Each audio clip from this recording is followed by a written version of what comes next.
secure the venue of Cantargo Opera House, and you need to.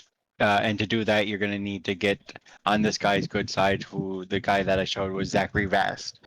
Because he is the head priest of Shaylin at the Songbird Hall, and he's the proprietor of the Opera House. Shaylin is a well-known god in the Inner Sea region. I won't even make his roll for a check on her, but she is pretty much the goddess of art and beauty and all thing performance and artistic. So anything like that is Shaylin. As I was saying, there is a you do know that Fallentia's rival, Alast, the woman that I showed, is going to be at the party, as she is also looking for a venue for a play that she's writing, and she is looking to get the opera house as well. But your task is to get it first. You've also did some research on some of the prominent people that are going to be there. So the prominent people that are going to be there, there's several of them. You have this woman, Almidia Dekurov.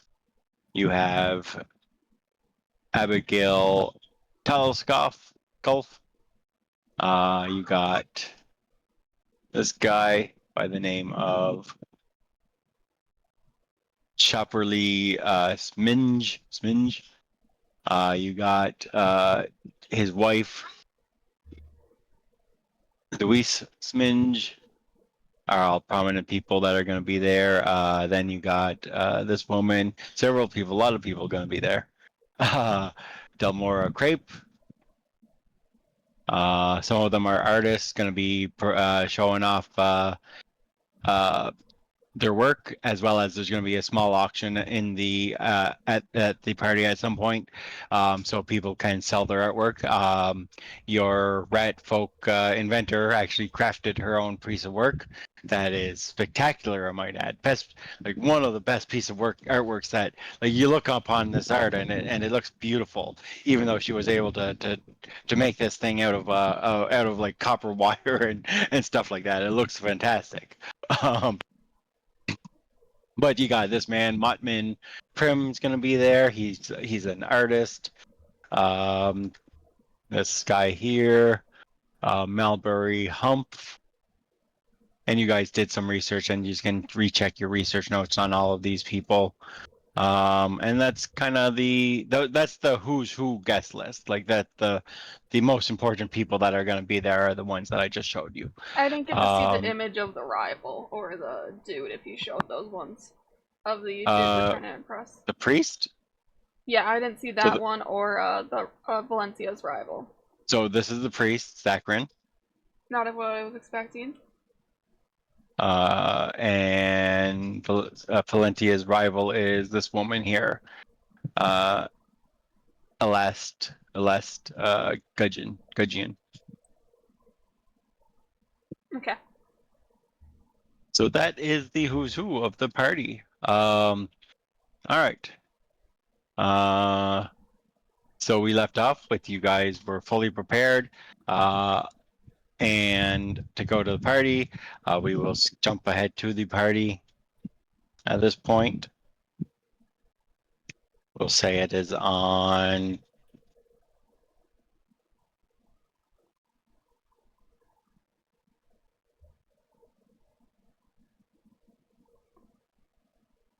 Star Day is going to be the date of the party, the 10th of Desnas, and it is a later party, so it ends up happening.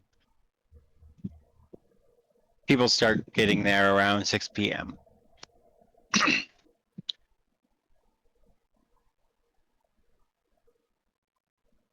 And let me. Where's the party being held? It's held at the Opera House. Okay.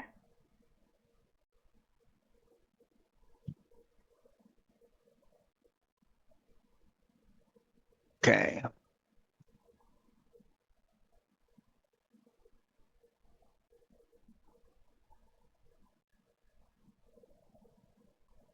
All right, so you guys get to the Opera House. You do see there are several alkalites. There are a few alkalites of Shaylin standing out front of the Opera House, who are checking the invitations. There is basically, you can see posters all over the place that says special event, invitation only, um, invitation only on the on post-it. And as I said, there is an alkalite that is checking invitations to make sure that everyone is properly invited. Um,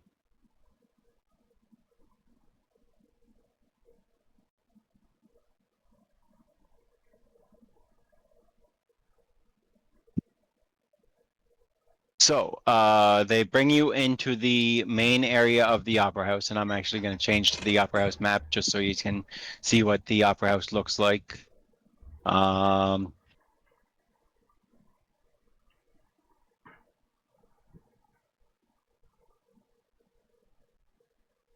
I'll put your characters on the map as well as.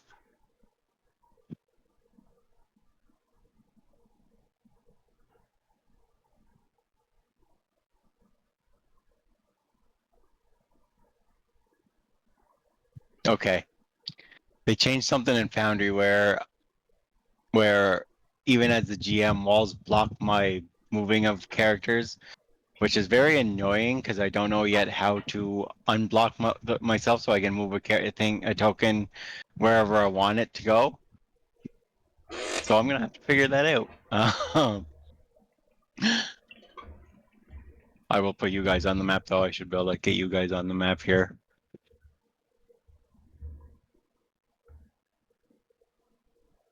Carly, Evie, and Mom, your artwork would have been taken into the place early. They would have had you take it in early, and it will now be set up with the other artwork that's going to be in the auction. Okay.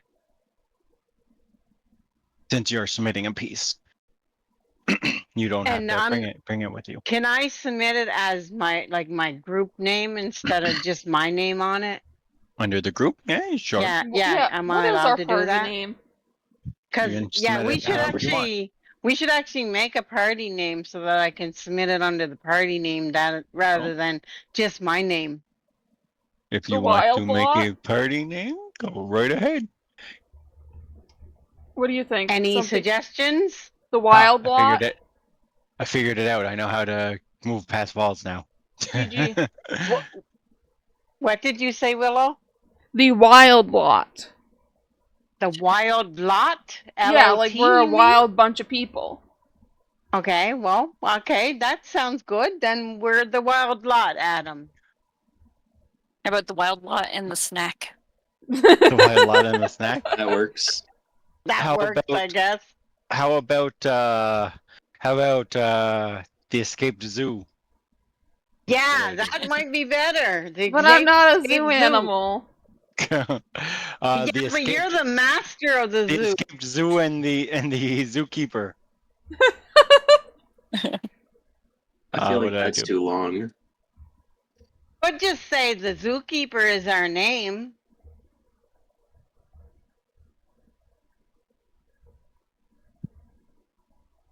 I like the Wild Lot. We're going with the Wild Lot. Yeah. She fits into that, yeah.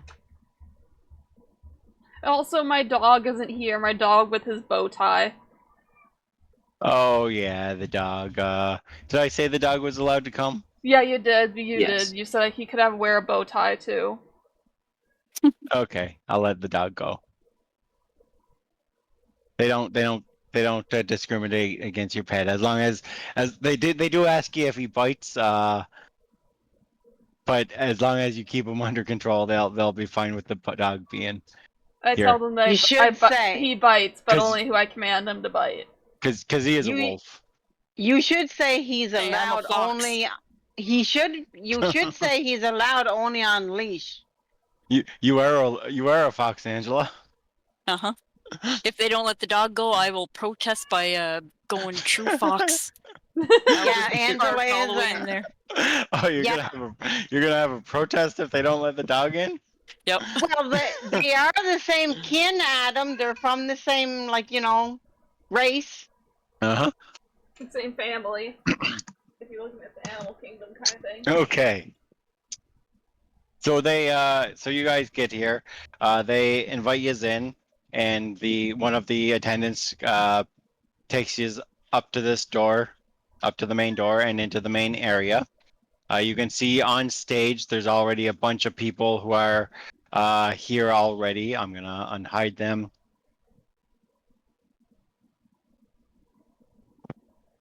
So you can. This should not be. Currently, the curtain is currently not drawn, so you can see everyone on Curtain stage. is not called. You do see pieces of artwork up on stage. So there is definitely some people of pieces of artwork on the stage already. Mom, you can see your piece.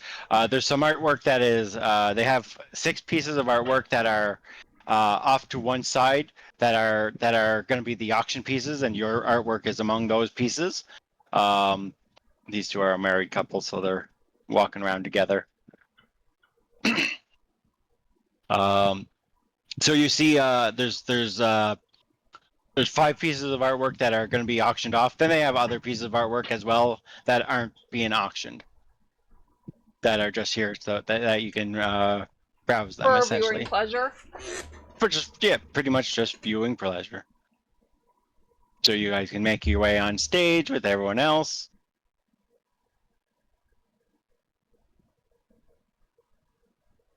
On stage of the Can I ask where Opera the House. buffet is? Where's the buffet? So there is no you do not see any food out at the moment. Sag, where would the buffet table be? I don't know. You might have to ask someone that. Damn it. All right. So, this section of story plays out in a number. It's basically going to be a rounds type of thing. It's going to be it's in a 4-hour event. Every hour you get to do 2 things that can collect you what they're calling FET points. The better you do in the FET, the better you do in the FET, there's going to be kind of reward for that. So you want to try to use your skills and do the best you can. So for the first hour,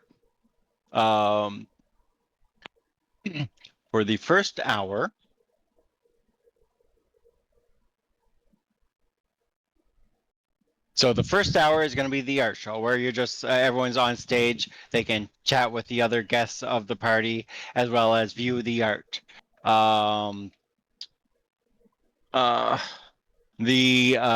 During this whole thing, you're going to be able to do several different checks. If one of you want to assist each other in a activity, you're able to assist each other. That's basically uses the standard rules for aiding, essentially. You can try to impress someone. So if you try to impress one of the guests, it's going to be a diplomacy, intimidation, or deception check. And you can only impress. So you can only use the press feature once per important NPC. So the important NPCs would be the ones that I showed you earlier, like this guy and this girl and this guy over here. This guy's one of the important ones. This one. These two are a group. They're kind of lumped together. This woman. How many is that? That's 1, 2. I'm just moving them together so I can get my count. My dress gives me you gain a +1 bonus to checks to make an impression on nobility or the other upper class folk while wearing high fashion clothing. Yeah, that bonus will apply here. 1, 2, 3, 4, 5, 6, 7. So you see technically you see 8 of the important guests, but these two are lumped together as a group. But you see 7 with the lumped pair. There's 1 person missing as of right now. You do not see this woman here. does not seem to be here yet. You do not see her anywheres yet. Good. Suspicious. But the rest of the important people are here. As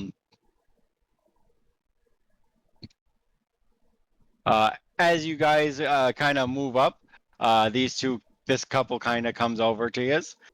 Greetings, the male half-orc says. How goes it?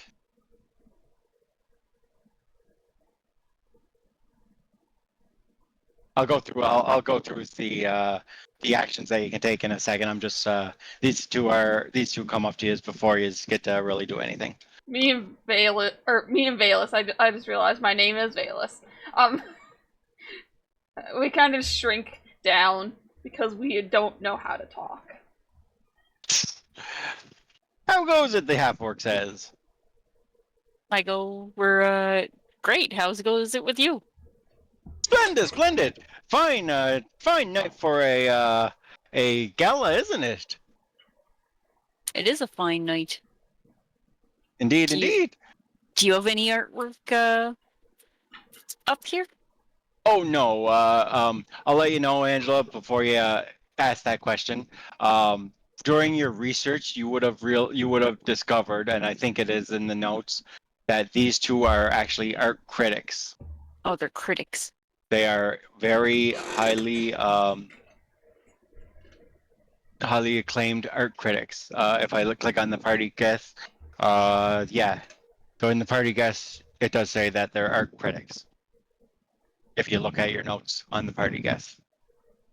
So that's why they're here. They're art critics. So if you want to reframe that question, since you know that already. Okay, well then I'll ask: is there any artworks here that have piqued your interest?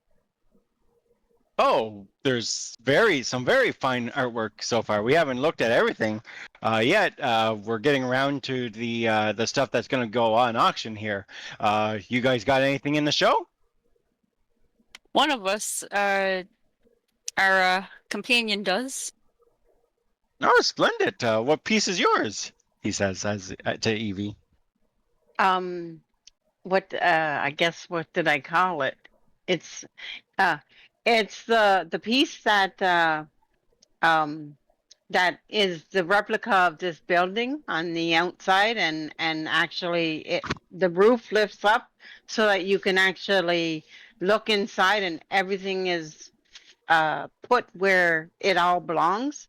Like everything is a absolute duplicate of this building, and it's under the name of what was our name again, guys? The Wild One? The Wild Ones. So look for the title, The Wild Ones, and that's my piece, or that's our piece. It's not just mine. You could call yourselves Where the Wildlings Are. Hey, that would have The been Wild cute Ones, too. yeah, the Wild Ones. Yeah, that would have been cute too. You know the book Where the Wildlings Are. I know the movie. I think it's a book or a movie or something. I knew it was something, but I thought it was a book first. But anyways, splendid. We will surely enjoy looking at that. So what other than auctioning off art, what brings you to the to this grand gala?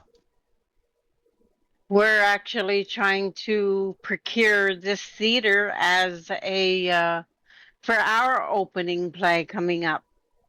Oh, you're writers, are you? Kinda. We have we're dabbling in it, and we're under someone, but we're dabbling in it.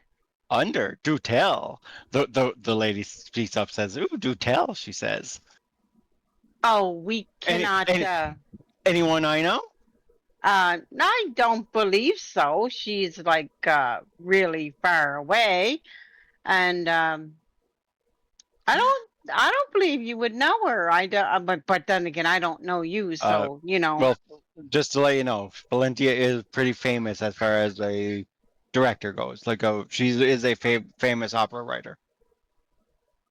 Well, okay, I just know her. I mean, as I don't know her as a human. I might know of her work, but not of her.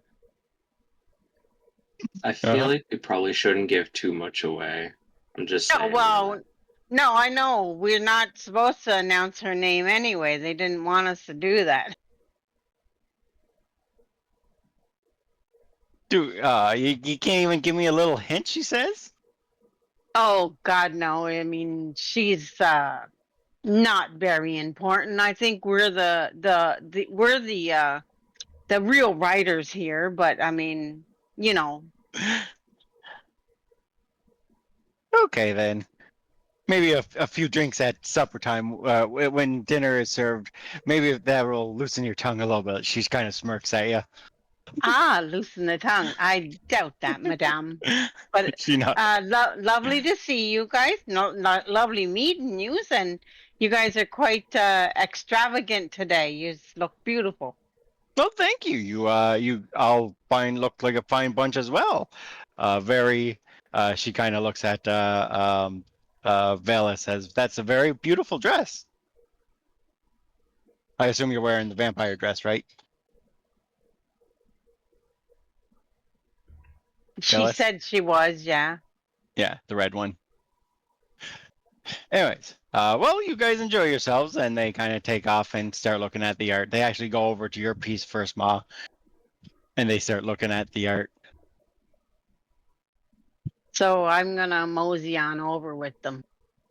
All right, so during the party, as I said, you can assist if you ever want to assist another PC with the check. You can always do that.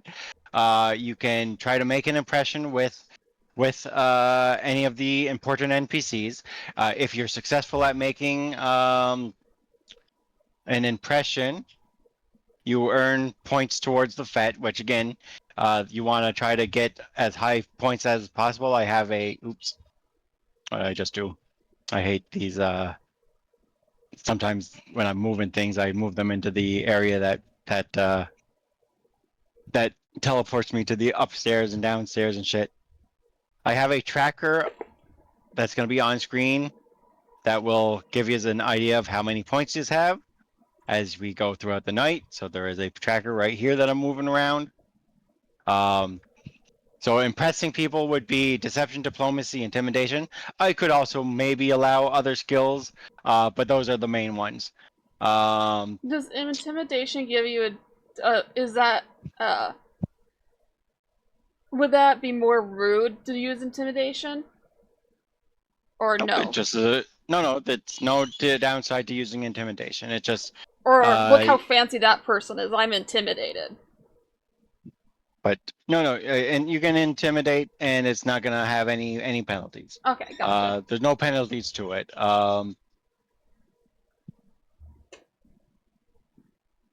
So you can try to impress people, and as I said, you can only impress one group of the important NPCs once for the whole night. So you can essentially you have 8 important NPCs that you can try to impress. Once you impress each of the 8 important NPCs, you can't do that one anymore tonight.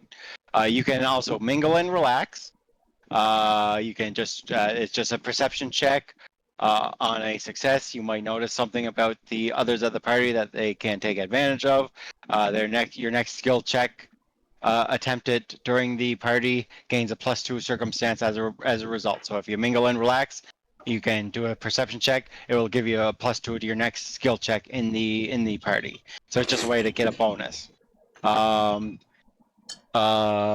Then you can spend some time with Zachary Vast. Remember, he is kind of your primary goal tonight because he's the guy that you need to smoosh up to make sure the venue is yours, right?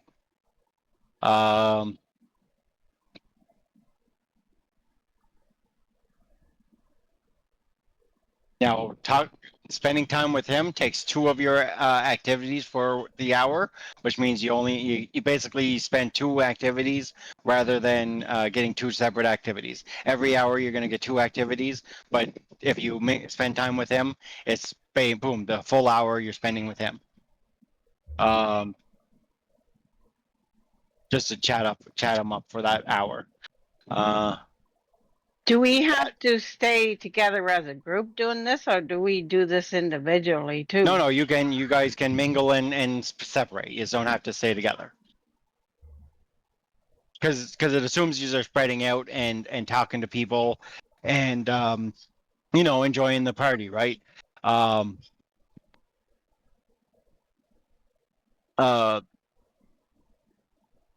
So you can spend time with Zachary Vass. If you do that for the hour, you get to do a discovery check on him, because later on there is going to be a influence system.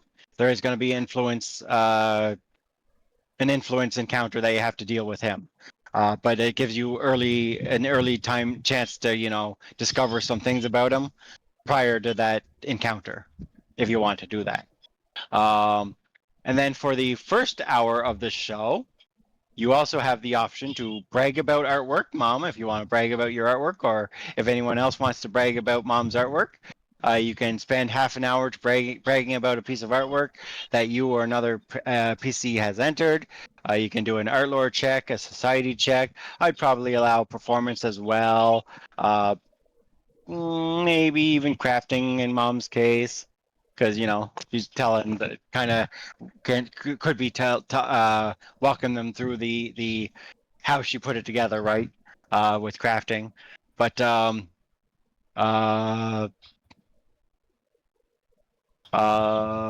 so bragging about the artwork, you can do it as many times during this first hour as you want, and it can potentially get you FET points as well. So point to this counter up here.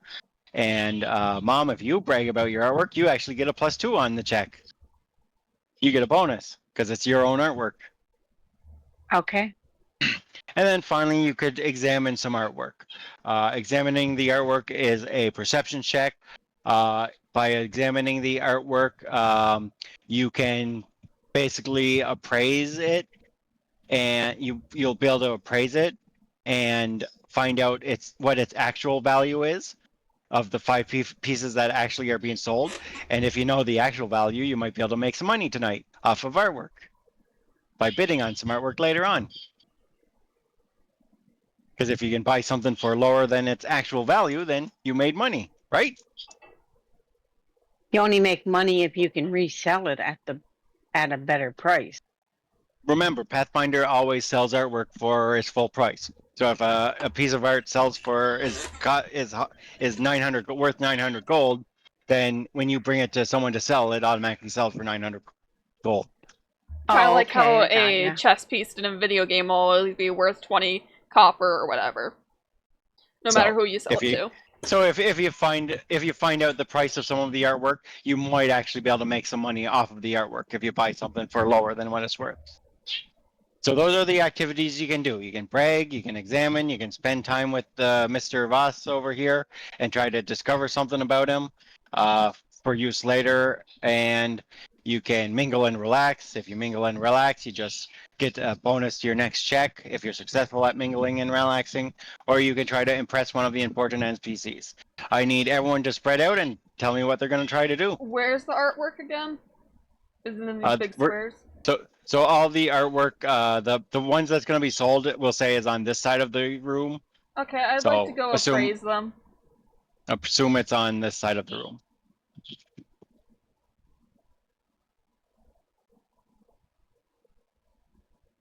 Mr. Tinkles. Oh, sorry. Go ahead, Ma. I'll brag about my piece this hour. Since these two are already looking at your piece, so bragging about your piece is only going to take half an hour. Okay. All right. Oh, so it's only half an hour? It's only half an hour to brag, so you will get a second thing to do later on. Mr. Tinkles is going to go and try to mingle with some people. He's going to go mingle with Abigail over here.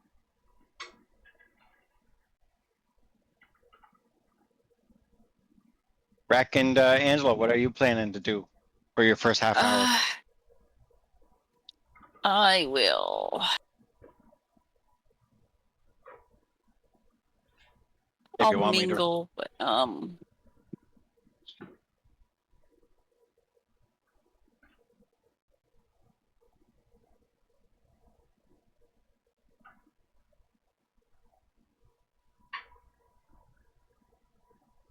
Who are you gonna mingle with?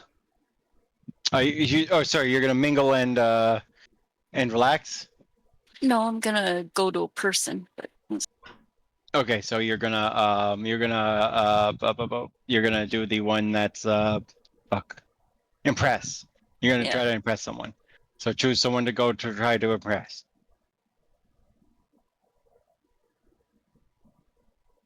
One of the important NPCs you have to choose. I'll go to Mottman. Mottman? So Mottman was the this guy over here that's under the bleachers right now. I'm gonna move him so you can see him. He's hiding. He was hiding. Rack, what are you doing for the first half an hour of the fed?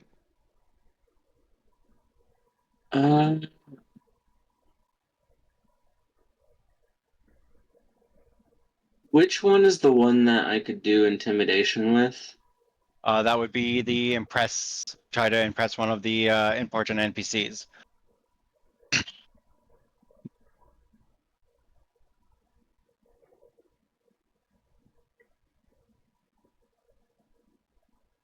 But wasn't there one where I got a bonus with it? Not on the intimidation check, no.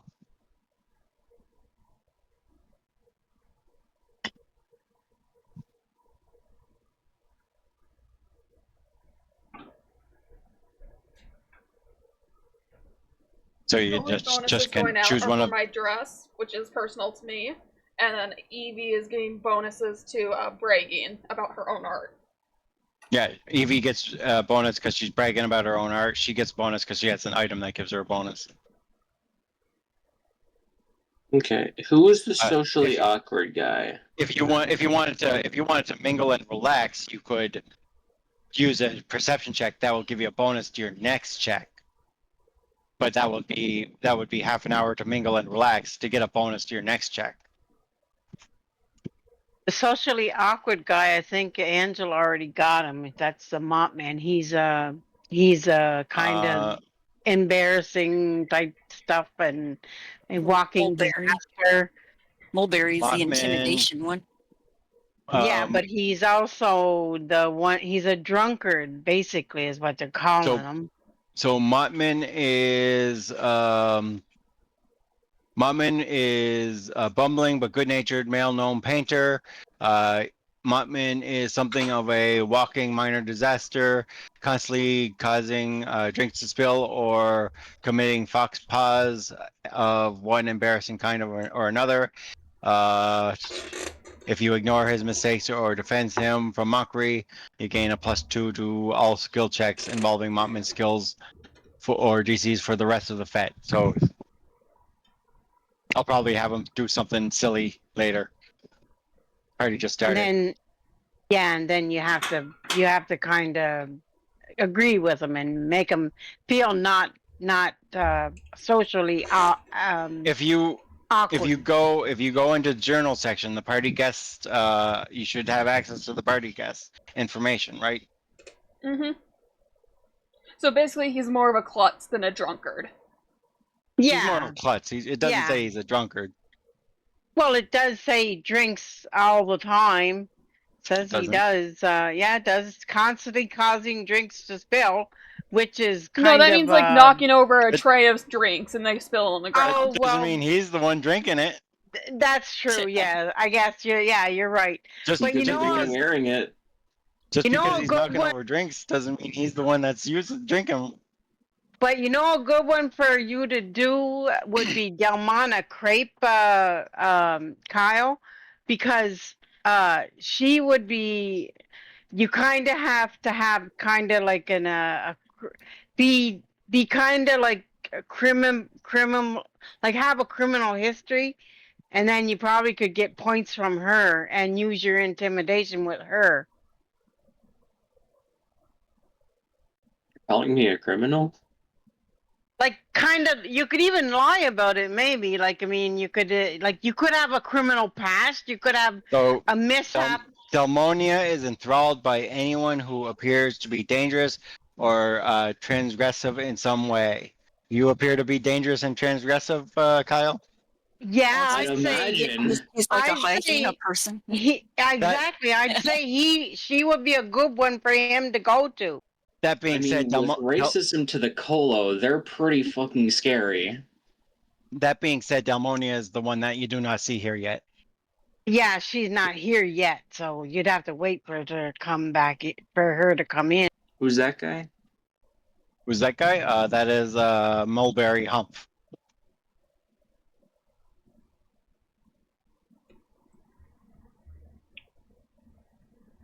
So if you succeed at a deception or intimidation check against Mulberry, he takes -2 penalty to perception checks and will saves for the remainder of the party. So if you intimidate him, he'll take a -2 to any check for the rest of the party.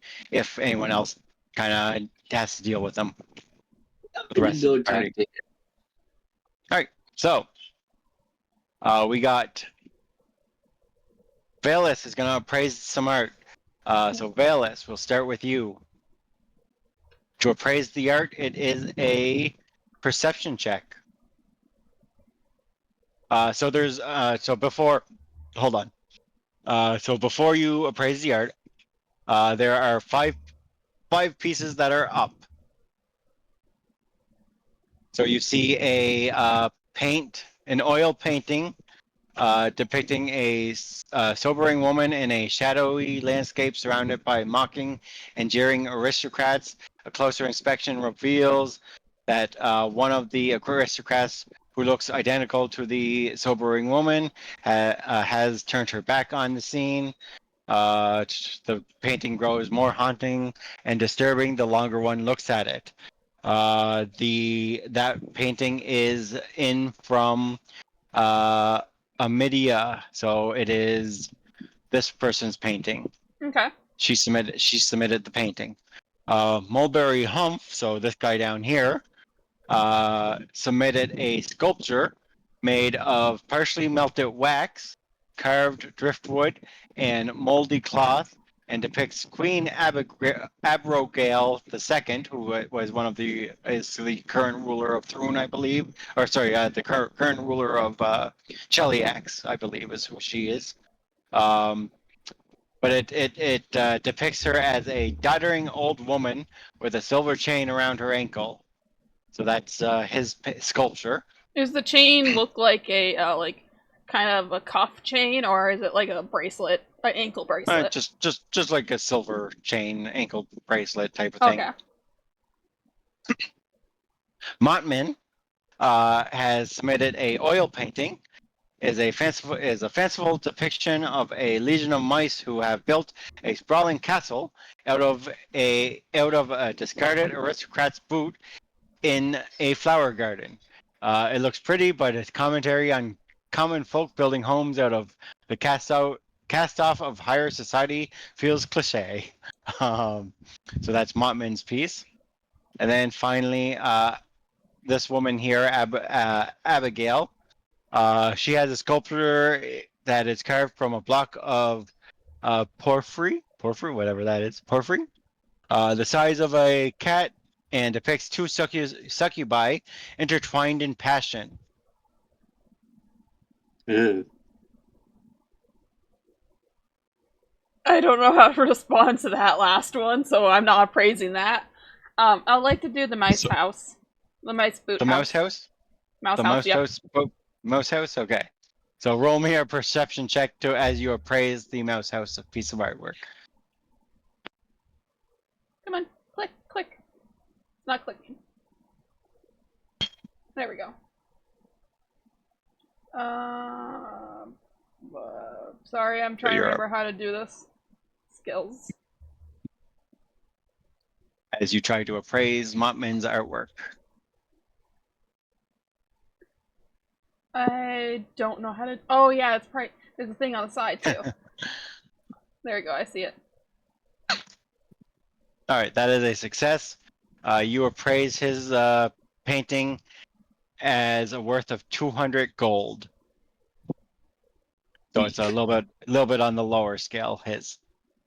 And then do I get to appraise another one, or did that take up an hour? That takes up half an hour. So if you want to do another one, we can do another one for you right now if that's what you want to do. I'll And that do would the be other your first. painting, not the succubi one, the first one. So the succubus is a sculpture. Oh. The other painting is by an oil painting by this woman, Almidia, and roll me a perception check on her painting.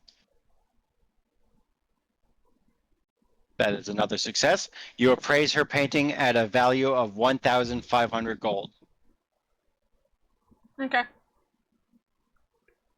So much worth. She is much more accomplished painter, it seems, than poor Montman. I mean, 200 gold's respectable, but not the same. So her painting is worth a lot. You can from what you got. So if you can buy that for a good price, you might make some money off that one. All right, that would have been your full hour though. What was her name again, Adam? One. Who's Almedia. Oh shoot, I missed one of the pieces of art. No, or did I? I did miss one of the arts. Because I was thinking there was 5, but I was like, okay, the fifth one just must be Evie's. So Delmonia. Well, there's 6 with Eevees. So 6 with Eevees. Delmonia Crepe, the person that's not here yet, has a sculpture that is made of burnt wood, glass, and porcelain that depicts a pair of peacocks in combat to the death atop a regal throne. So that's what you see of Delmonia's. And I apologize, I did not give you that before you chose what to praise. Oh, good. Well, you said I would have done the paintings anyway since I like painting. Almidia's artwork is worth 1,500. I can add that to the party. Well, I'm already. Oh, you're making a note of it? Okay. Yeah, I think adding it to the party guest list would be good. Like, add what their artwork was, like the description of their artwork, and then the appraisal value. Yeah, I'm making a note of it already. But you could definitely make money off hers if you can buy it at a good price. His is kind of on the low side, so you might not make a whole lot of money for you.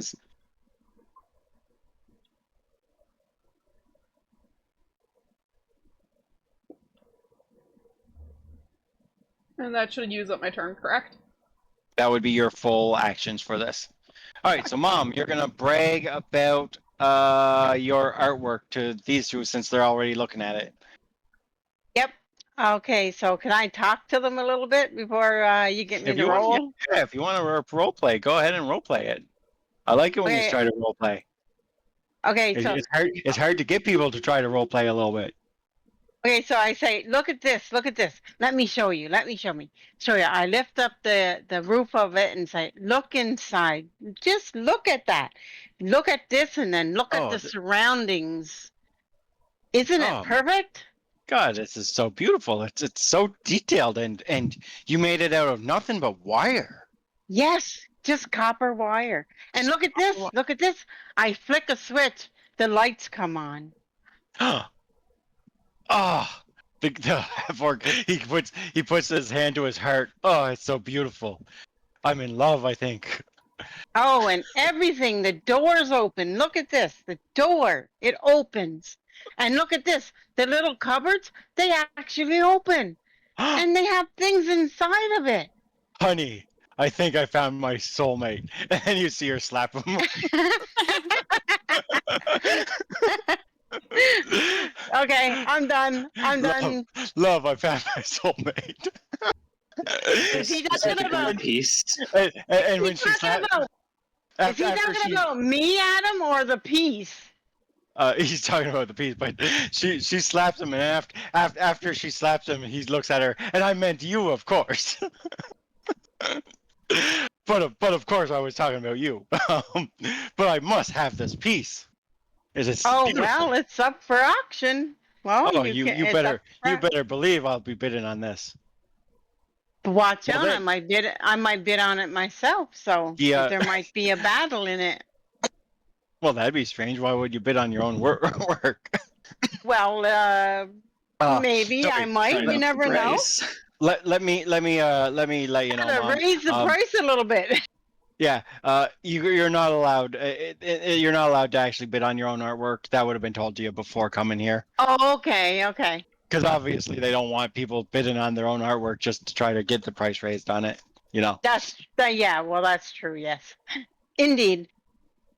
That doesn't stop your friends from bidding on it a little bit. Yeah, it doesn't. But okay, what am I gonna roll for this? All right. Normally, it's a society check. That being said, because you kind of walked them through it, I would allow you to roll crafting if you want to go crafting with it. Society's just as good, but crafting is better. So I guess I'll go crafting.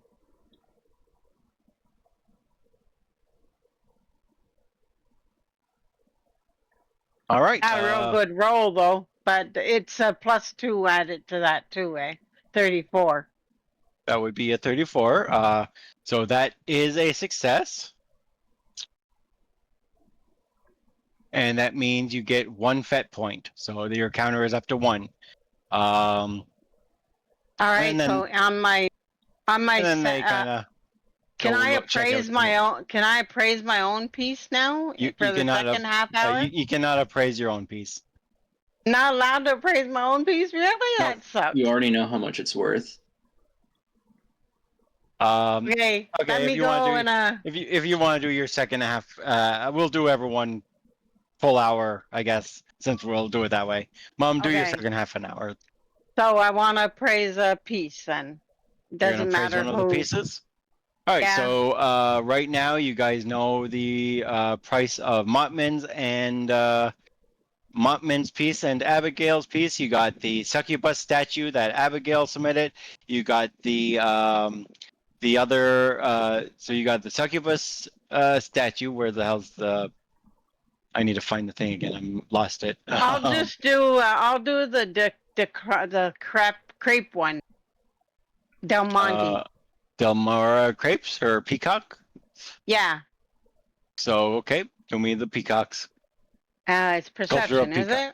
Yep, it would be a perception roll to appraise the artwork, yes.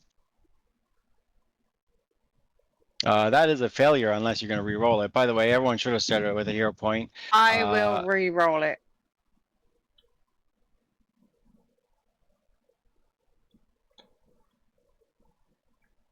So make sure you give yourself 1 hero point. And I'm going to set my timer for the second hero point. 24, is that better for that one?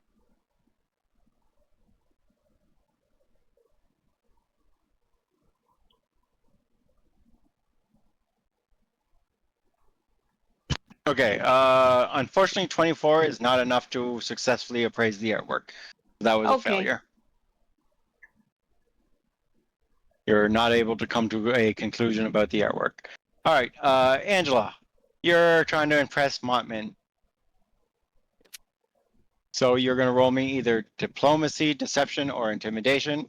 I'd also allow other skills if you want to give me a good pitch for another skill, but those would be the mains. Diplomacy's good. Going for diplomacy, okay. I think that's a critical success. Let me double check because Do we not get any points for my bragging? You got a fet point for your bragging. Oh well, then how? Oh, she don't get none for the appraising of items. Appraising the art does not get you points. It is just gives you the value of the art. So if you want to try to buy art later on to sell it for more, then you can do that.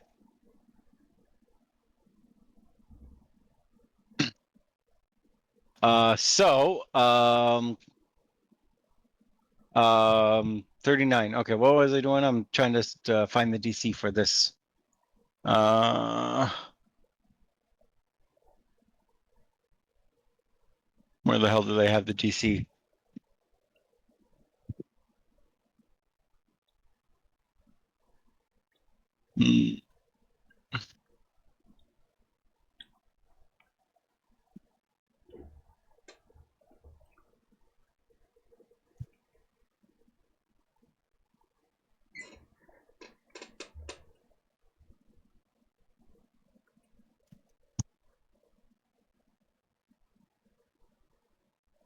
Oh, I'm not finding it quickly, but I am 99% sure I read the DC was 29, Angela, so I'm going to say that's a critical success.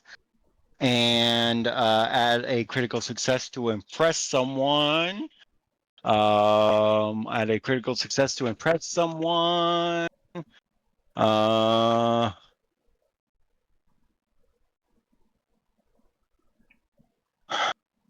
Okay. Apparently, there's no extra bonus for a critical success, so you only get 1 pet point. All right, Angela, you got another half an hour to do something. I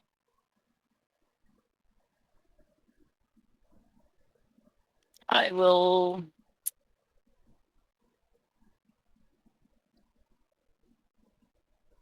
I guess I will go to a west. Go to who? A west. Gudgeon. Les Gudgeon is down here. I moved her down there. As they're kind of moving around, and people are moving around, and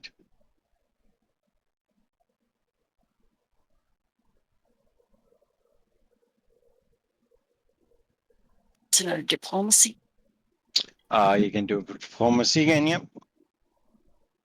As you start talking to Lest, that would be a regular success. As you're talking and trying to impress Lest.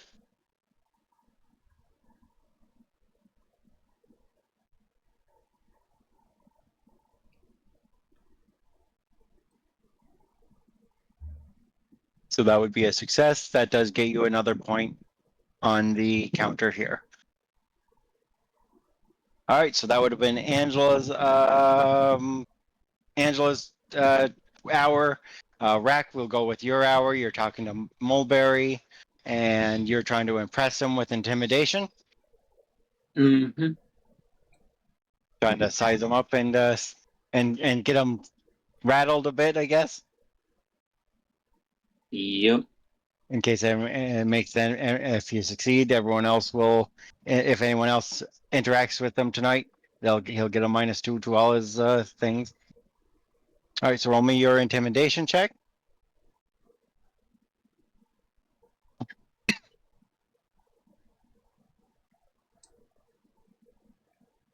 I will say this, Kyle, as you're talking to this guy, even though he's shorter than you, as he's a halfling, you get the feeling that he's looking down upon you, and it's really weird.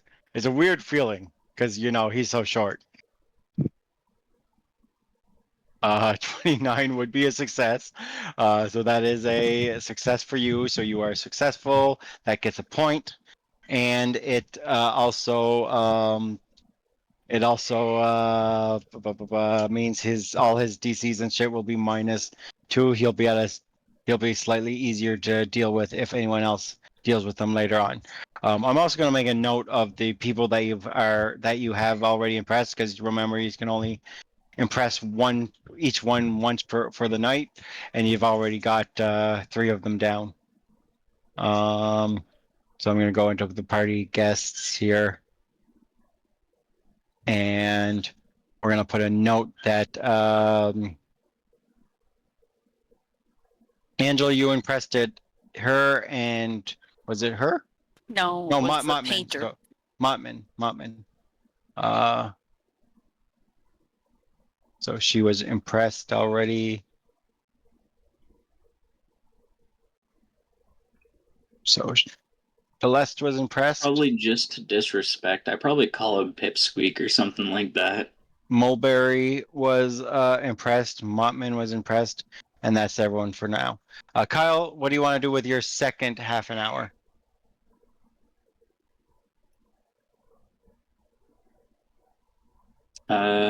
If you want me to let you know what you can do again, I can give you the rundown of things again.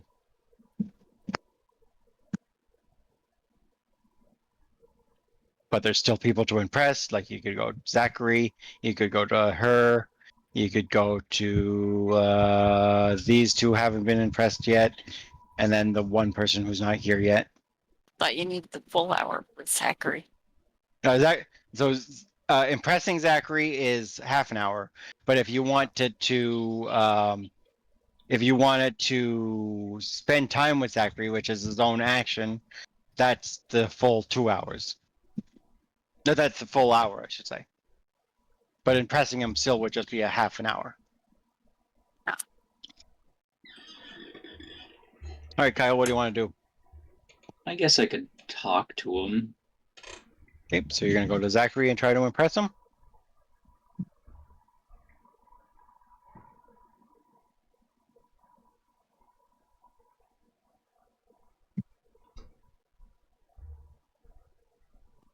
Don't know what I could do to impress him, but you know.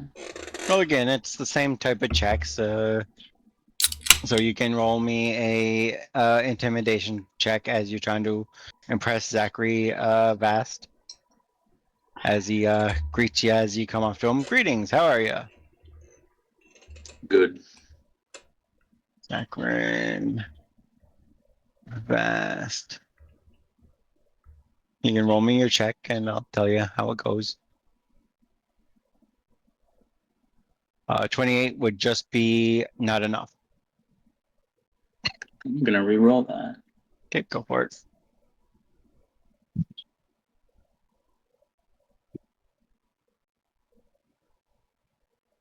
That would be a success. So he does seem like he's impressed by you, Kyle.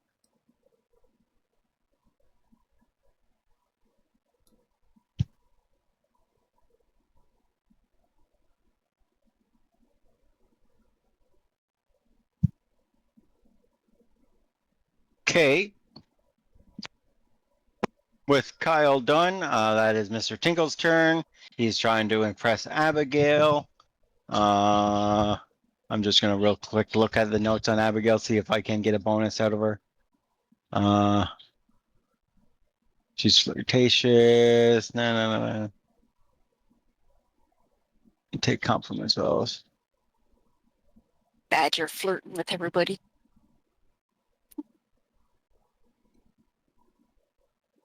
Flirt off, go. All right. So he starts flirting with her. He starts flirting with the Nephilim. And saying, "Oh, how beautiful you look tonight. That's a very beautiful dress, and the jewelry is just exquisite." As he tries to flirt with her, and get and see what he does. He would be a success. So she's impressed. She also gets a -3 to any of her stuff if she gets interacted with the rest of the night.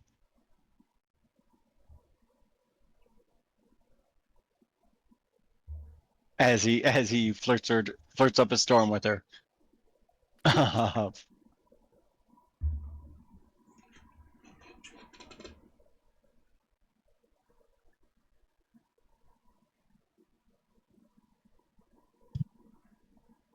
Okay, that is most people impressed, I think. I thought I had Zachary up there.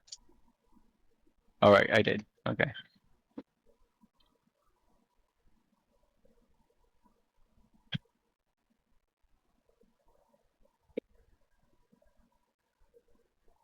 All right. With his next half an hour, he will just mingle and relax, which will give him a +2 to his next check.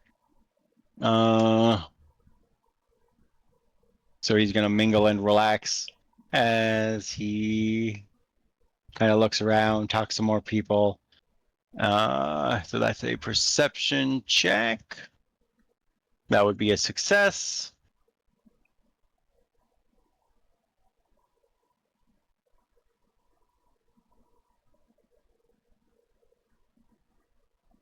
All right. So he will get a +2 to his next thing. And that's the first hour of the show. People are just walking around. They look at the art. They browse the art. They do a bunch of talking. Some of these non-important party guests, walk around, checking out the art.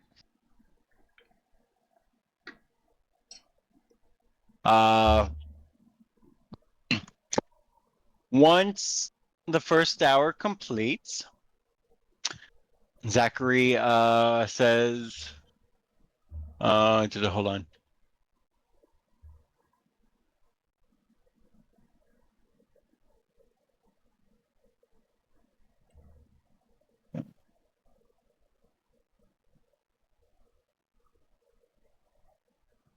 You actually hear a little bit of commotion out front,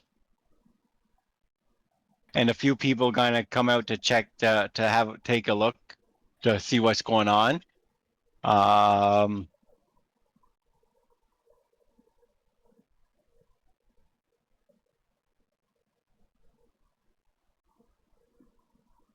front where? Through the down where the seats are? Yeah, the way we came in. The way you came in. So a few of the party guests do go outside. I'm gonna move a few. Not all of them come outside, come to check out what's going on, but a few people come out. Zachary doesn't yet, anyways. Let's move. These two look like they're nosy. They're art critics. I come out too. They'd be nosy. They come here. They come. This guy comes out. Any other PCs want to come out, or is that all that's coming to check out what the commotion is outside?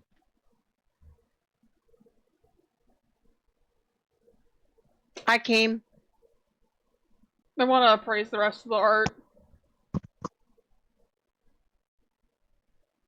Oh, and look who it is.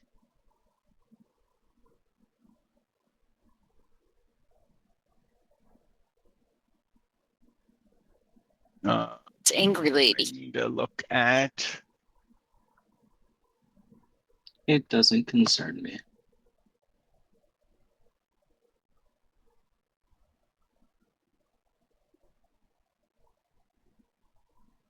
Kyle, who did you impress for your second one? Your second Priest half left. hour. Was it Mulberry? No, Priest. He did the priest the first round, I thought. I No. done Mulberry the first round and Mulberry. then Oh, was it Okay, so you did Okay. Mulberry the first round, and then Zachary. And that was it. Just two people. Angela did Celeste and Mottman.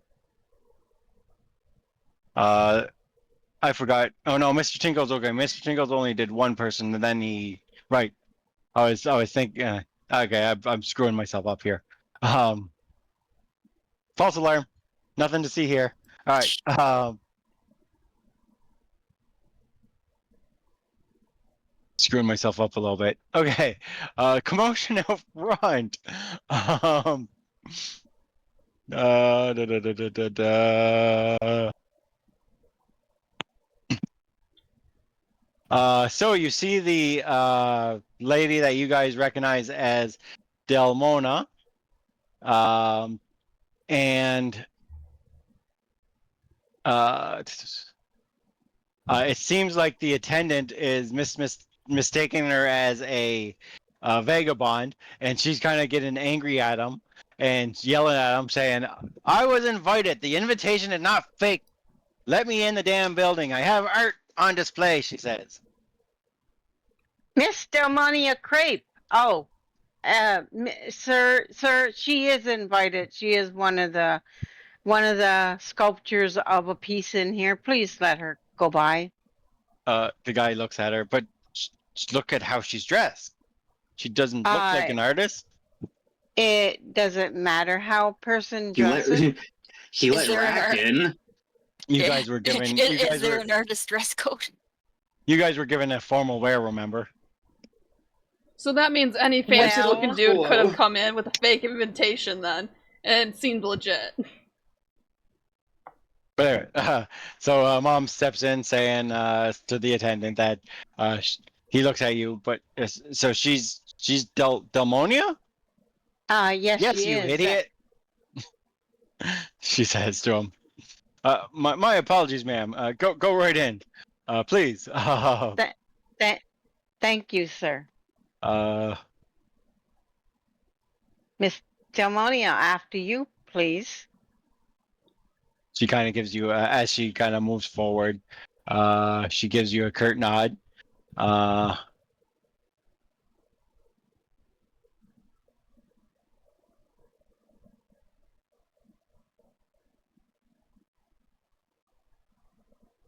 Roll me a perception check as well, Mom. Okay. And Angela, you're out here too. Roll me a perception check too.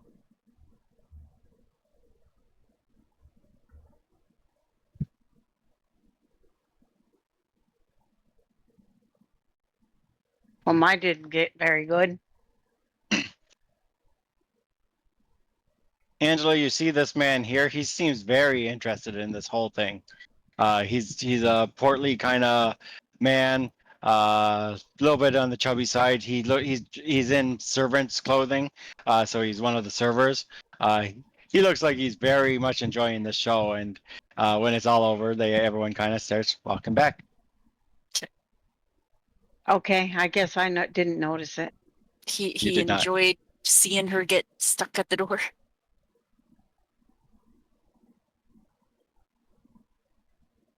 So we'll move everyone back to the stage. You guys are going the wrong way, I think. Ah.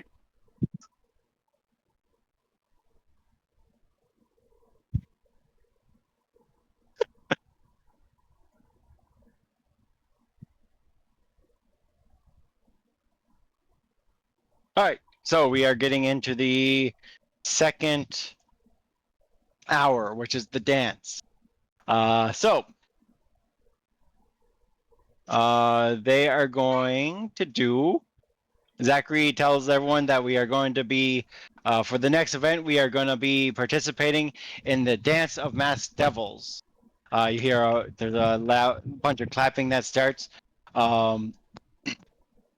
If you want, you can give me a theater lore or performance check, or even I'll give you a society as a check as well. I'll let you roll society, and I'll tell you, and you might know a little bit about it. Of course, he's going to tell you what it's about anyways, but...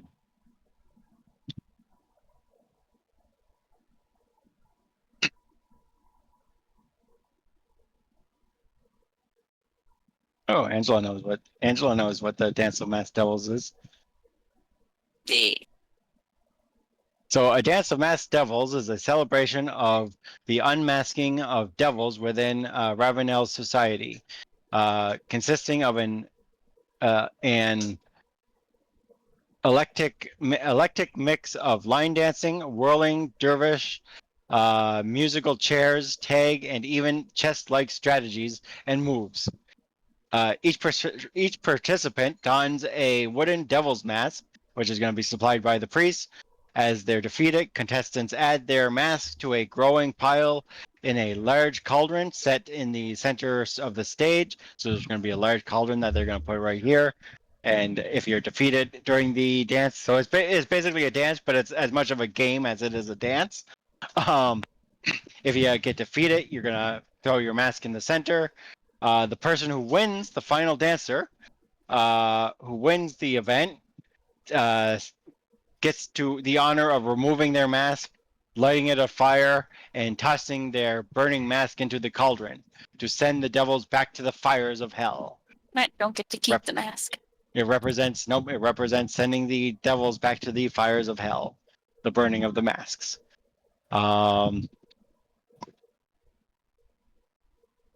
So for the first half hour of the dance, you actually don't. You all are given the masks, but and everyone puts their masks on right away. But it's just another half an hour where you just get to mingle and talk to people. So you just get to do more of the stuff that you already have been doing. Hold on.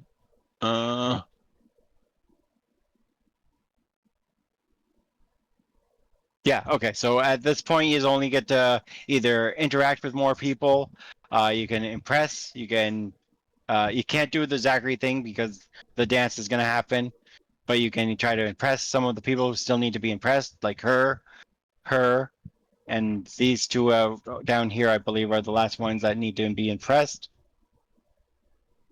So these ones need to be impressed. If you want to try to appraise some more art, you can. because the art's still on display on the stage, so it's still up there to be appraised. And Mom, if you want to try bragging about your art some more, you can do that too. Yep. Okay. Because you can get points for just bragging about your art. Remember, getting points is what you're after here, because the higher this number is at the end of this whole event, the better. Yep. I know. Oh shoot! I should also be. Let me check something.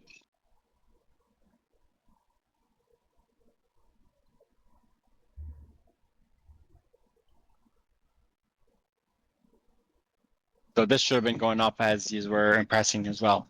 I just gotta think. Mom got the first point with bragging about the art. Then her and Velas appraised artwork. You Then there appraised was 2 of them. 5. This should be at a 6 now. I forgot to raise it a couple points. This should be at a 6 now. I gotta remember to raise it. Okay. So what do you want to do? There's 3 more people to impress. So it's these 2 down here, this one here, this one here. There's artwork that you can try to appraise. There's still 3 more pieces of artwork that can potentially be appraised. Mom can brag about her artwork more, and that will also get her points if she wants to pull someone over. We'll say Abigail goes to look at Mom's art. I'd like This to guy was appraise the already kind of down succubus here. painting, or the statue. All right, And that's perception? that will be perception. Go ahead and roll it. 30 is 30 is a. Give me a second. As I 1. try to find the thing I'm looking for. 30 is a failure. Can I ask what the DC was? No, you don't get to know DCs. Sag. It was probably a 35 then. You don't get to know the DCs. You were close, I'll say, but just not quite there. You do have Close, a but hero no point cigar. if you wanted to re-roll it, you could always re-roll it. I suppose I can do that. I'll try again with the reroll. Up to you. It's up to you if you want to use the hero point or not. You just get your next hero point in 28 minutes. That would be a success. So you appraise the 2 succubus making love. Succubi. Succubi making love. It feels kind of like the lusty Argonian maid, how it's really just out of place in Skyrim. And it's just something that most people will be interested in, but they shouldn't be. So the work definitely shows skill, Velis, but you kind of remember that there's a sculpture that was by the name of there was a sculpture by a person by the name of Ivia that depicts nearly the same thing. So this is a plagiarism? It's a much more well-known sculpture, and because this is kind of mimicking that sculpture, it kind of decreases the value of this one by a lot. This one, you appraise this sculpture as 50 gold. Oh, maximum. Wow, it's worth less than the mouse house. Whose did she do? So she just appraised Abigail's sculpture of the succubi. Which one is Abigail again? Abigail is the demon woman. This one here that's under the rafters. The tiefling, got it. The tiefling. Wait, I just realized, isn't Abigail also the name of the tiefling in Baldur's Gate 3? I don't remember. Okay. So that would be half an hour for you, and then the next half an hour is the dance. I assume you're participating in that? Sure, why not? All right. Mom, what do you want to do for your half an hour that you get right now? I'll brag again with to Abigail. Okay, so you're gonna brag about your artwork to Abigail? Yes. Go for it. So I say, Abigail, you're looking at the piece. Isn't it exquisite? Yes, very nice piece. Very well designed, she says. Yeah. This you've been doing this often? Like, No, actually, I just it was just a tinkering project to me. I never thought it would turn out so well myself. well, amazing first job. You might have a talent for this type of thing. Might need to look in a career as an art dealer or an art seller, Yeah, an but artist. it could have been just by fluke. You never know. I mean, it You is never fun. know. Maybe. It's really fun doing, though. All right, you can roll me your crafting check. All right.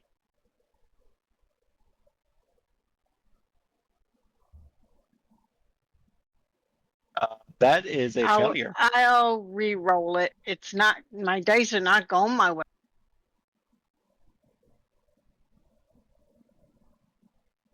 Actually, no, that's a success because you got your +2. You're bragging about your own artwork. You're good. So it is good then. It's okay. I forgot you get a +2. You're bragging about your own work, so that's a success. Okay, so I don't have to re-roll it then. So you get another point, and we'll go to Kyle. Kyle, what are you going to be doing?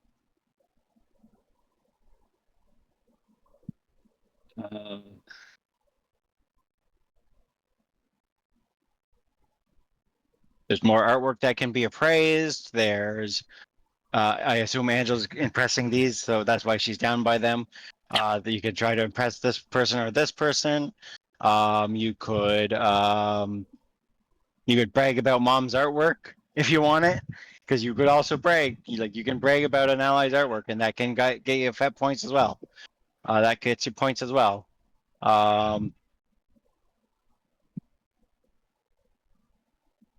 Gonna go to her and do an intimidation check on her.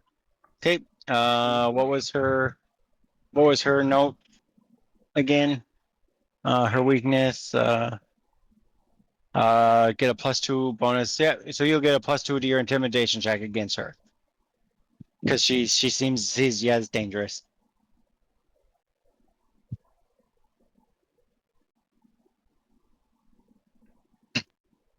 As you kind of chat her up. Just checking something real quick.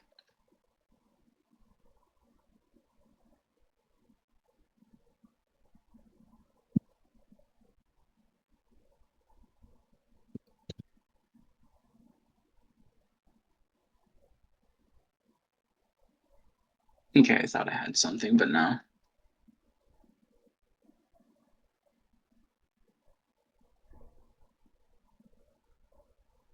That's definitely a success. So that is a successful impressed person.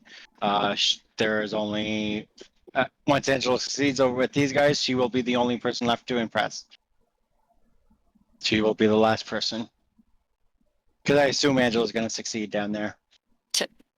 I could have probably done him as well if you think about it. I'm making the assumption. The dance is after this. Well, the dance is after this, but I would have had a +1 circumstance bonus. All right. Angela, you can do your impression. I'll be back. Of the couple down there as you talk to the art critics. Nice. Yep, that does it. All right. I'm gonna say to them. I'm gonna say, I'm rather impressed by all the outfits that everybody wore here. They're pretty spectacular. Although, considering what fine critiques you are, you've chosen some pretty bland clothing to wear. Let me check their weak. What was their weakness? Being critiqued. Oh, okay. They get a -4 to all perception and will saves for the rest of the party. Because you're criticizing them. All right. Uh, they can dish it out, but they can't take it, apparently. They will take a -4.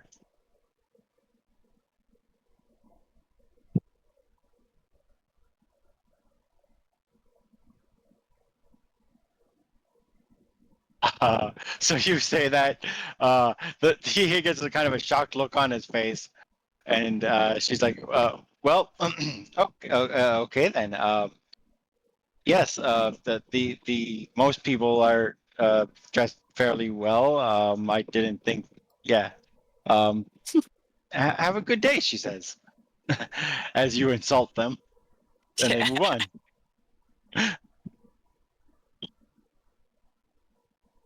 They can dish it out. They can't take it, apparently. Last person to go is Mr. Tinkles. I guess he will try to impress her as the last person, because she's the last person. He does get a +2 to his check but no one's going to be assisting him, so no one's double teaming her with him, so there's no bonus there. Yeah. So he will get to do her with a +2 to the check. Blah, blah, blah, blah.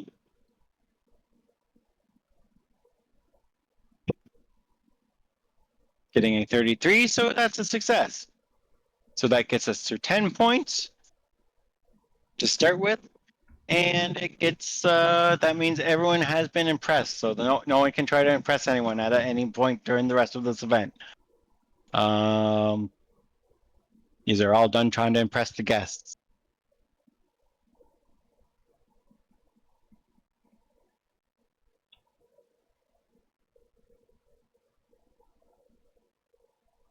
Oops.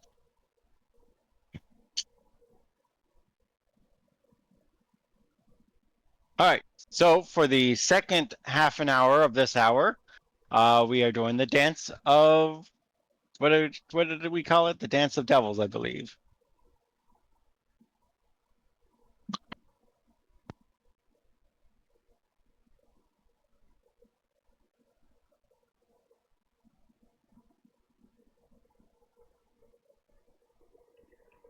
All right.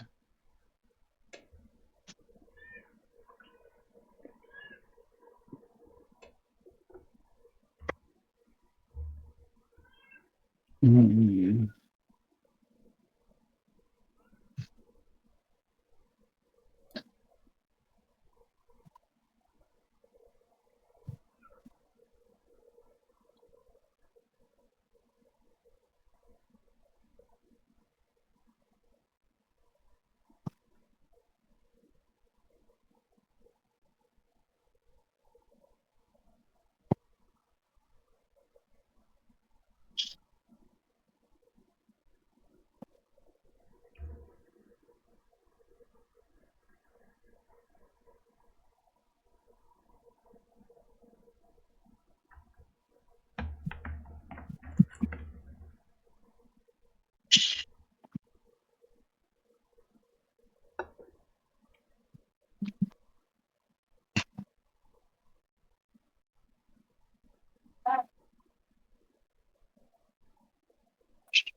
Okay, how many of you want to participate in the dance? I will. Yes. Can my dog participate or no? No, the dog can't. This time the dog cannot participate. Okay, he'll go sit up and buy the art.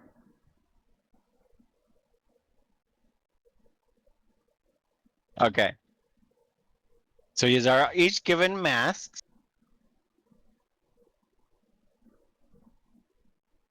I just realized I still have my hunted prey token on. There we go.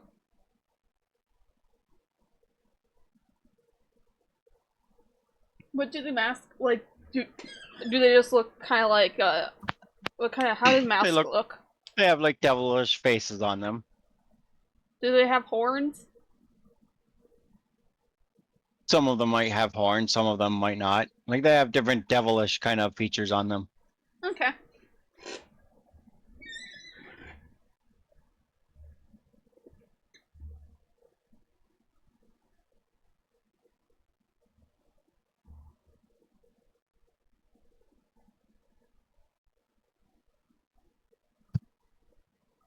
Okay, so the first part of the dance, you all get to just kind of dance around and potentially earn more points here.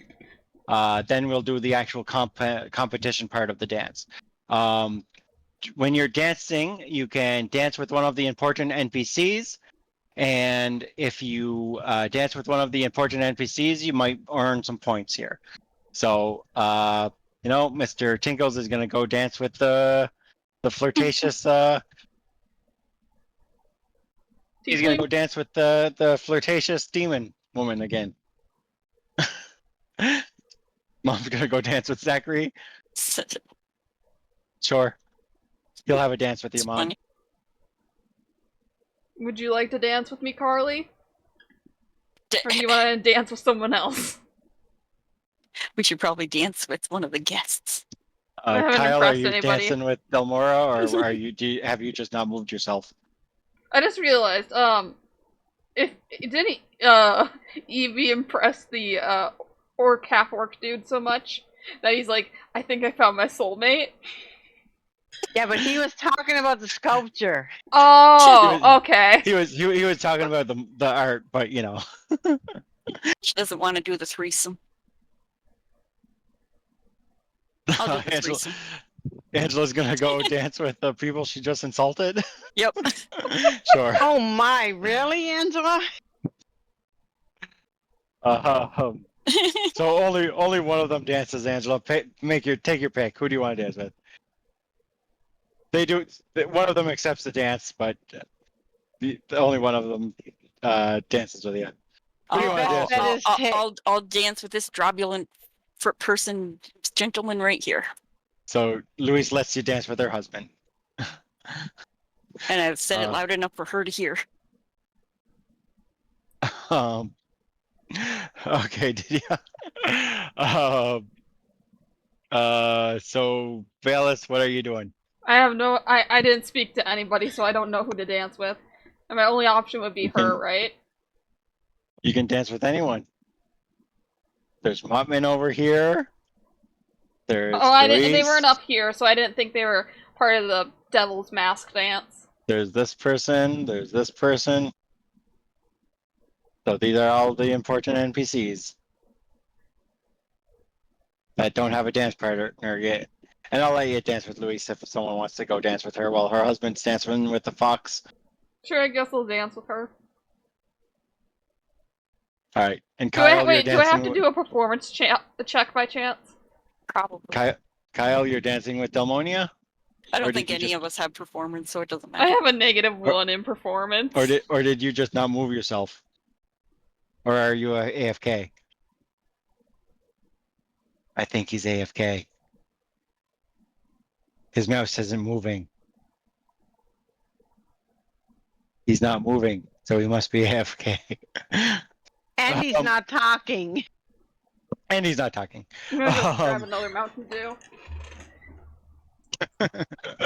All right.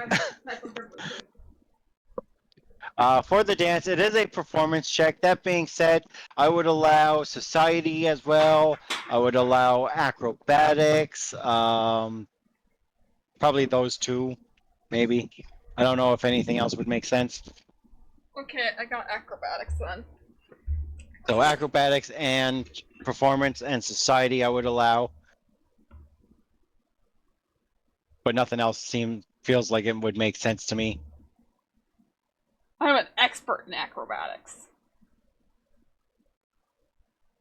Alright, everyone can give me my roll or your rolls. I got fucking 45.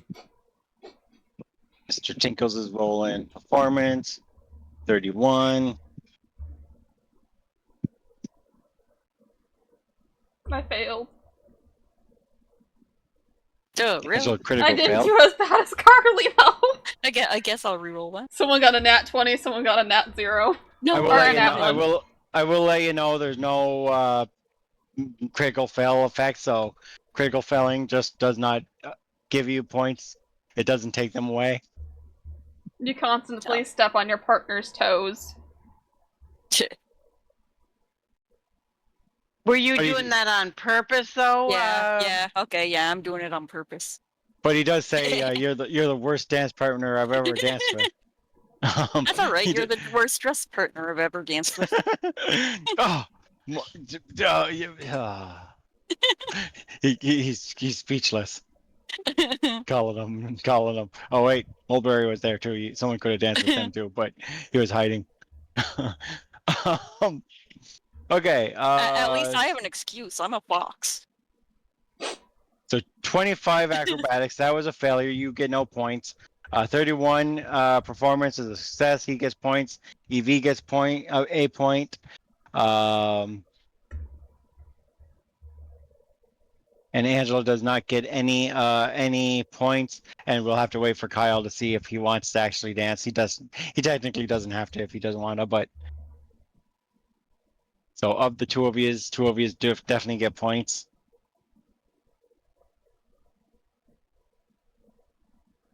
Evie and Mr. Tinkles, you also can roll me a perception check real quick because you guys succeeded.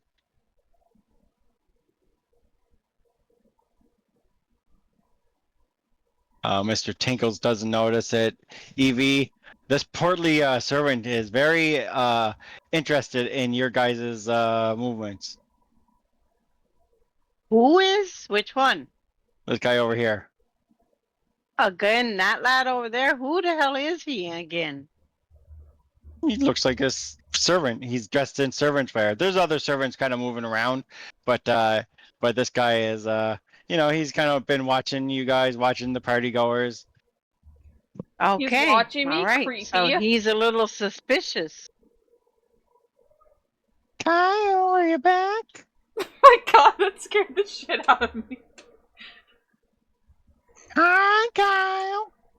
Howdy ho, where's Kyle? All right. Rack's good at acrobatics. Rack is gonna try to dance. But he fails it, I believe. Yeah, because 29 was DC. So he fails it. I'm not gonna roll it. He doesn't have a hero point to re-roll it. Okay, so the next part is the actual competition part of the dance. So this again is going to be the same checks: society, performance, what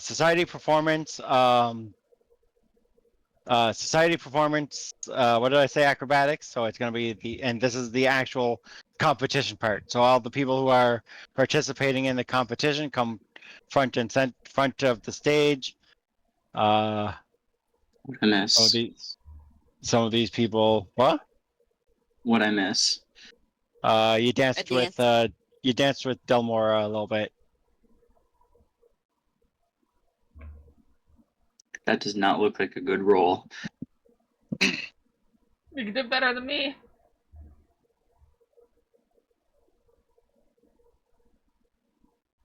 My favorite part.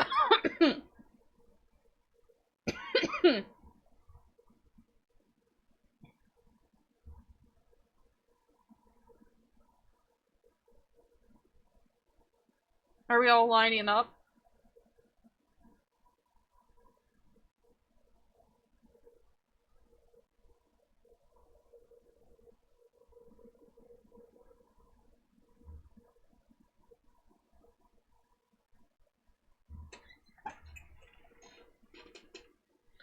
Mr. Tinkle's kind of got a bad roll, I think.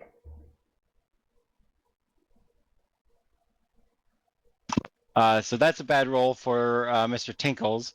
So I'm going to get everyone to roll. So basically for the dance of the devil, it's going to either be performance, society, or acrobatics, just like before. And it's going to be 3 checks that you're going to do for the dance to see who the ultimate winner is. And I want everyone to make their first roll now. So either acrobatics, performance, or I society. got one worse than last time. I'm an expert in this. Let me expert it.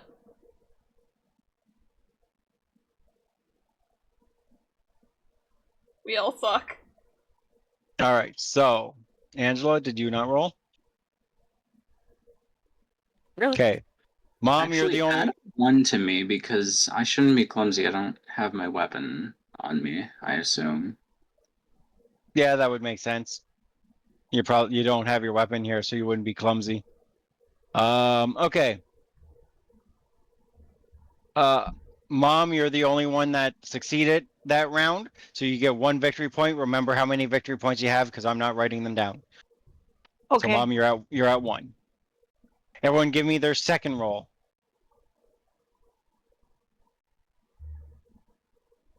Mr. Tinkle fails That's more again. like it. Got an 18. Ugh, bad rolls. Okay. All the good rolls came at the first part. Velis, that's a critical success. You get 2 points. So remember your number. 2 points for you.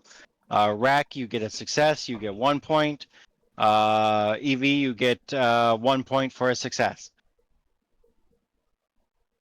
Okay. Finally, we get round 3. Roll me your last round.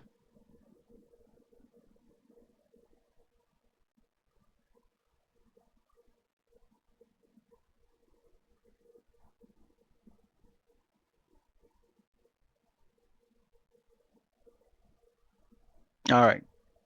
So 1 point for Tinkles, none for EV, 1 for Velis, 1 for Carly, 1 for Rack. So with that, that's the 3 rounds. Who's at the highest? I think 3 with EV. Not EV. Velis is at 3, right? Because she got 2 and 1. Yeah, should be. I only have 2. Okay. Yeah, I succeeded with this round and last round. Because I got an 18 this last round and I got a 9 this round, I'm pretty sure.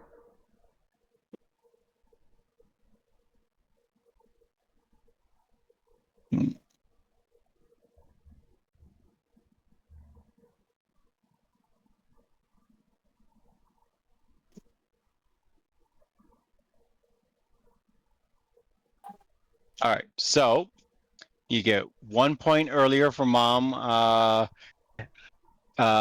sticking up for Delmora and telling everyone that she's supposed to be here. Mom spoke out about that, and I didn't add the point yet.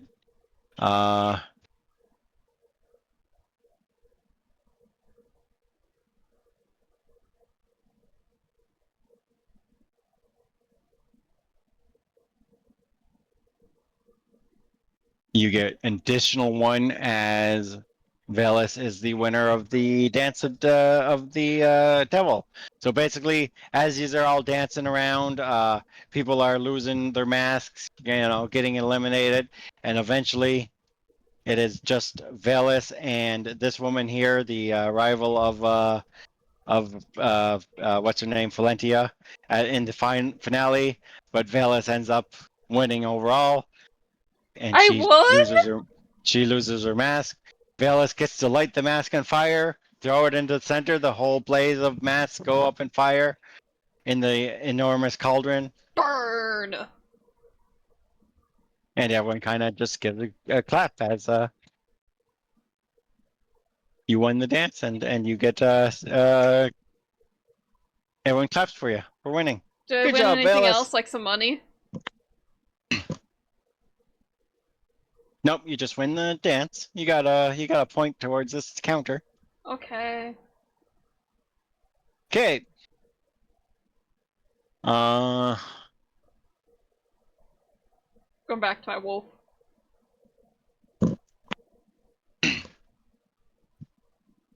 If I've won, does that mean that people are gonna approach me?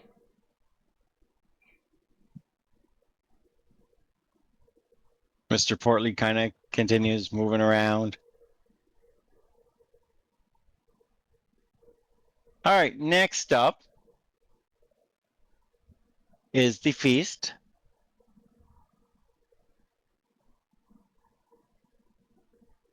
The feast. Food? The feast. Food? Food? So they bring you all upstairs. Food. Do they have steak? Any fine meats? Red Doesn't meat? matter.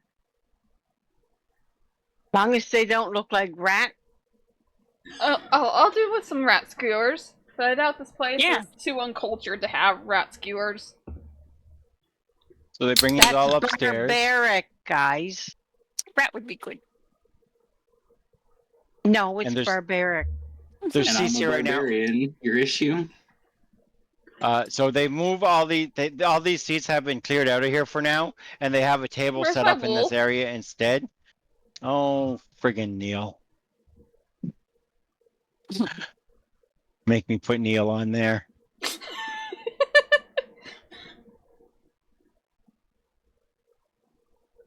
Everyone gets their hero point now.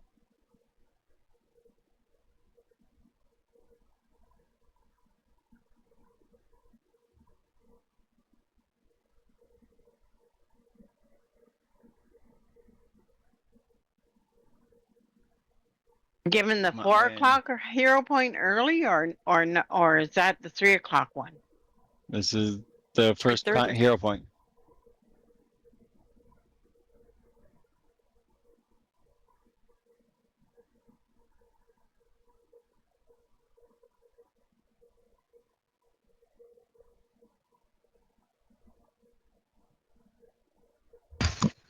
So everyone gets a hero point now. Mulberry I have on there. I add the hero point myself. Yeah, add the hero point. You just have to add it yourself because I'm not using the other thing right now. The manager.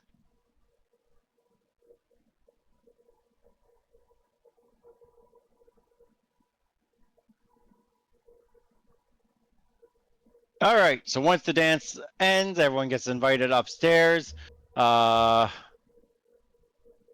da, da, da, da, da, da, da. So the first half hour of the feast, they bring out appetizers and drinks, a combination of fruits, slices of cheese, olives, pickles, and a selection of fruit juices and ciders. While the second half hour consists of the main course, silver salmon with dill, garlic roasted boar, and various grilled vegetable dishes. Dessert is a collection of sugary pastries and small glasses of sweet wine. Is served at the end of the hour with the guests when you're expected to relocate back downstairs into the main auditorium at the end of the hour. That board is not gonna last long. Meat.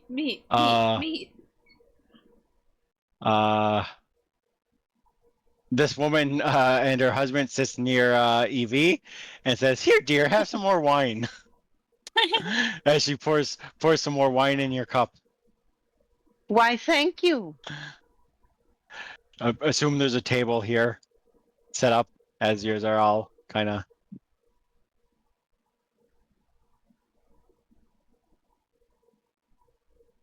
But you at the end of the table here. Here, dear, have some more wine. As she's trying to get you drunk now. Oh yes, I know I know what she's trying. Can you switch out of character? Can you switch homeless woman and Kyle? Homeless woman and Kyle. Thank you. Homeless one. All Why? right. Don't you like the look of that one? No, She's I fine. forgot her name, and so that's just her title now, homeless woman. Delmona. Belmont?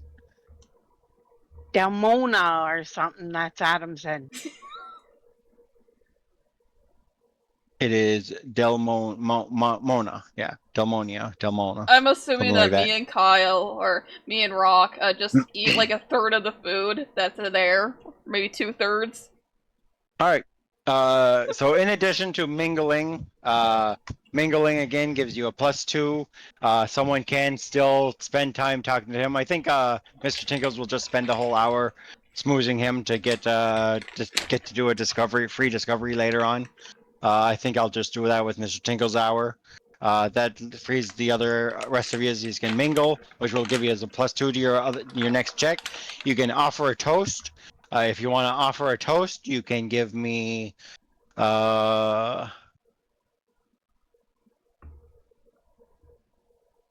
So when you're offering a toast, you can either offer a toast to one of the guests, and if you have some of their one of their, like if you look at some of their weaknesses, if something comes up, you might be able to get a bonus. I forgot to mention it during the dance. I wanted to say Montman ends up. We'll go back for a second. During the dance, Montman ends up tripping up and knocking someone over. I just want to say that. So, would anyone have reacted to that? A couple of the guests kind of laugh at him. I offer him a hand to get up. Did he All right. fall over as well? Yeah, he trips and falls over and knocks someone else over as well. I offer both of them a hand to get up.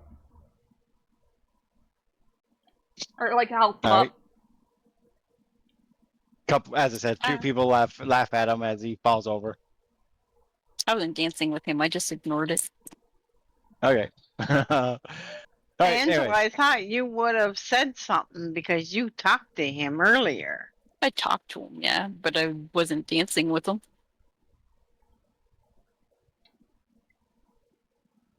Do I not get any points with him for helping him up? Here, I'll help him up and say, yeah, it's fine, everybody. Goof sometimes. All right. So if you want to offer a toast, it's deception or diplomacy. Diplomacy would be like an honest toast, praising the person. Deception check would be a kind of a humorous toast, where you might actually be trying to make fun of them. And it goes against the will DC of the. It goes against the will DC or perception DC of the person that you're making a toast to. So if someone makes a toast to this guy who's at a -4 now for the full event, it goes against his checks, right? So if you want to offer a toast, it's either deception. Deception goes against his perception DC. Diplomacy would go against his will DC. Or you can engage in proper etiquette during the feast, which would be a society check. Yeah,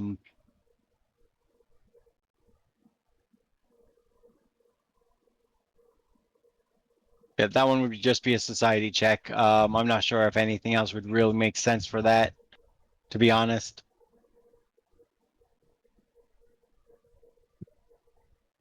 Or you can mingle to get a +2 to your next check.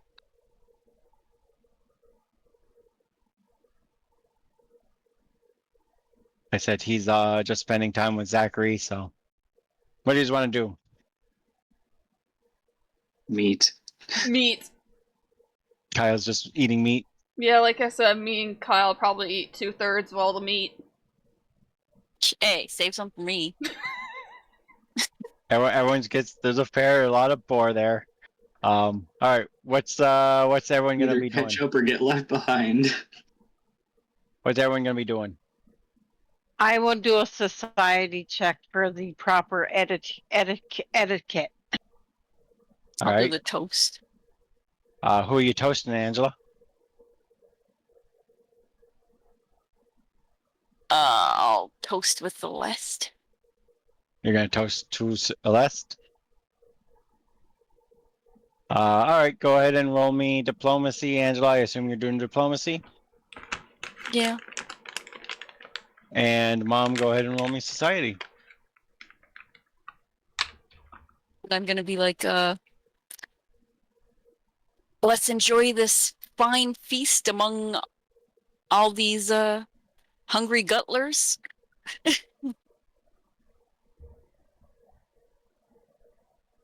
And crapulence. And hope they don't eat all the food on us. Uh-huh. As Angela's trying to trigger her weakness, which was making up words. Get a +2. So plus Angela, you get a success on your check. Or you didn't roll your check yet. Well, roll me your check. What was it? Diplomacy? Diplomacy.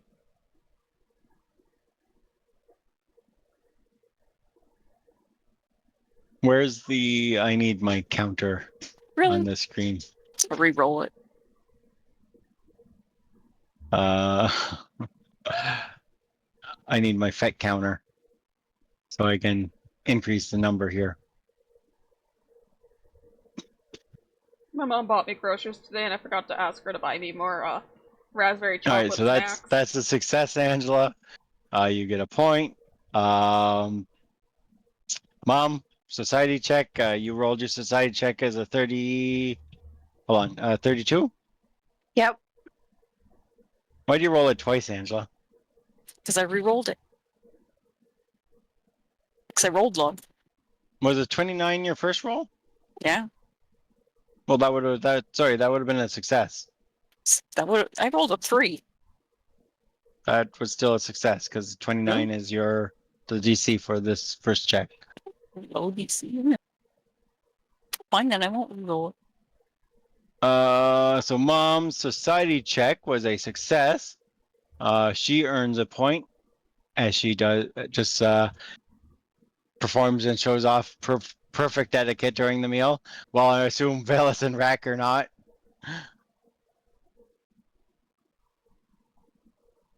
Their etiquette is etiquette. What? Who needs proper etiquette? Who needs it when there's meat involved? Angela and Evie, what are you guys gonna do for your second half hour? Oh, we have a second half hour. Yep. Well, what else are you supposed to do then? What's the other thing that you can do? You can offer another toast. You can engage in proper etiquette, or you could just mingle and get a +2 to your next check of the night. What's the etiquette then? Engage in proper etiquette is a society check. Oh, no, I'll just do the toast. Doing another toast with somebody else, I guess. Toast someone else. If I remember, these are getting a minus on a couple people here because a couple people got some minuses. I'll do a toast also to the orc that I'm sitting beside. Yeah, they have -4 penalties.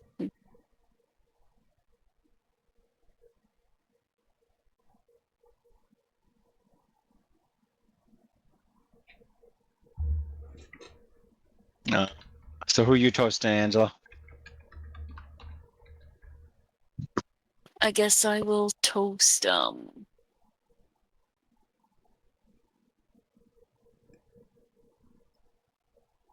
toast Mopman. Mopman? Yeah. All right, go ahead and roll me your diplomacy on Mopman.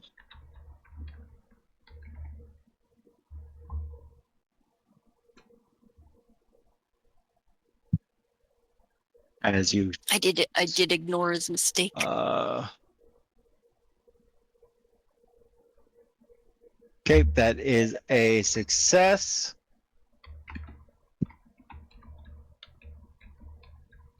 There's no critical successes with this, right?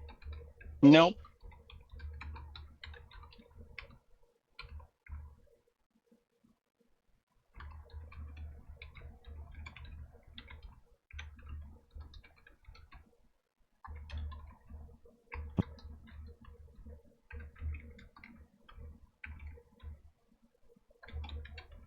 And the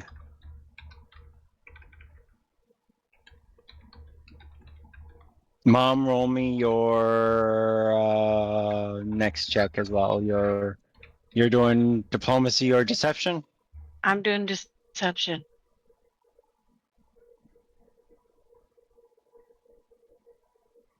I'll re-roll that one. That one.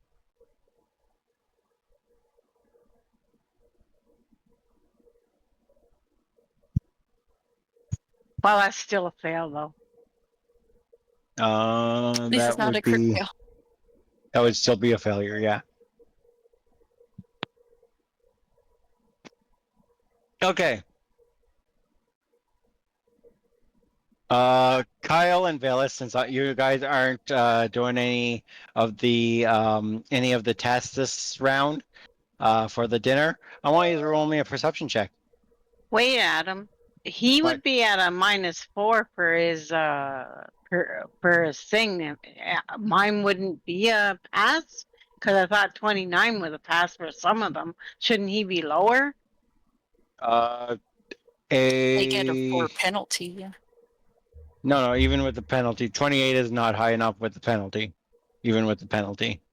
Oh, because I thought some of them all were at 29 for some of them. 29 was the DC. Sorry, I said 29 was the DC, but then I forgot when I said that it actually goes against their will or perception DC. So 29 was not the DC for this, because it goes against their checks. Okay, all right. And for Mom's deception check, it would have gone against their perception DC, which would have been a failure. Okay, I accept it. Okay, Kyle and Velas, roll me a perception check real quick. Yes, sir. Eyeball. 18. Velas, you see Mr. Portley over here, and he grabs a tray of the cupcakes, he turns around for a moment, does something, and puts it back. Then he takes another tray and does the same thing. Poison.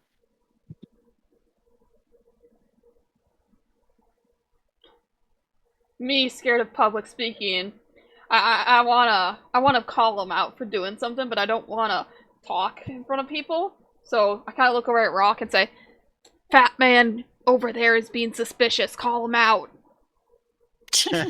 you tell Rack to call him out. I don't. He can't speak either, but I don't think he'd get scared of people judging him. Yeah, no. I kind of explained that he was taking the cupcakes and doing something suspicious with them. Give me a moment. So you're gonna stand up and call him out, or no? Up to you. I will. You will.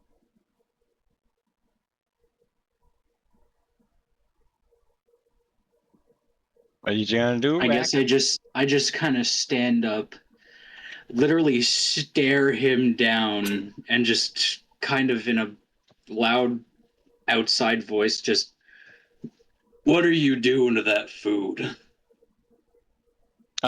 He looks at you and he looks kind of, he looks nervous at him for a moment. He says, "What? What? No, I did nothing." Can I add intimidation to it?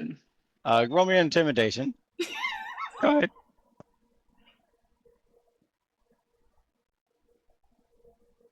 30. What's his real DC? Give me a second. He looks a little bit intimidated. With that. I wasn't doing nothing. I was just putting, the last minute seasoning on it. Why do cupcakes need seasoning? What? I say that. I assume everybody's gone quiet with Kyle's outburst or Rock's everyone's outburst. Everyone's kind of looking at this guy at the moment. And then I just say, "Why do cupcakes need seasoning?"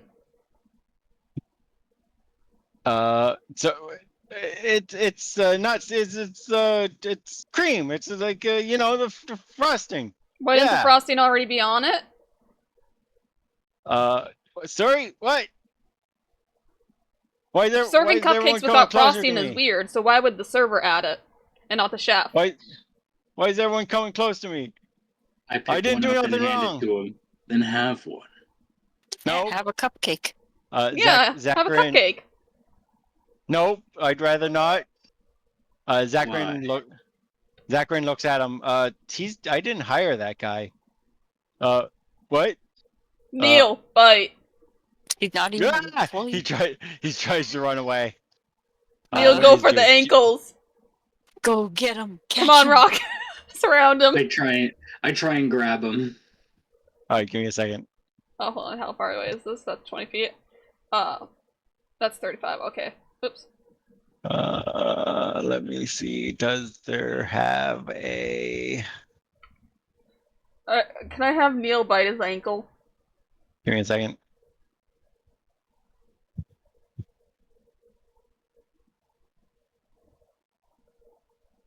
What are the other guests' reaction right now, too, by the way? They are kind of, there's some chitter Watching chatter the among show. them and watching the show.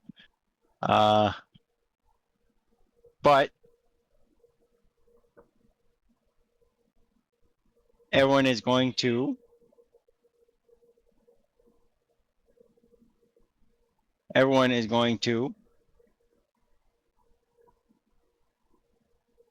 roll me initiative as he drops his illusion.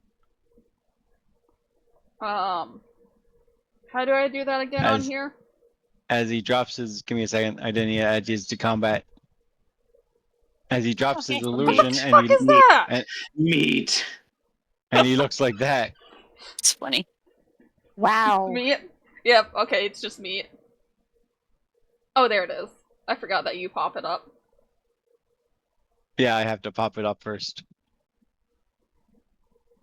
As far as weapons, you could have had your weapons here. There's nothing saying that you couldn't have your weapons at the event. Oh, So. Kyle just went red. All right. He gets to go. And he is going to.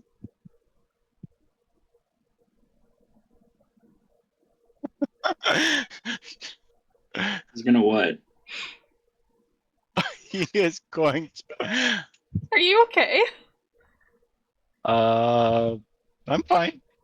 Hold on.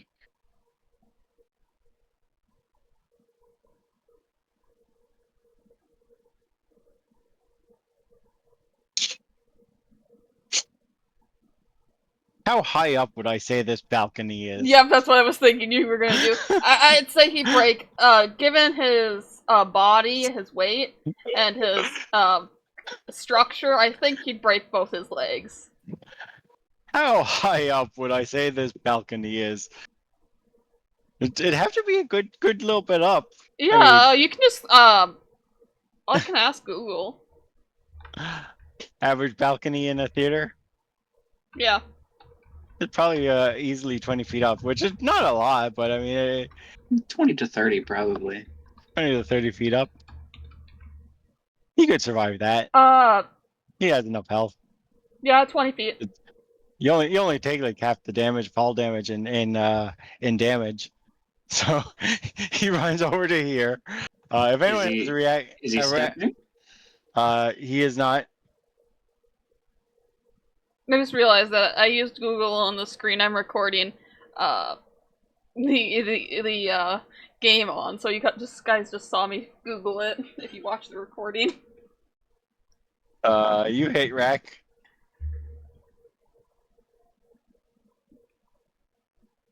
You do 48 damage. His next action. Anyone else have a reaction?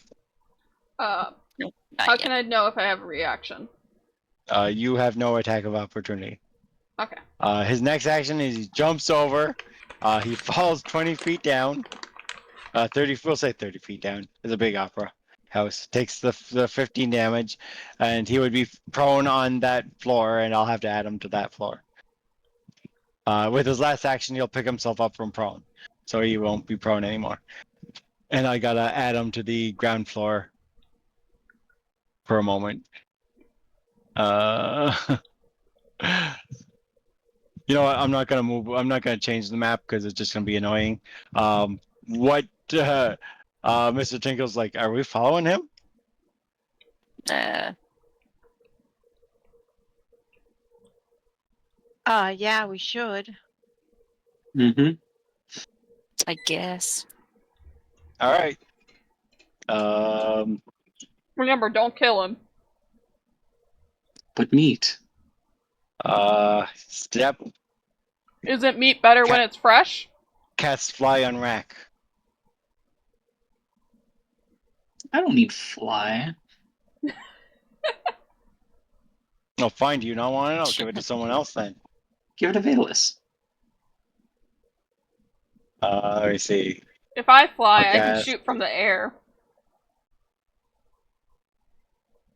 Sick 'em, Valis. Do I have to wait till my turn? Yeah, you have to wait till your turn. Okay, that's what I figured. Maybe you Evie's should turn. have flied the dog, maybe. Okay, me's turn. Well, first of all, I guess I got to... Give me a second though. Before you take your turn, because I want to check something. I believe this set of stairs will take you down. Because there is a set of stairs like right here. I'm gonna check it here actually.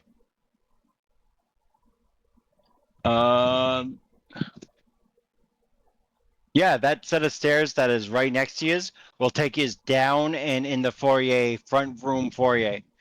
So if you come this way, you can get down. I can use this. This is probably the set of stairs that you use to get up here in the first place. I probably can use this, explosive leap. And I'm gonna actually put him downstairs by throwing him.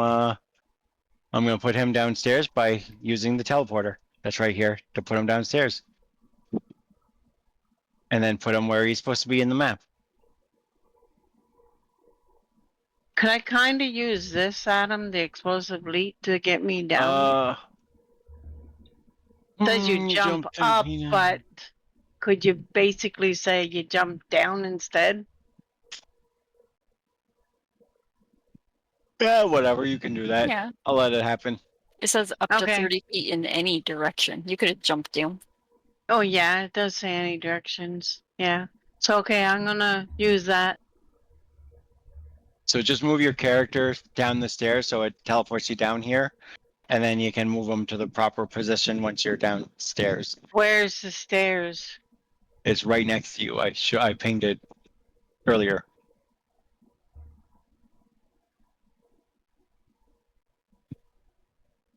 And then move your character out of the foyer into the room where you would have landed. Where is he? Out of the foyer. Come down here. Yeah, come down here.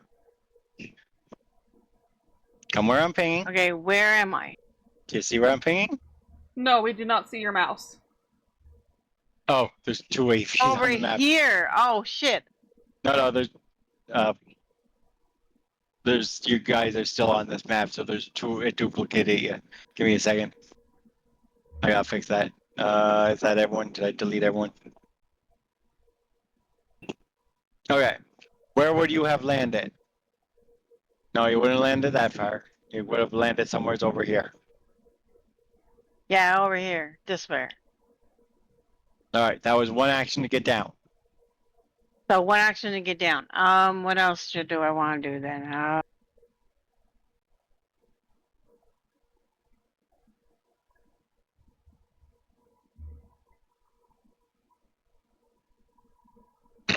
When you fly, can you fly diagonally and that just counts as walking?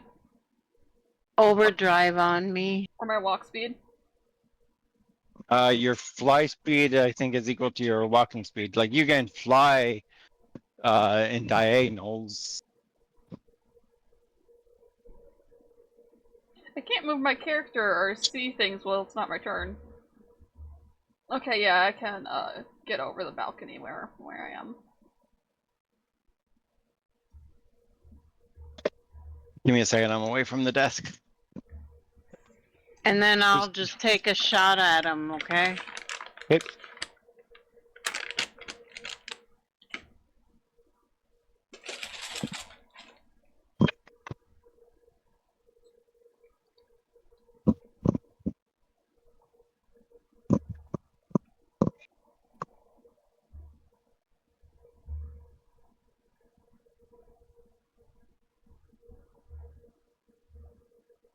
And then he says, "Curses! I forgot there were stairs there."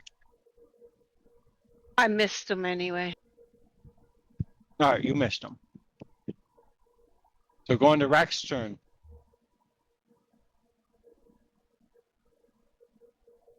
Okay. I'm going to go back upstairs for a second so I can see Rack. Rack kind of wants to jump and just leap off towards him. Would that be one action or? Yep.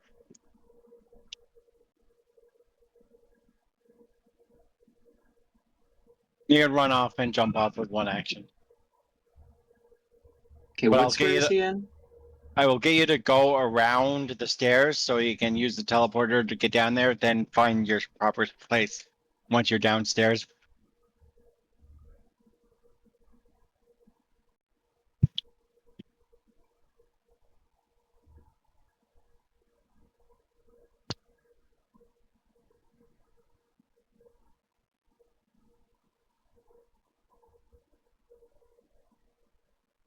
Okay. Now, when you're down here. Before I drop to the ground. Well, you're going to land prone and take 15 damage. Yes.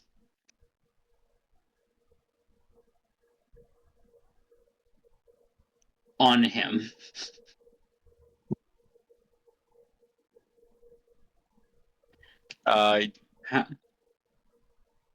You're trying to fall on him? Yes.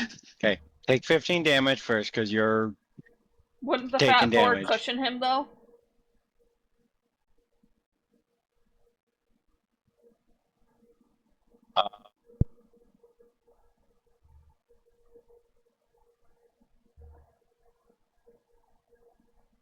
What's a good DC to use for this?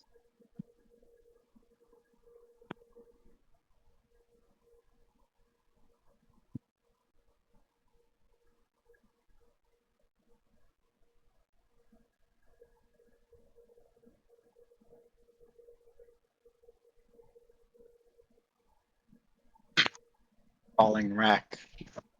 Wouldn't I just use my unarmed attack against him? I feel like that would work.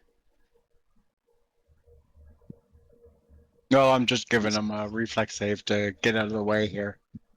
Okay. Roll me. Do this. Roll me damage on an attack. I'm going to use your barbarian DC. Would be the DC for his check, which he failed it, so he'll take full damage on the attack roll. Just roll me damage on an attack roll. Just an unarmed attack, I assume? Just unarmed attack damage.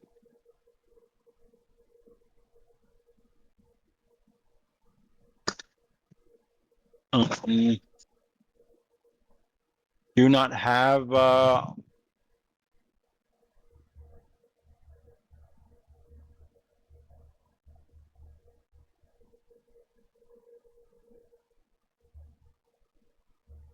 no, okay. Alright, well he'll take the 10 damage. That's one action. You land prone. I honestly feel like it should be worse since I'm large.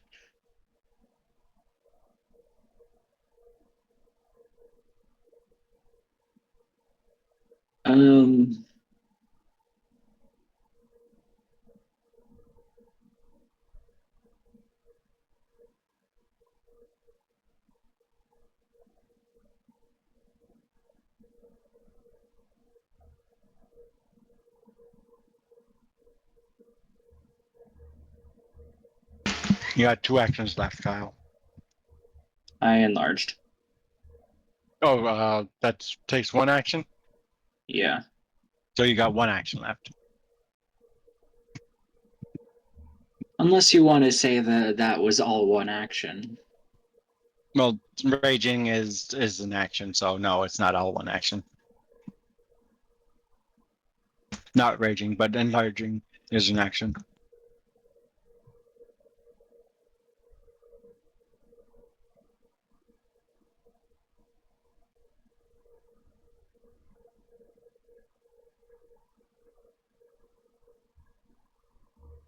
You got one left. What do you want to do? Does he fall prone or? No, he doesn't fall back prone.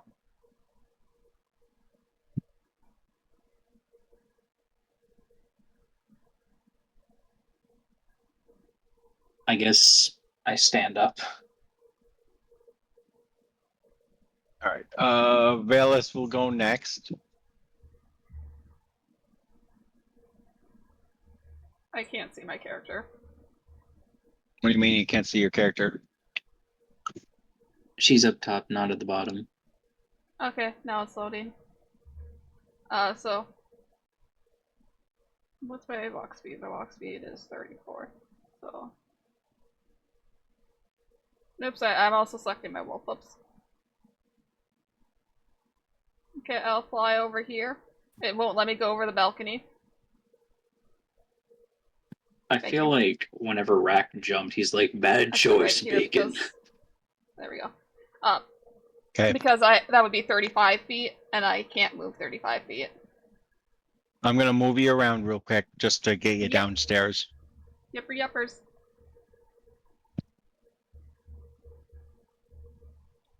So you would be flying right around here as one action to get to right there. At the corner of the first two chairs. And you also, I would have.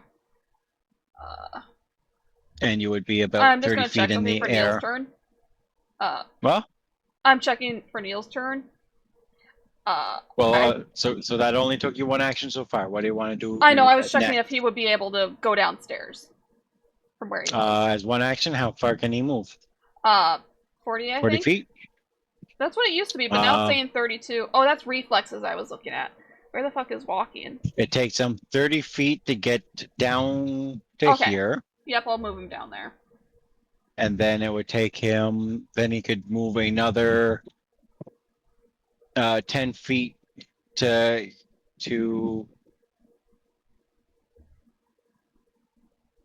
here as one action. Okay. And that would give you 2 actions left on your character. Oh wait, it would take him 2. I just wanted to check the distance he could walk before when my turn's over. But that would be 2 actions. Right now, okay, yeah, I get you. So he got one action as free, right? Yeah. So he can get to where I put him. Okay, I can't see anything right now. There's nobody here. What do you mean there's no one here? Who do you have clicked on?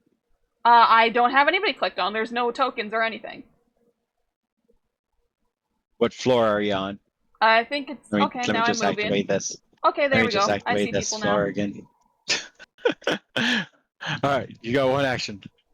Two actions. 2 actions, yeah. And crazy how all the people are down here as well. I'd like to hunter mark the pigman, and that would be this. And actions and up here. Nope, that's point blank stance. What I was looking at. Okay, that. Use. And then I'd like to non-lethal shoot him. So that gives me a minus, right? Mm-hmm. -2 to the attack roll. -2? Okay. How do I add a -2?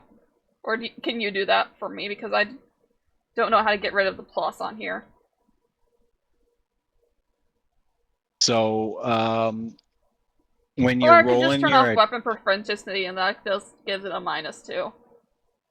Well, when you're rolling your attack, you can shift click as you're rolling the attack. That will bring up a window that you can add a modifier to it. Oh no, the window already comes up always. I didn't think. Okay, I thought that was normal, but anyways. And there's a spot that you can add a modifier to it. There's a but it only says +1, and I can't put minus or anything. You should be able to put a -1 in that window. Oh, okay, I see it now. I thought it was already a blank. It was just select. I was being stupid.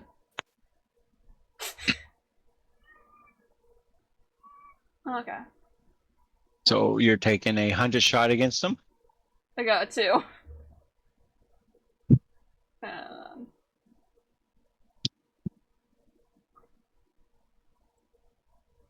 I thought it was always a plus because it wasn't letting me change it, but I just had to type the -2 in. You Critical can take hit. a second attack because it's a 100 shot. Yep. Critical hit. Is that a 20? That's a 20. Target is slowed 1 until the end of its next turn. So I do the Only a critical damage. That's a lot of glowing. And I remember this is a non-lethal, so. Alright, Curly's turn and non-lethal. He's still just injured. Curly's turn, and I will change the map so Angel can see your character. I thought he would have gone to badly injured, but I guess he has a lot of health. Okay, I will.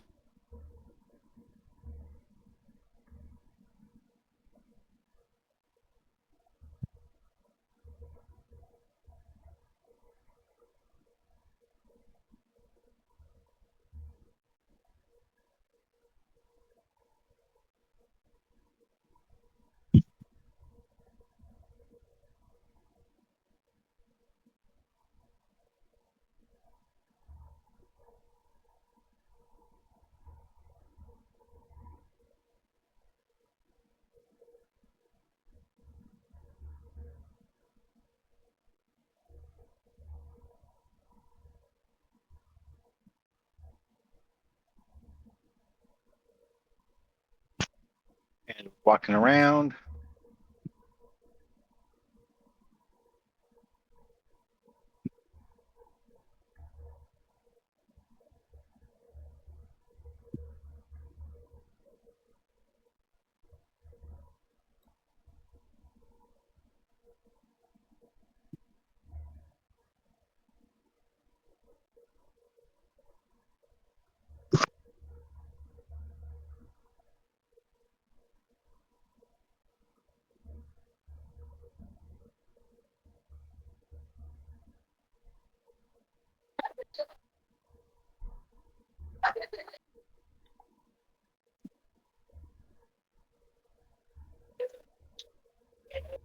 All my actions are getting to him.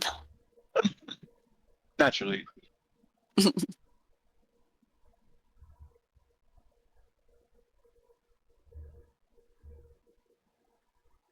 right, Mr. Pig Guy.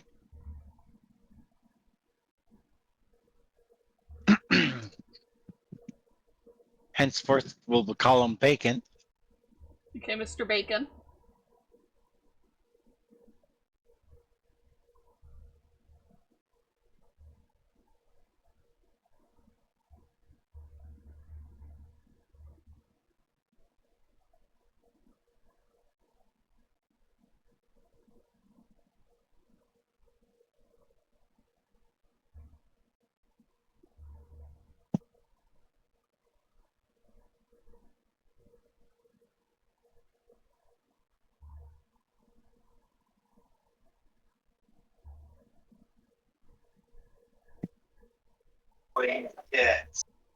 All right, Mr. Pig Guy is going to target Rack and try to bite him.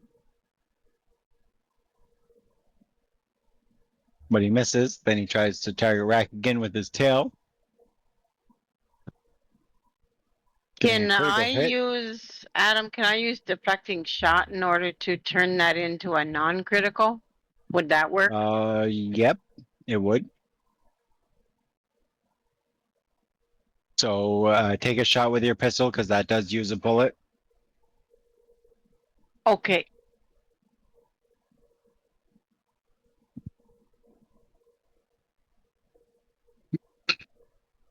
And it will only be a normal hit against Rack for 33 damage. Mr. Tinkles gets to go.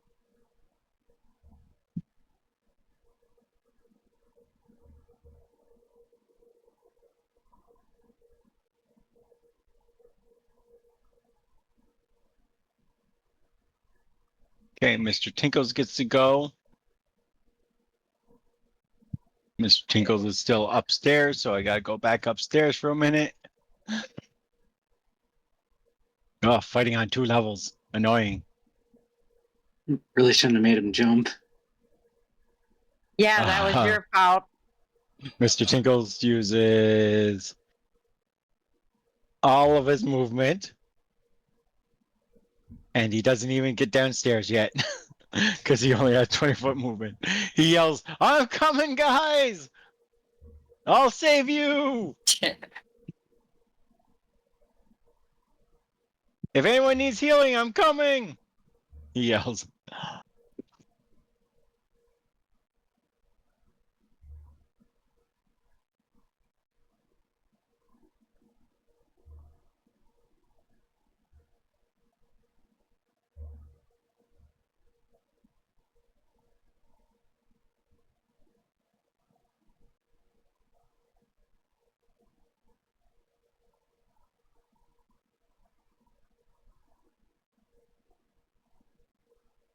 How long does the flight spell last? 1 minute. So 10 turns? Mom, your turn, eh? Oh, sorry.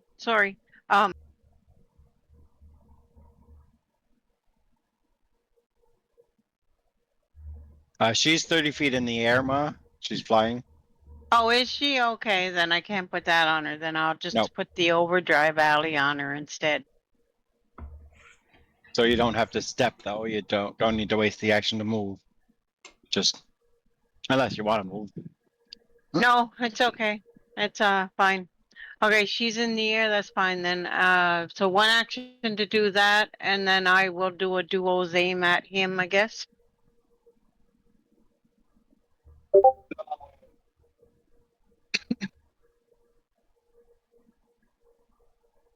Yeah, but it's telling me to give my last one the mall.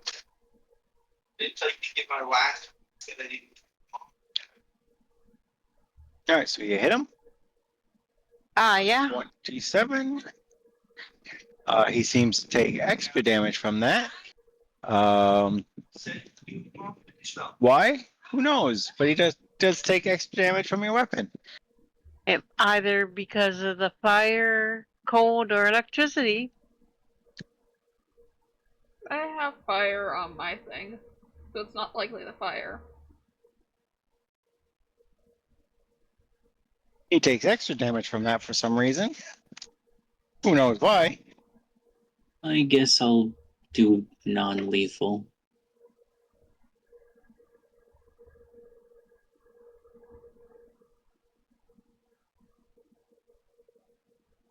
I think you miss. I'm gonna hero point that.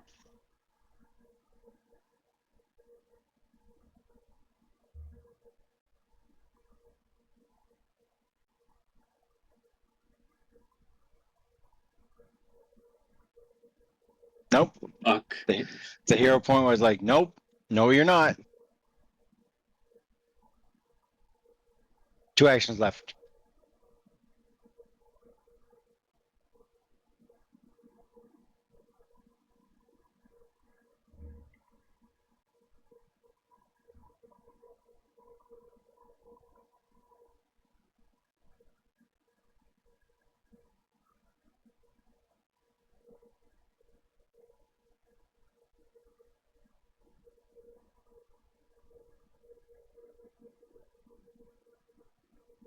What does backswing do again? Backswing means that you only take a -4 instead of a -5 to your next attack.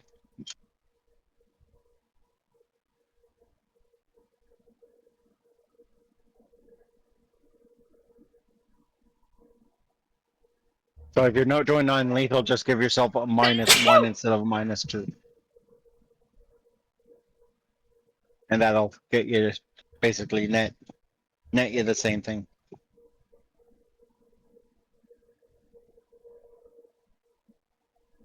Backswing only gives me a +1. Right. But you're doing non-lethal, which is a -2. So you should be taking -1 to your next attack. your multi-attack penalty attack, but it's -1 on top of what it is normally. So pretty much just take off backswing. Well, if you can apply backswing to it, just apply backswing. Like if it's a toggle, apply it. Just and it will automatically do what it's supposed to do. But you still gotta keep in mind that you're still adding -2 for the non-lethal attack.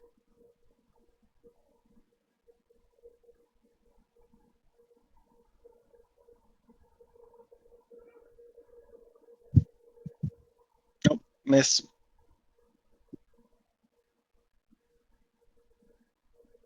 Last action rack. Meow. Meow. Upsy daisy.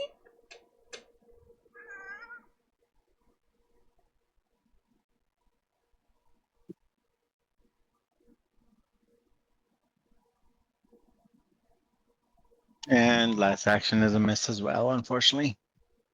Velas's turn. I attack Piggy with non-lethal. So let me Jasper, lay down, be a good boy. And then -2. Add. That's a miss. Do you want to take a reaction to shoot, Ma? Can I with only having the overdrive on her? Your reactions are not dependent on your buffs. Oh, I thought they were. No. Okay, then I'll take a strike then. Make sure it's non-lethal. Yeah, I can go non-lethal right at him. Then it's -2 to the attack roll. Okay. Because we have to question the pig. And instead of killing himself with poison, he's rather tried to make a run for it.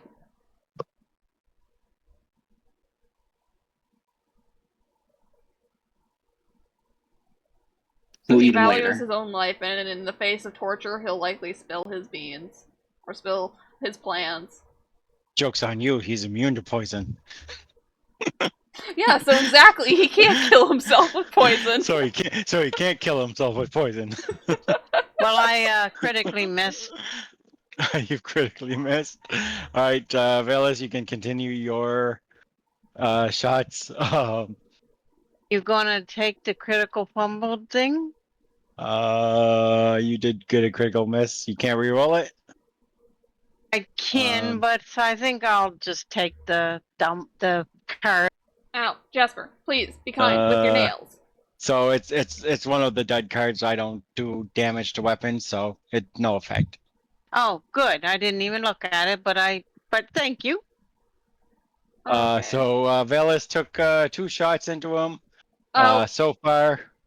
I'll re-roll 3 that shots. with a hero point. I don't know a quick way to re-roll it.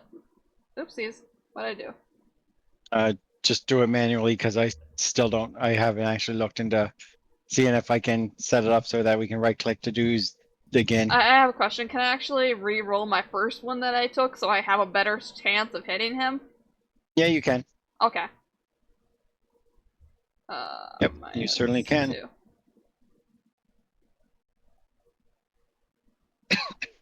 Hit. All right, you hit.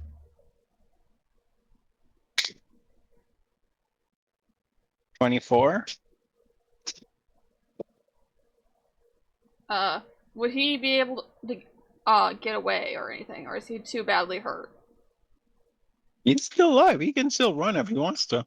How do we know when the non-lethal to stop with non-lethal?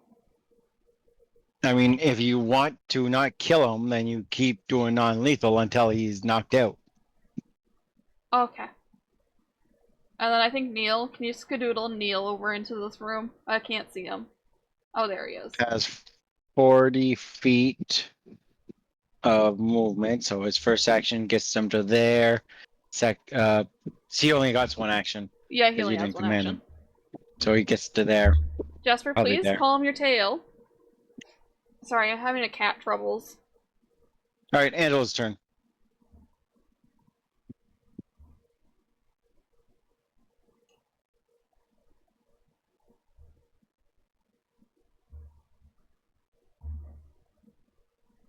Angela is exploiting him.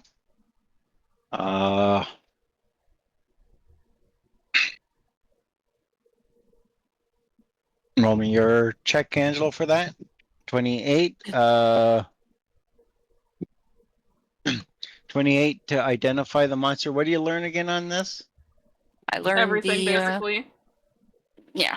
I learned the success, failure, or whatever that information is, and plus whatever the general knowledge. All right, so that is going to be a failure. So you recall a weakness on a failure, right? No, it just means I exploit you can vulnerability. create a weakness. Yeah. All right. So apparently this pig is allergic to pork. I create a weakness. Yeah. Yes, he's allergic to pork. I'm making him allergic to pork. So you coat your weapon with pork juices. There was a boar at the dinner. All right, Andrew, what else do you do? So technically, if I were to bite him, do extra damage. Are you a pig? No, No. because I ate pork. Oh, you ate pork. Because he ate pork, yeah. Angela, what do you do? You got 2 actions left. You hit him.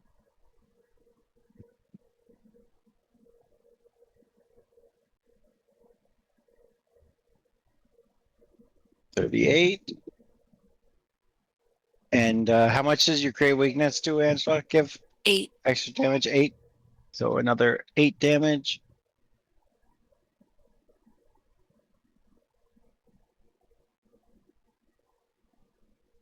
One action left.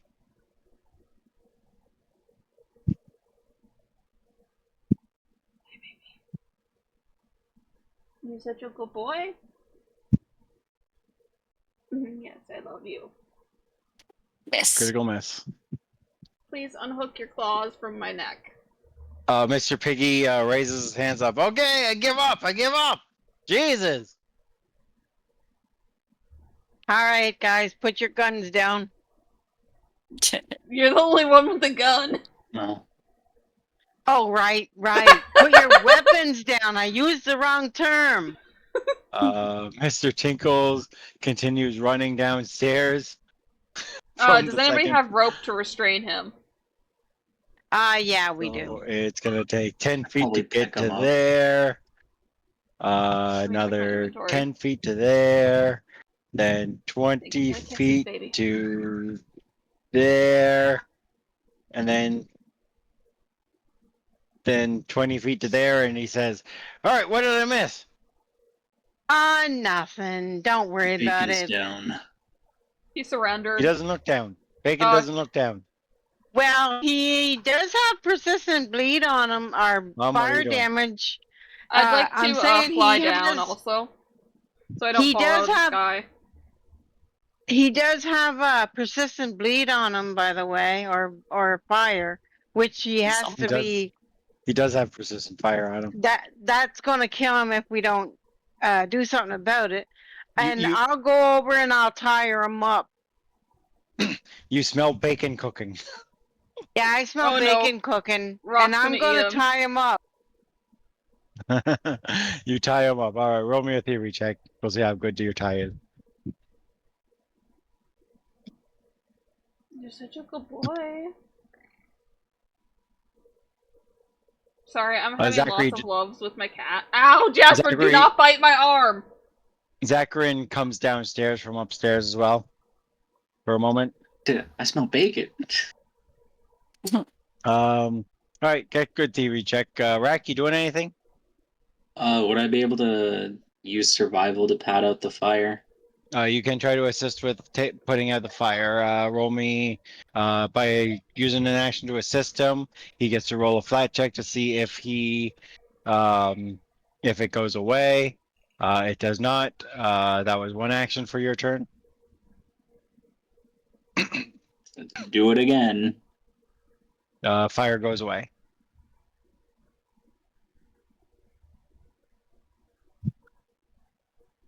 All right. Now we We'll have to. end the combat here. I fly down.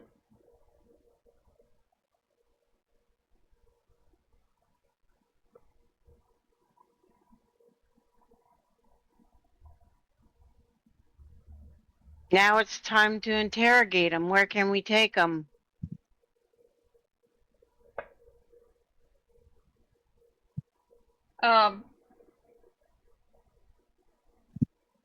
I just had a brilliant idea. All right. Let's put him in the big pot of masks. Perfect place to interrogate him. I assume the fire's gone out by now. Or the fire was put out. We can also fill it with some oil, and if he gets gets some resistance, we can cook him up. Mm-hmm. Do you agree with me, Rock? Of course. I'm pretty sure you're the only one who can carry him as well. He'd make a fine stew.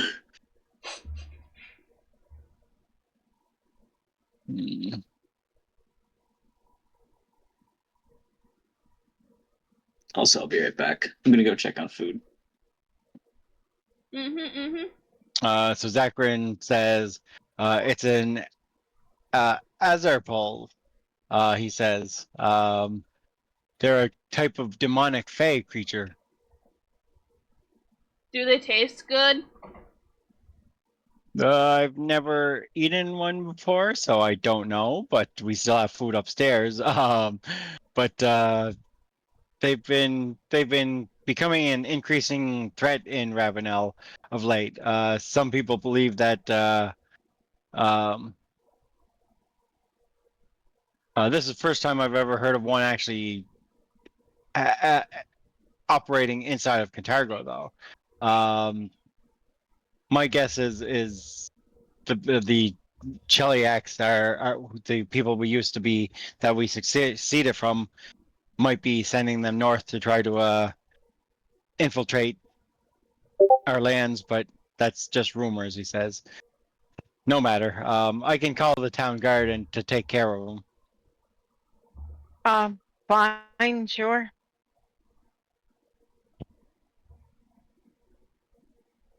And that way we can get back to the gala, he says.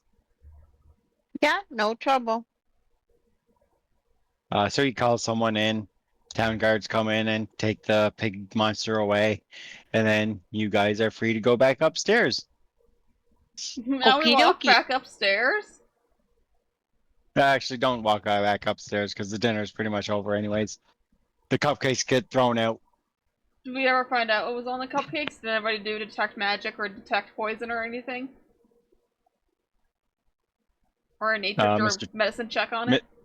Mr. Tinkle says I'd have to take a night's rest to be able to get a detect poison prepared, but I assume they're not good, he says. Such a mysterious seasoning.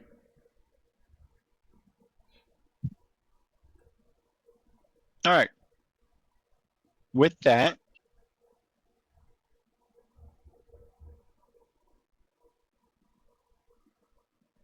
everyone comes back downstairs as we are going to go into the last thing of the night. So you're just going to all put yourselves back up on stage. This guy is no longer there because he was the pig. Being suspicious all night.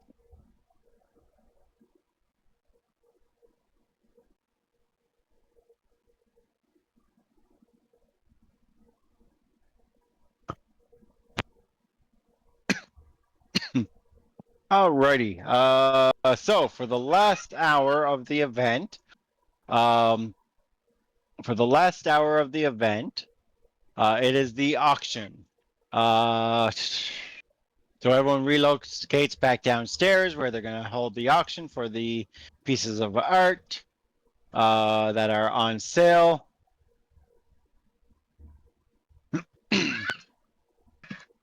Da, da, da.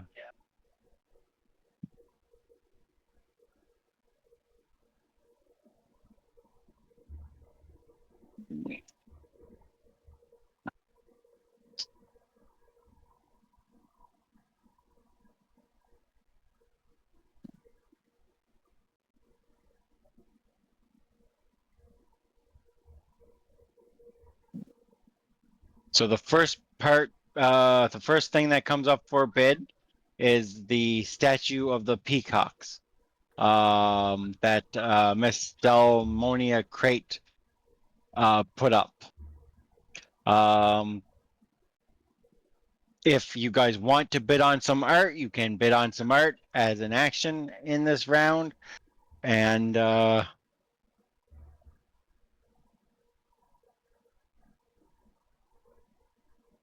yeah, that's pretty much all you're doing this hour is potentially bidding on art. So are we gonna go sit in the seats down here?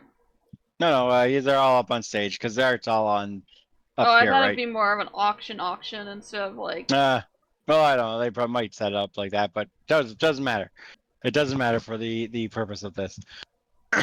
So the first piece that's up for bid is the sculpture of the burnt wood, glass, and porcelain that depicts a pair of peacocks in combat to the death atop a regal throne. What happened to the pig? He was taken away. Zachrin calls for the town guard to come in and take it away. So, is any PC bidding on this piece of art?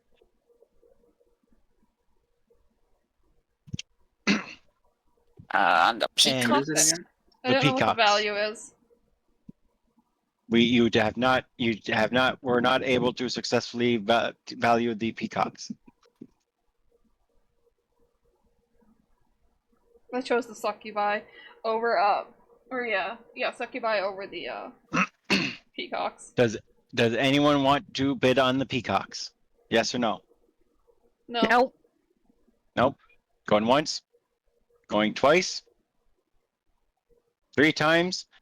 So the peacocks do eventually sell to some noble guy back here, not one of the important NPCs, and it ends up selling for 900 gold at the end of the bid.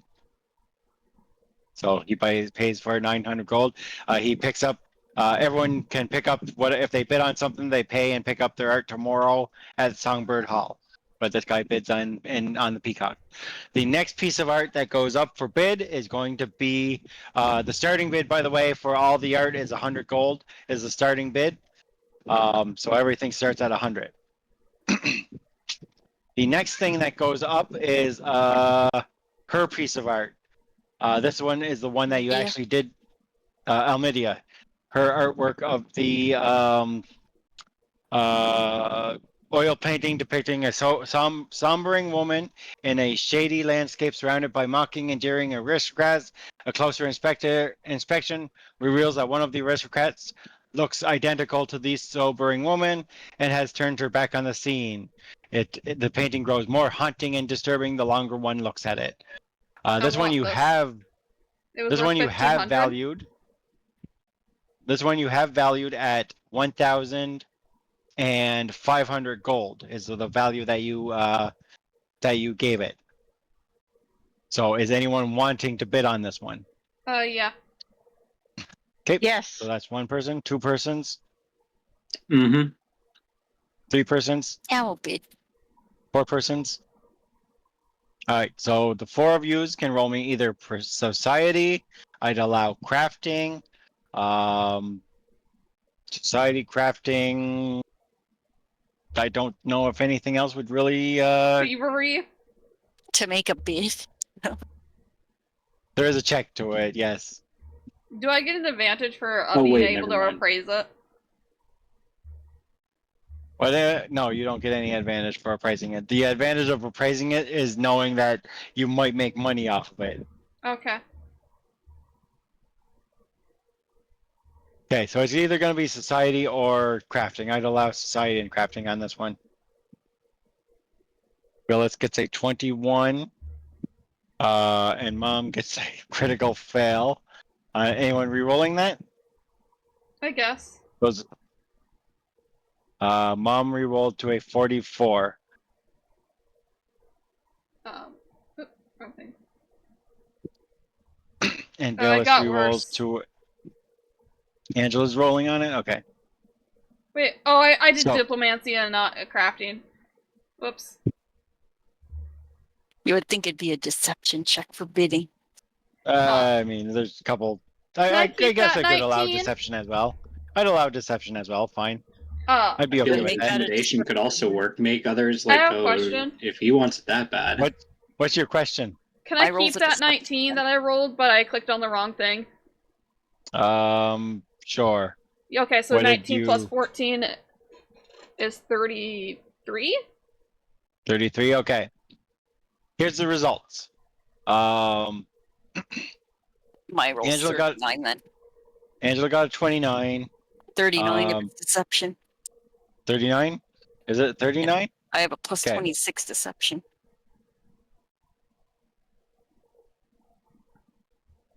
Okay. Velis got, what did you say you got again, Velis? 33. Okay. 14 plus 19. So Angela and Mom, you would give first choice. You were the highest. You do win if you want to win. The price goes up though. The final price after all the bidding is in ends up around 300 gold. So you can buy it for 300 gold right now if you want to. Yeah, I'll take it. Okay, so you're gonna. I'll let her have it.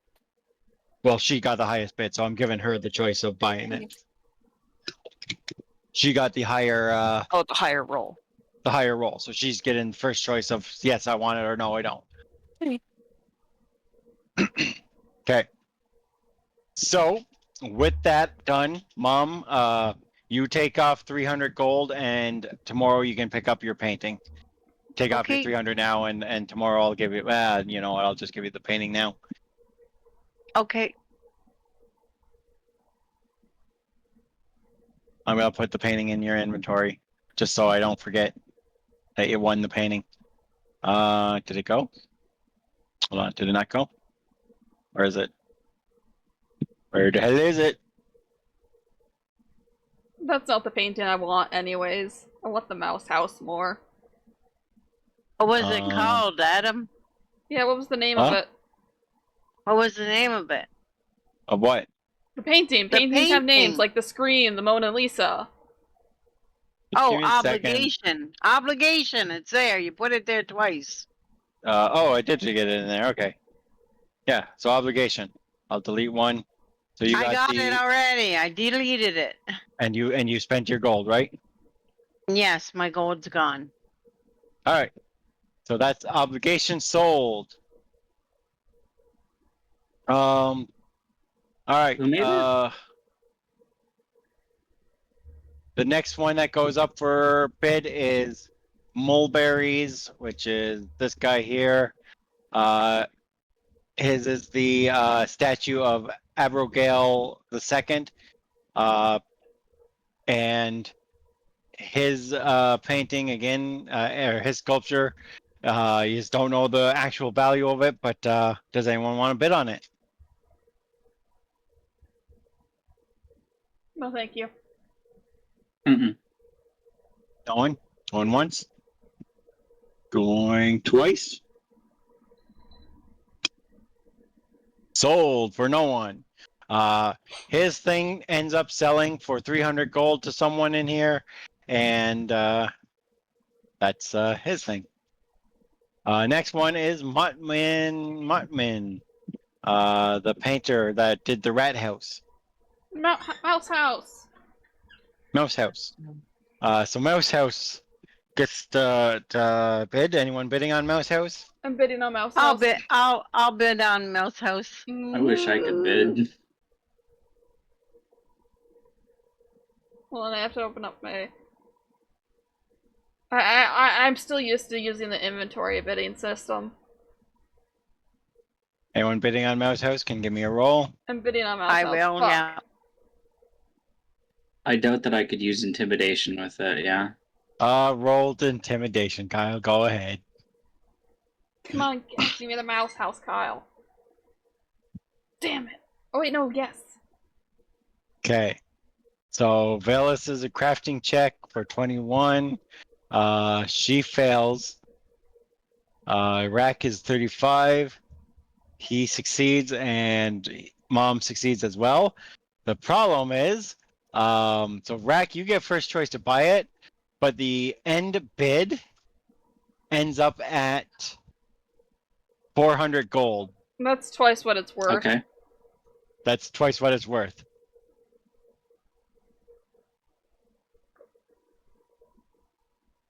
I don't need it if it's twice that it's worth.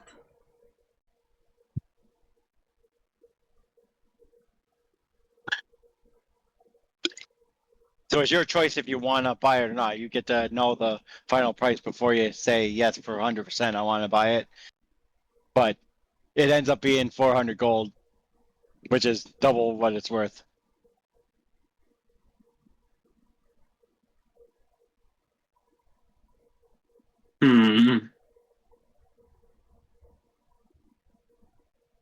What you doing, Rack? You gonna buy the yard or not? I mean, we're not gonna sell it. And we could keep it. Maybe later on down the line, it could be more expensive.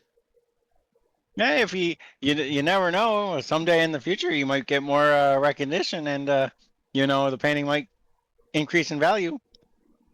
After the artist is dead. As a Mottman original. I'm gonna buy it. All right, Kyle, you can go ahead and paintings go way up in value after the artist is dead. Yeah, just like Van Gogh. He only sold 2 paintings. All you have to do, Rack, is corner him in an alleyway, kill him, and then All right. So the painting is called "To the Victor." I put it in your inventory. Make sure you drop 400 gold. I did. All right. So you bought "To the Victor" painting. The final piece of art that goes up is the Passion in Purple, which is the Succubi, which you guys have valued at 50 gold. The bid starts at 100, though. No, thank you. No, thank you. Mm-hmm.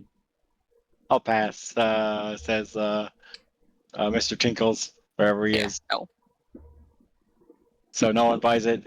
As the auction goes by, it does eventually sell to one of these unnamed persons. It sells for 800 gold, and you see Chopperly just look at his wife and kind of chuckle a little bit. Well, how much did mine go for? We still haven't sold it yet. We're not at yours yet. Oh, okay. So Chopperly kind of looks at his wife. You get the feeling he knows. Him and the wife know that was not worth 800 gold. But good on Abigail getting a 800 gold for something that's not worth that much. Oh. Finally, it's in the eye of the beholder. Finally, Mom's piece of artwork. Can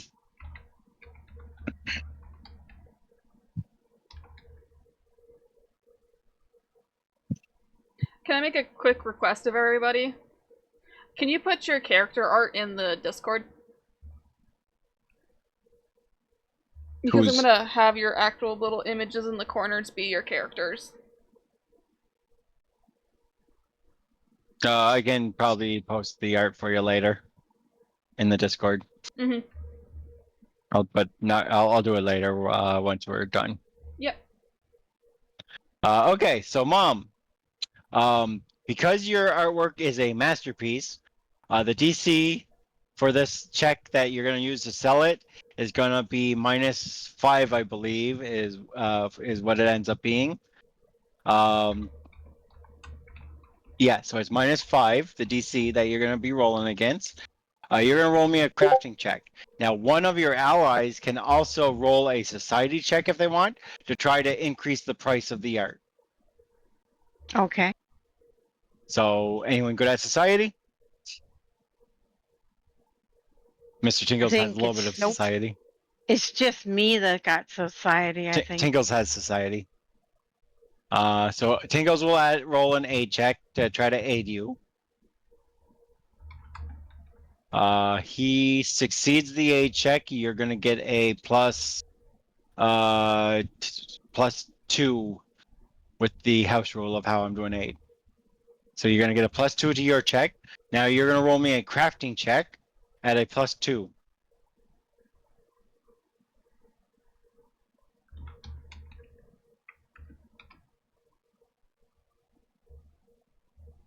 I mean, it's quite obvious who's gonna get it.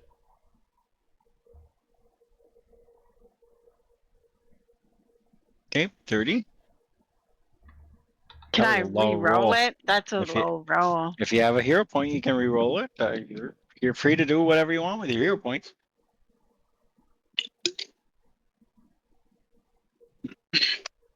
Did you give yourself your +2, by the way? Yeah, I did, and it still didn't make a difference anyway.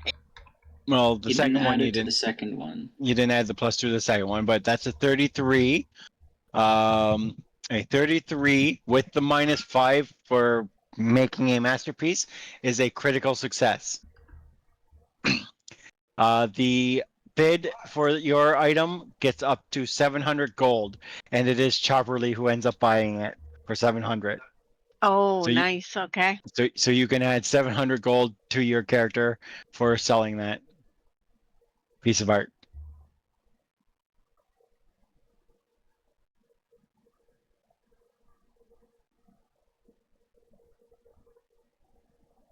Adam, put the money in the loot because I don't. Party loot. It's yeah for everybody. All right, honorable of you.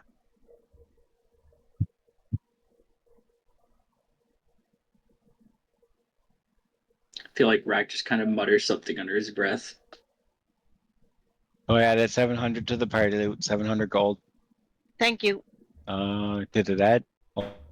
Yeah, I think it did. Why is there two gold piles? Doesn't matter. All right. What about the painting that you won that's worth 1,500? I'm going to just take my 300 off it and put the rest in the party loot also. So take 300 from the party loot. I'll give you 300 from the party loot, and then I'll just put obligation into the party loot. So you basically what you spent on it, you're taking back, and then you're putting the rest into the party loot. Yes, that's what I want to do. So I'll just add 300 back to me then. All right. So I added 300 to you. All right. Thank you. And the painting is in this party loot to share with everyone. Yes.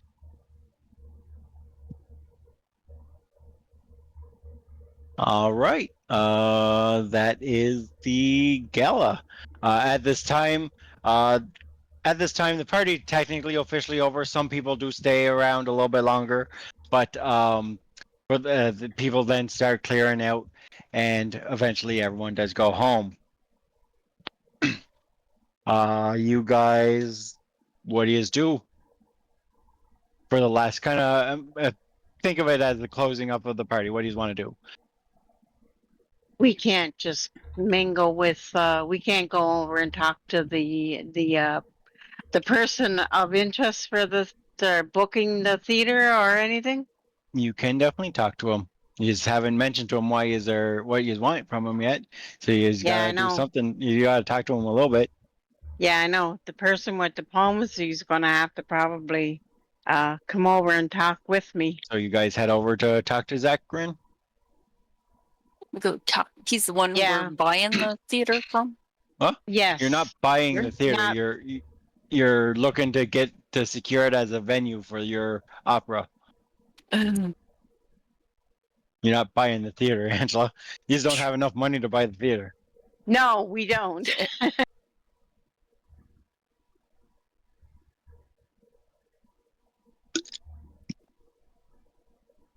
The person with diplomacy should be over here with us because it might take some rolls. Yeah, we're over here.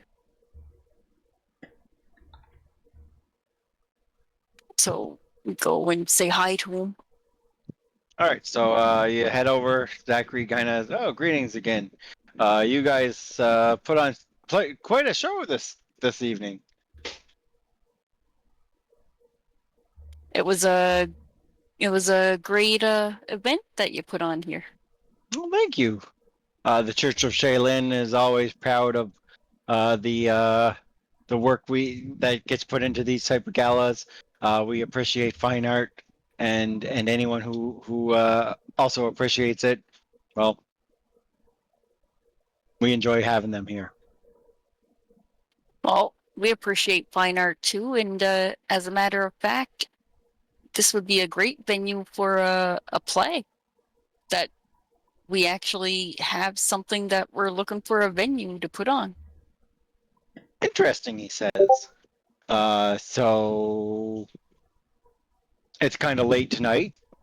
How about because you have been here for 4 hours at this point. It's 11 p.m. at this point.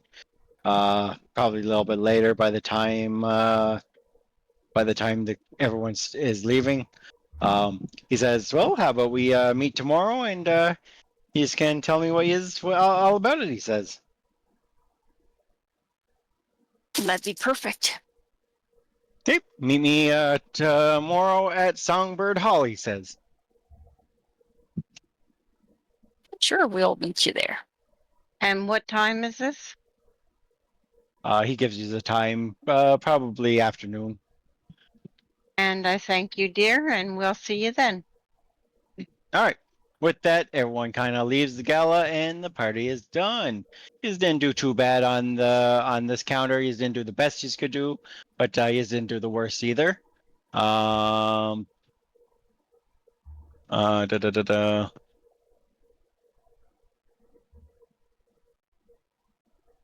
So everyone seemed to love you. Your group was undeniably the stars of the night, and by the end of the evening, it seems like everyone wanted to bid you a good night. So a lot of the NPCs kind of come up to you, bid you a good night. A couple people even asked for your autographs. You earn 3 production points that will go onto your production points. I will explain production points in a minute here because I don't think I've ever mentioned them yet. So we're going to go back to this map. Rack has no idea what an autograph is. We're going to turn off the music for the gala now. Did anyone enjoy the gala music? Sure. Nope. So I didn't even hear it. up here at the very top of the map, I got the production points. Right now, you currently have 8 of them. Production points you gather throughout this book, and next book you'll be gathering some.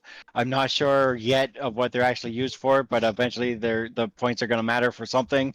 I just haven't read far enough ahead to know what they matter for. But right now, you're at 11. So yay, you're at 11 points. What that means, I don't know yet. Because I haven't read far enough ahead to know what that means yet. So Rack probably complained to the orc guy that he wasn't able to sell his painting because it wasn't good enough. all right. The next day comes and you guys head off to Songbird Hall, which is right there, not far from the Feathered Fox. And one of the alkalites brings you in so you can come talk to the good father. And we're gonna toss you on the map here real quick because I need to put you as an initiative for a influence encounter with the father. All right. So So we're going to go into an influence encounter with the good father. I'm going to put you into initiative. That everyone gets a hero point now.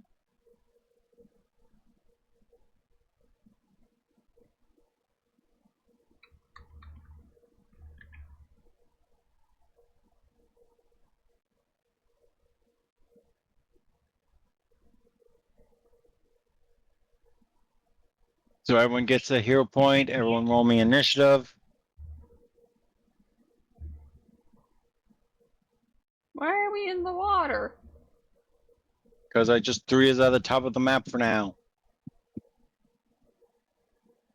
These are swimming. It's a big Damn it, ass Valis, map. where are you going? I'm swimming to land. I don't want to drown. Swimming to land, don't want to drown. Where's that wolf? He's already drowned. No! You lost him, I'm sorry. Lost him at sea. Geez, I rolled a 19 to swim. I'm not even not trained. All right. And that probably is a failure, right, Adam, for me?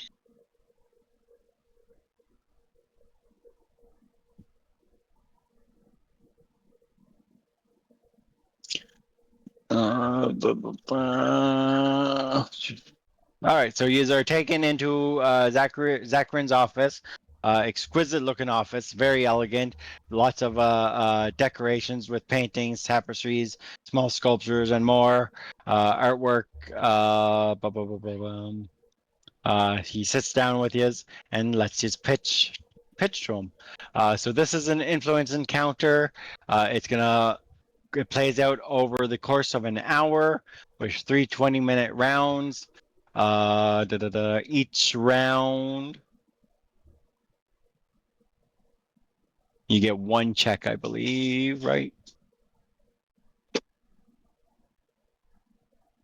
Yeah. So for an influence encounter, how it works is the character has skills that you can discover that you can use to influence them. You can try to discover using perception, society, or religion. And then trying to discover things, you can either discover one of his influence skills, or you could discover a weakness or a resistance. Okay. So you can discover either a influence skill or a weakness or a resistance. We will start the encounter with Carly.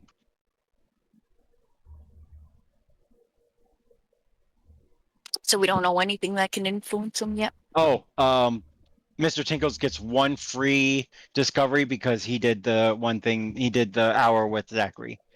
So Mr. Tinkles does get one free check to discover right now. So discover, he's gonna use his perception is his higher thing. So he gets a 38 on the perception check, which is a critical success. So he actually gets to learn two things. Mr. Tinkles will want to learn one influence skill. I'm going to roll a dice to find out what one he learns.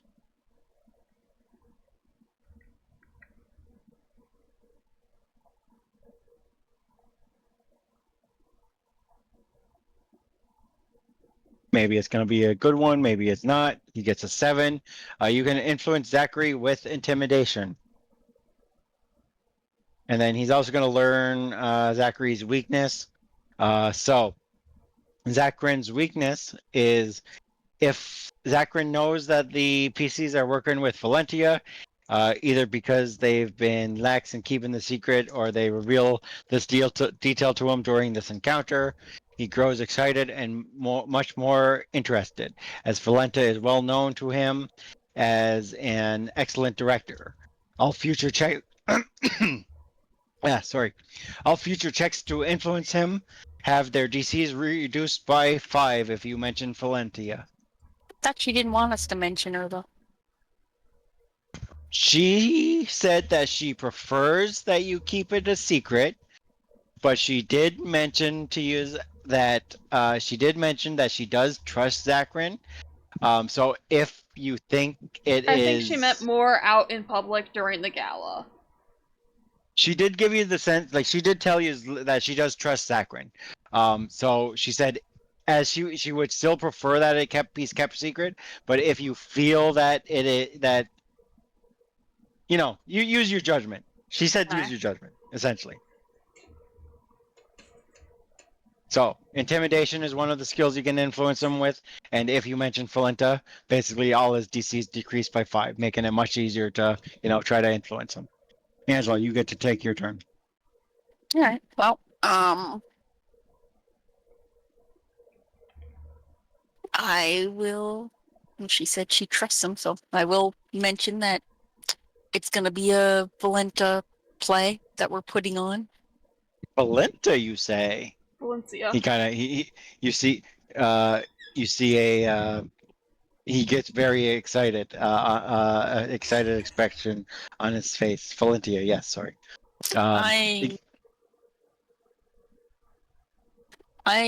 We didn't learn diplomacy, but I'm gonna try my luck with diplomacy.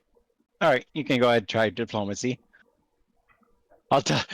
Diplomacy is usually a given on any influence check. I don't think there's any influence situation where diplomacy has not been included. 32, Angela, would definitely be a success. Not quite a critical success, even with the -5. So it is a regular success that gets you 1 influence point with him. Because diplomacy is, of course, one of his influence skills. Yeah, he'll learn 2 skills, because diplomacy is kind of a given. All right, Velis. So you know 2 things that you can use to try to influence them, either diplomacy or an intimidation, or you could try to discover something new. What is it to discover something new? Perception or society check. You can discover either a resistance. A resistance is something that if you mention it, you're gonna take penalties in the influence encounter. And what are you trying to learn? An influence skill or his resistance? Resistance. Okay, go for it. Roll me a perception check. Good job. That is not. Yeah, hold on. I know. Nope, that's not a success because the -5 does not get added to your discovery checks. It's just the influence checks. So you keeping that or re-rolling it or just? I guess I can re-roll it. Yeah, I have points. What? That is still a failure by 1. One Mr. more Tinkles try. gets to go. No, you can't re-roll again. I can't. You can only re-roll. No, you can only re-roll a dice once. Like you can only any dice roll you can only re-roll it once. It won't let me remove hero points from the little menu thing. Right click to add, left click to remove. Oh, okay. I was trying to click on the little arrow. Yeah, it's right click to add, left click to remove. You don't click on the actual arrows. Why are the arrows there then? Wow. Don't question it. Because it's whatever mod it is being done. Don't question it. Mr. Tinkles gets to go. He is going to try to discover. I mean, this guy's a religious guy. I could just guess that religion is one of his influence skills. He is a priest. He is a priest. As a player, I would probably guess religion is one of his influence skills. So you know what? I'll just roll a religion. 34 on religion would be a critical success. So that gets 2 influence points towards the encounter. So Zachrin kind of says that I'll let you know that Ellis Gudgeon has also approached me looking to premiere one of her works at the opera as well. I was strongly considering her at first, but Who knows? Maybe your offer will be better. I mean, you are working with Fallenta after all, he says. All right, Evie's turn. So there's no more skills to discover, right? You guys got them all? Still the resistance. You can still learn his resistance. You can still, and there are still influence skills that you can learn. He's no diplomacy, diplomacy, religion, and intimidation so far. Okay, so I'll learn another skill that you can use. And Right, I roll perception or society. Society, eh? Perception or society. That's a critical success. You get to learn 2 things. All right. So 2 influence skills or. Give me just 1 influence skill and a weakness. All right, give me 1, 2, 3, or 4, Mom. Why not roll 1d4? Oh, I suppose, yeah. 3, you can influence them with performance. His resistance is Zacharin, Lowe's, greed, and anyone who brags about finances or financial interests within his earshot. Increase all his DCs for characters to influence him by 2. Okay, so what does that mean? So we can't talk about wanting money. Don't talk about being greedy, and don't say something like, this play will bring in so much money. Oh, okay, I got you. Okay. All right, Rack, what do you want to do? He's currently no performance, diplomacy, and religion. Intimidation. And intimidation. Performance, diplomacy, religion, and intimidation. You can influence them with. I guess I'll go with intimidation. Go for it.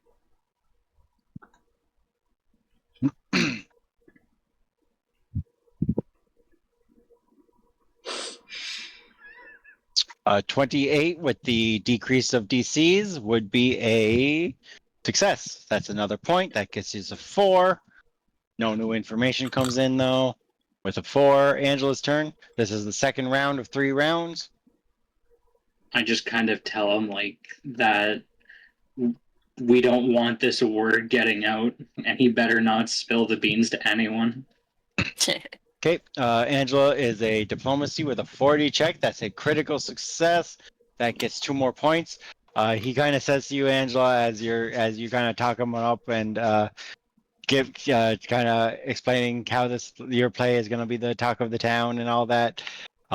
He says, I do admit that I don't personally care for Celeste's pride or the way she works to diminish the accomplishments of others to bolster her own fame. Having an alternative offer is definitely very compelling, he says. So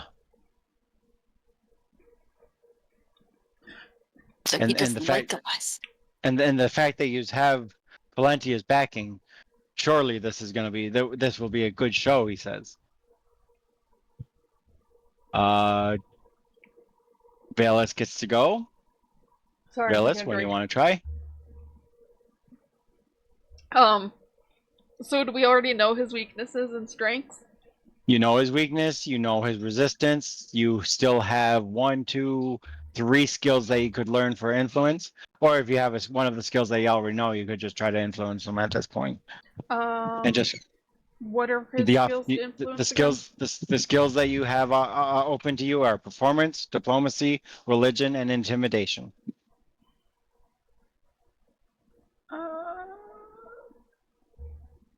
Those are the skills open.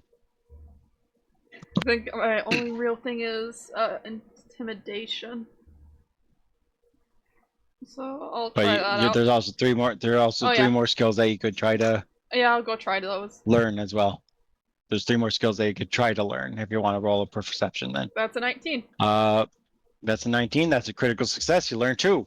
So 1, 2, or 3. I'll do Tell me 1, 2, or 3. 2 and 3. 2, 2, and 3. So deception and theater lore. So if you have theater lore or deception, you could use those to influence them with as well.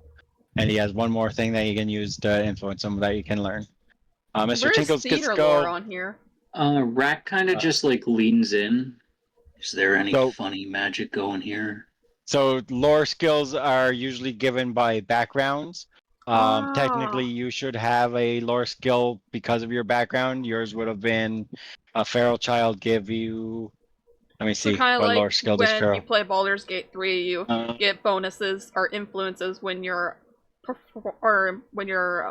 choosing whatever the thing is. Okay. Actually, feral child doesn't seem to give a lore skill, but So I Mr. have Tinkles lore has skills field in medic. medical herbs then, since Mr. Tinkles has warfare lore skill because of his battle medic, field medic skill. But your background doesn't give you a free lore skill, so that's stupid. you don't get one. Just means there was some other benefit to your background that was not a lore skill. All right, Mr. Tinkles gets to go, and Mr. Tinkles is going to try to influence him with religion again. Oh, not medicine. He's not trying to do medicine. He rolls a 9, getting a 31, which would be a success. He gets 1 point as he talks about Shaylin, the goddess of art, music, and beauty, and talks about how she will surely bless this performance of a lifetime from Valentia, the great Valentia. Mom gets to go. What you doing, Ma? I'm going to go on a limb and try to influence them with society. I think it might be the last one. Can I do that? You can take the guess. Try it. Okay. 7. Bad roll though. Maybe I'll It's still re-roll 30. it. It's okay. I'll keep it. Okay. Well, So he does not seem to take. He does not seem to.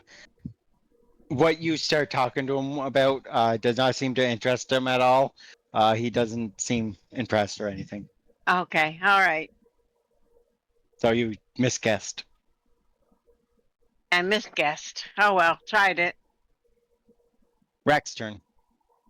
Wonder if it would be occultism instead.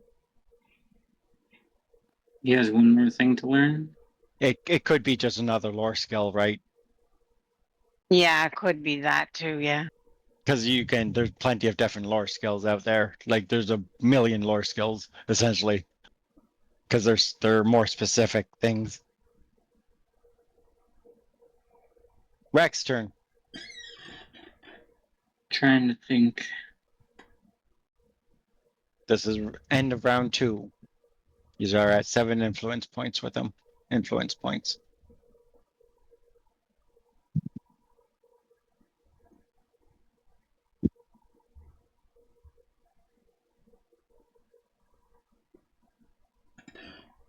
What do you want to do, Rec? I'm not exactly, other than intimidation, which I don't feel like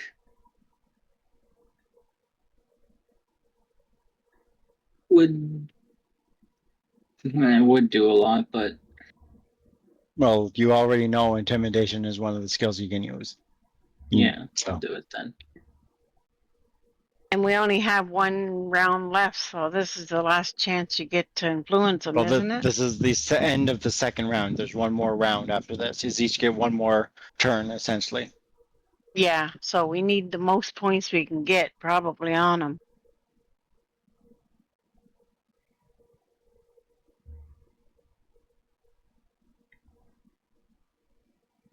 $31 is a success.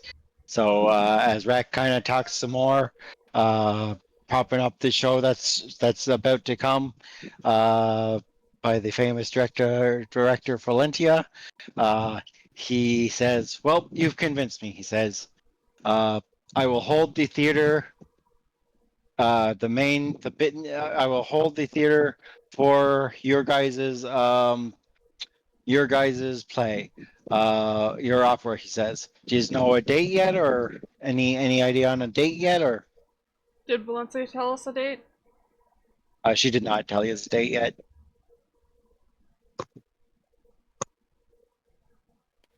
We don't have a date yet. All right, he nods. That's fine, he says. Let me know as soon as you can. Will do. Understood. Okay.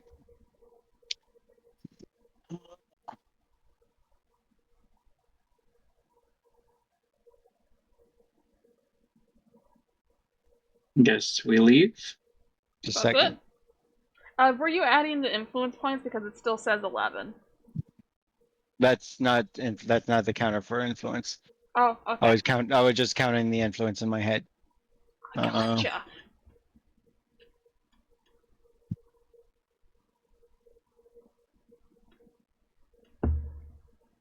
How high did we get with the influence?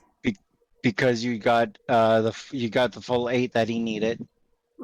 Because you got the full 8, is you get 1 production point out. That adds to that number.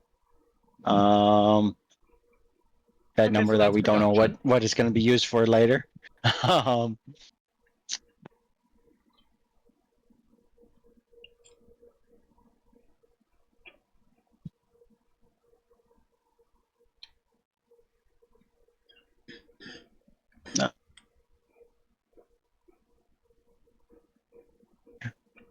All right. So with that, he thanks you for coming in.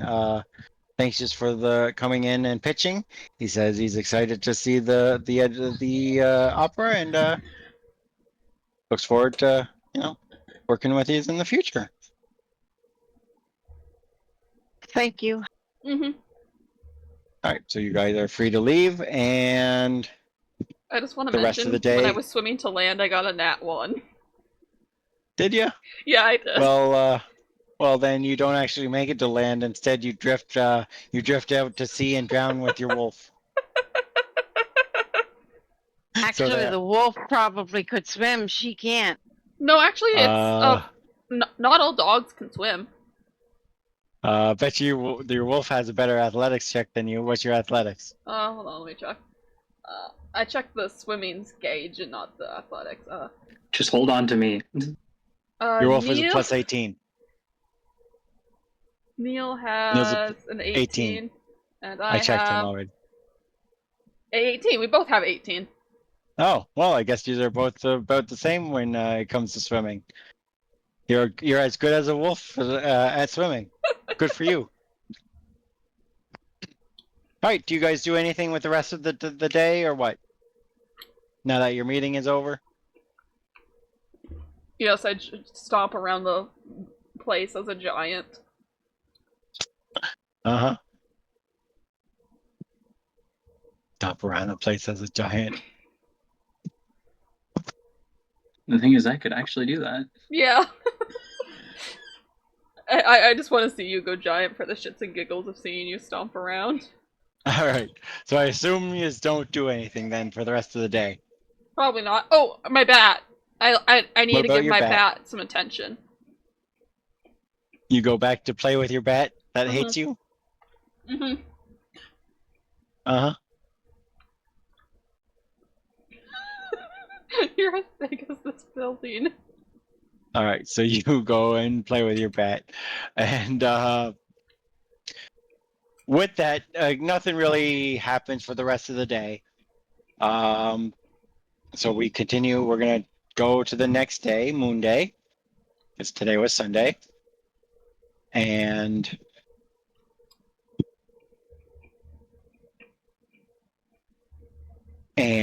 soon, pretty early in the morning, one of the attendants at the Feathered Fox comes knocking on each of your doors and lets you know that the woman in the she didn't give a name to the people, so because again she wants to as little people as she probably gave a fake name because she wants as little people to know that she's actually the one in town as possible right now.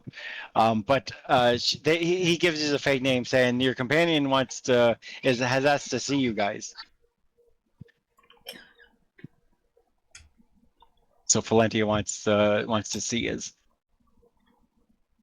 I shall go with my bat and my wolf. Okay, so we go see her. Mr. Tinkle says, "You haven't killed that bat yet? When are you gonna get on that?" I'm not killing him. He's my friend. What about the puppet? He's not gonna be your friend. You know, I heard bat wings are pretty delicious. I don't think the bat likes you. He very much does not like you. It's okay. Like, look, we'll be friends look, eventually. Let's ask him. Hey, bat. What did you name him? Did you give him a I name? named him Nox. Knox. Hey, Knox. Do you hate this elf? The bat just nods up and down. Oh, he's Wouldn't it be ready for a will check? Will you ever at the end of today or this day is the will check because it was 7 and this is the 3rd day. Will you ever like this elf? The bat shakes his head no. And I shake the cage. Oh yeah, that's gonna do it. Tinkle says, "Just shake him to death." With enough brain damage. Where did you learn to take care of animals? Couldn't that be called animal abuse?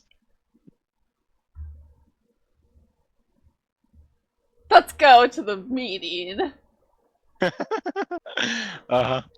Sure. All right, you guys head to Fallentia's room, where you see Miss Fallentia sitting on one of the couches in the room, and da, da, da, da.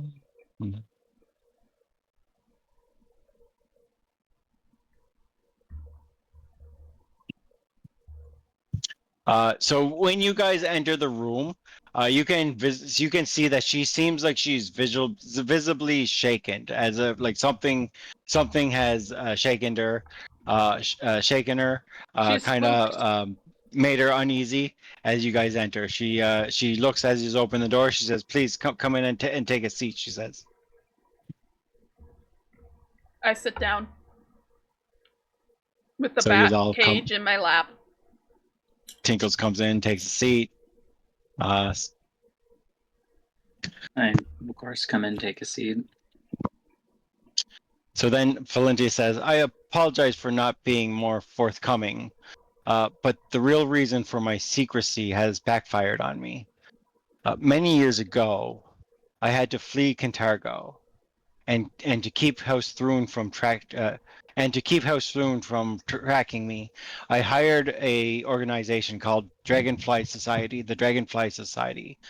They're a group of smugglers based out of Veer, who specialize in helping people start new lives with new identities, to help in my escape. It worked wonderfully, but over the years, the society's been more and more aggressive about demanding new payments from me.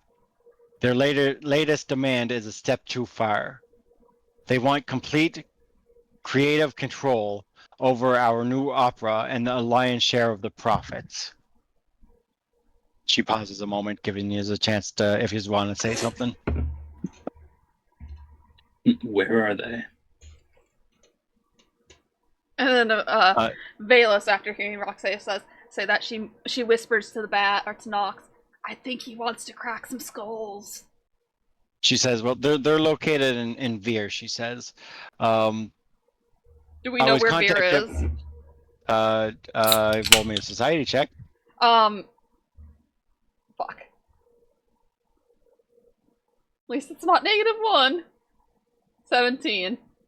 You have no clue.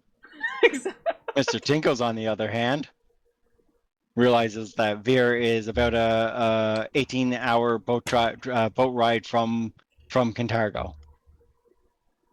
That's a lot of water. So about 18-hour boat ride away from Cantargo.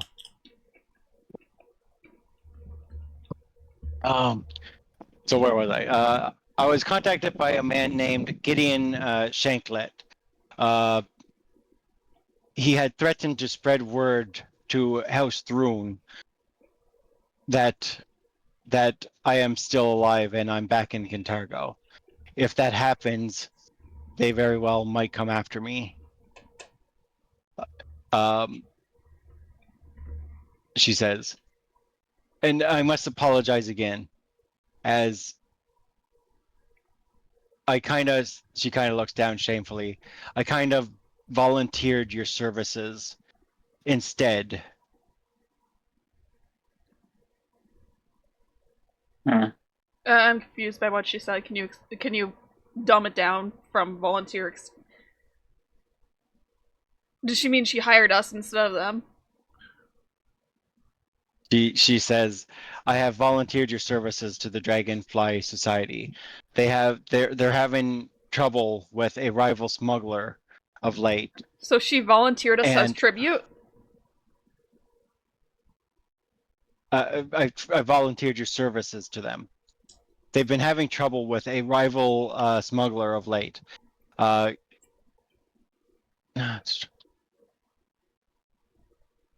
He said that. Hold on. Also, I was kind of asking out of character as well. Sorry. Yeah. So she's telling you that she volunteered your services to the Dragonfly Society as they're having issues right now with another smuggler. Okay. Another smuggler ring.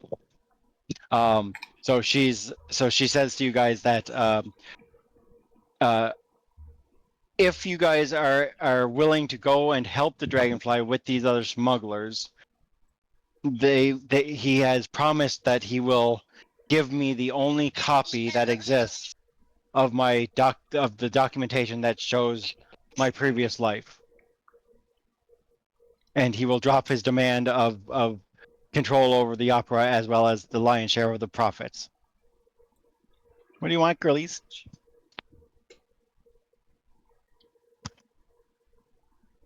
Do you have any questions for her? Why'd you volunteer us? Because you are heroes, and I've seen what you can do. If anyone can deal with these rival smugglers, you could. We can certainly deal with them. And as they're smugglers, no one is going to miss them. What's in it for us? Helping people? Well, you guys are co-producers, so I suppose if the Dragonfly Society gets the lion portion of the shares, that cuts into the profits that we all make. I have a brain. I don't know how to use it though.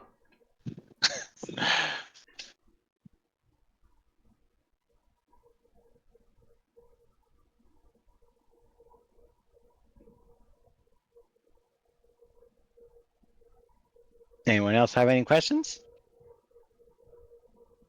Indeed, we'll deal with this problem. No problem. Do we know where we go looking for these smugglers?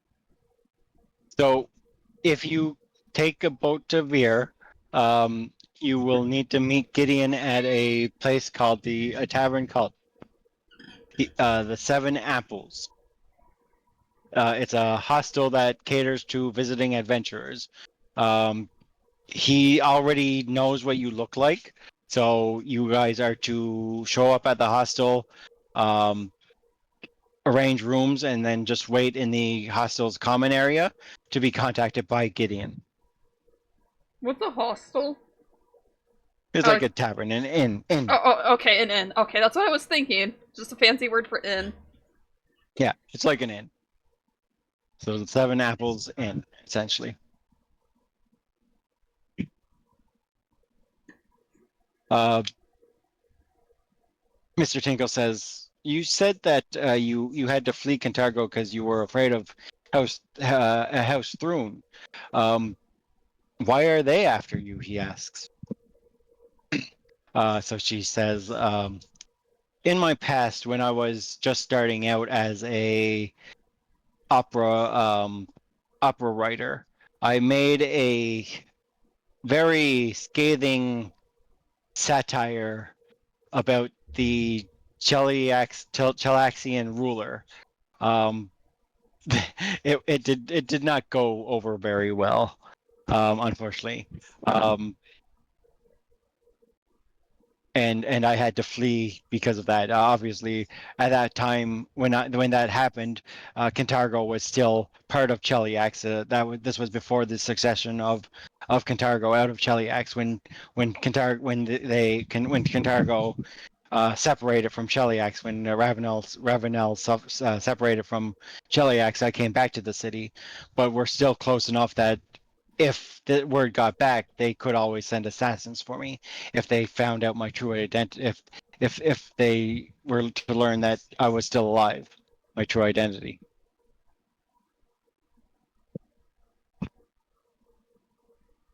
So Mr. Tinkles just nods. Okay. Anyone else have a question? Nope. Nope. Off to Veer. Off to Veer. Man, my bat has All to right. roll a For a will save. bloodbath. What's that about your bat? It has to roll a will save. All right. You said you'd give it an advantage of +2 last time. Yeah, I did, didn't I? I am determined to have this thing submit to me. Hold on. I need to find the Can I bat again. intimidate it with an intimidating glare? I need to find the bat again. I'm gonna maybe move him so he's easier to find next time, since you're determined to have this bat. All right. You can try to intimidate him. Go right ahead.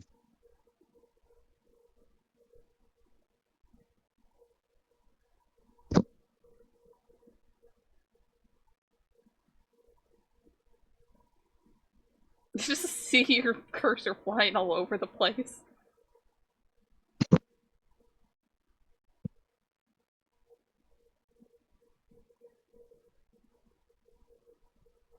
All right, Kyle, roll me an intimidation check. Yes! Yes! I mean Nat that 20. was very good, Kyle.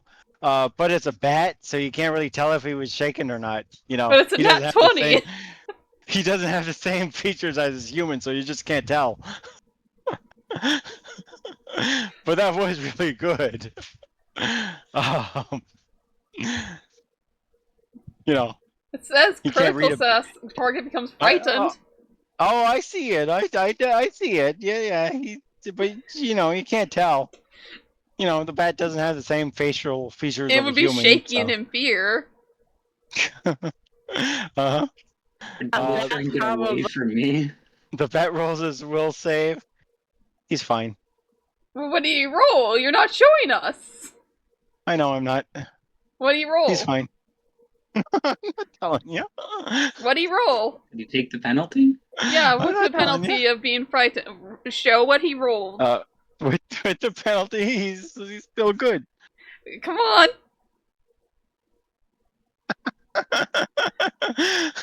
Show us what he rolled. No, he's good. He doesn't Why would have you to show us tell what he you what he rolled? rolled. Because he He doesn't rolled over have a to 30. tell you. He rolled over a 30. He rolled over a 30. That's... I still like to see it. Uh-huh. Uh-huh. For now, the answer is no. And I'll don't worry, I'll let you know why later, but not right now. For now, your answer is you just gotta trust me. I never trust the GM. Never trust the GM. Never trust the GM. Why in God's name would you not trust the GM? Because the GM Holy tricked me jumping. and we all died. Holy jumpins.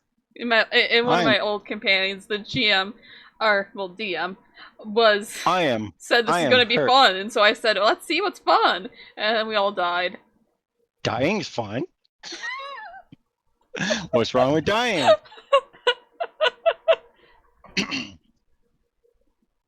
All right, you guys head to the city of Veer. Are you sure you just are determined to have this bat not submit to me?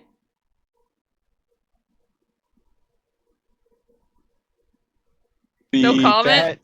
The bat is going to have a very hard time submitting to you.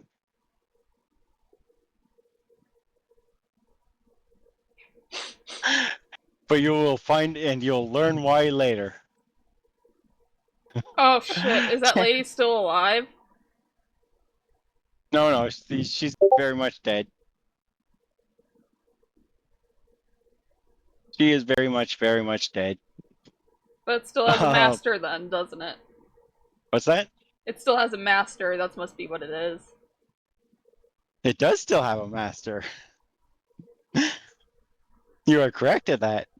Wanna roll me, let me see. What do you good at occultism? Probably not, eh? Plus 14.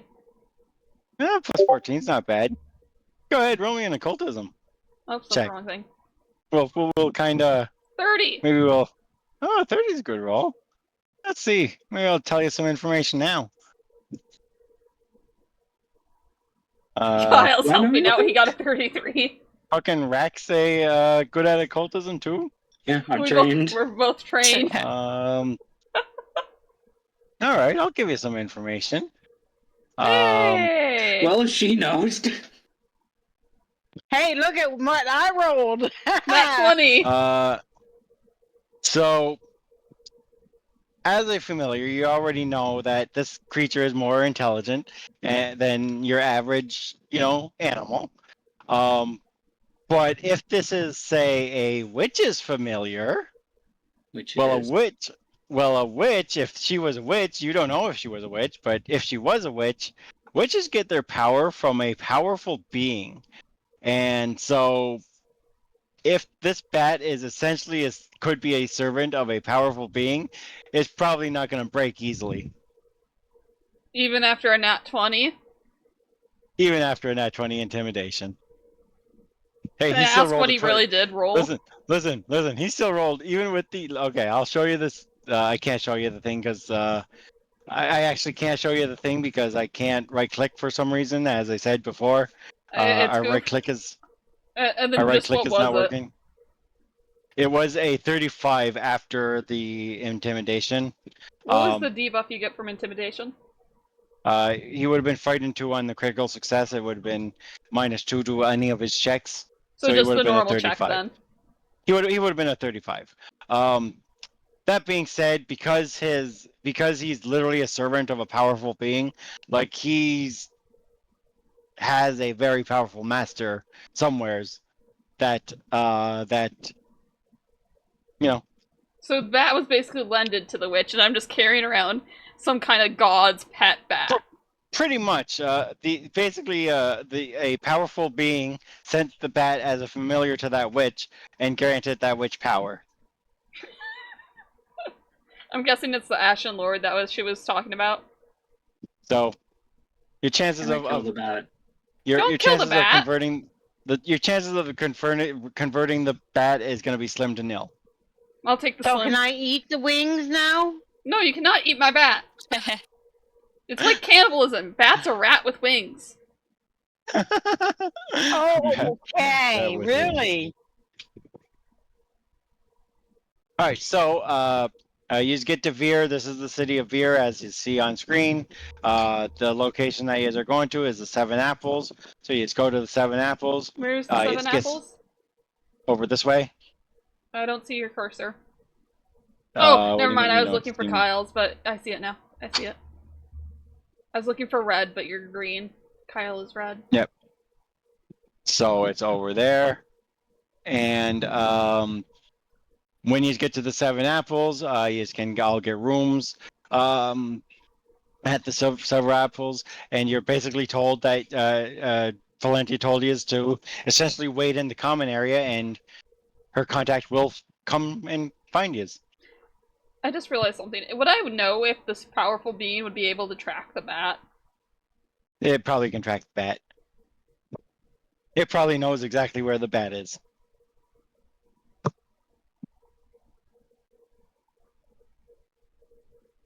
So you got like a little homing beacon for some powerful being. So Well, if it comes and on finds top me, of I you can right now. ask for the bat.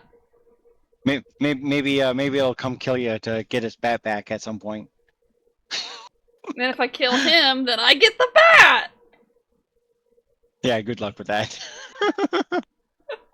You could go to a bat cave and just select a bat out of there, But it's not Nox.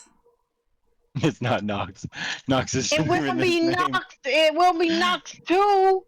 But this one Nox understands me, and it nods and it shakes its head.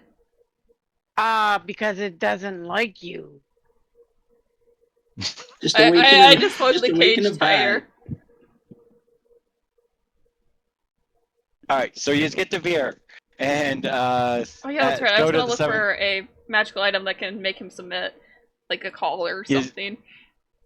You just go to the 7 apples and get some rooms because you are gonna need some rooms for at least one night. And then you just wait in the common area for Gideon to show up. Takes about 2 hours of you just waiting around, sitting around, doing nothing until for the man to show up. And a man walks in with 2 people behind him that looks like this. That is a very suspicious man. Well, he is a smuggler. What is that painting?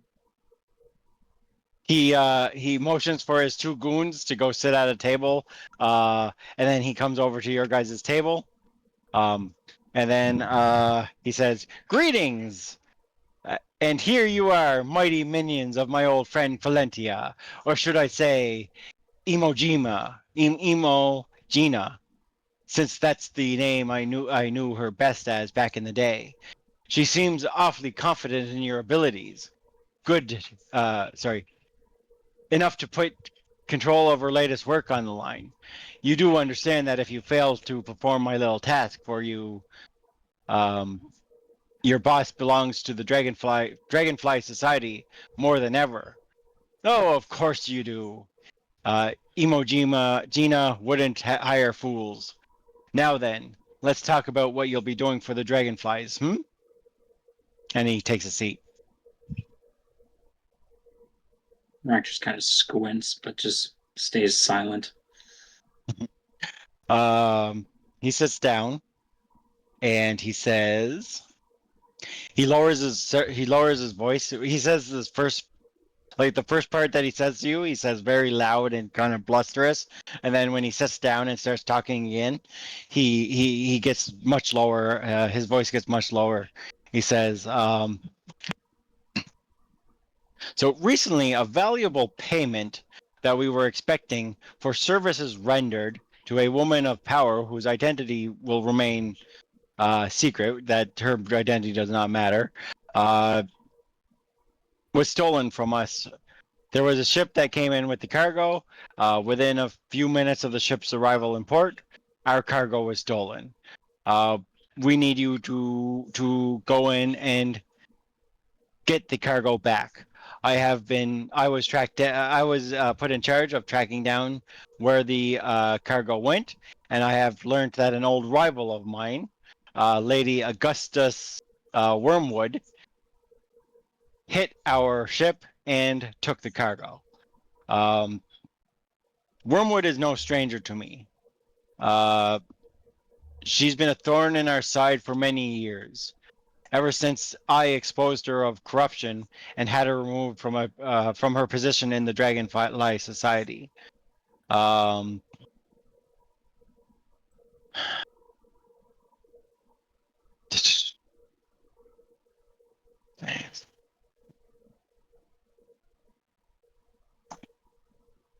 The problem is she chose her hideout well, lurking in Westwatch, where we dragonflies aren't allowed.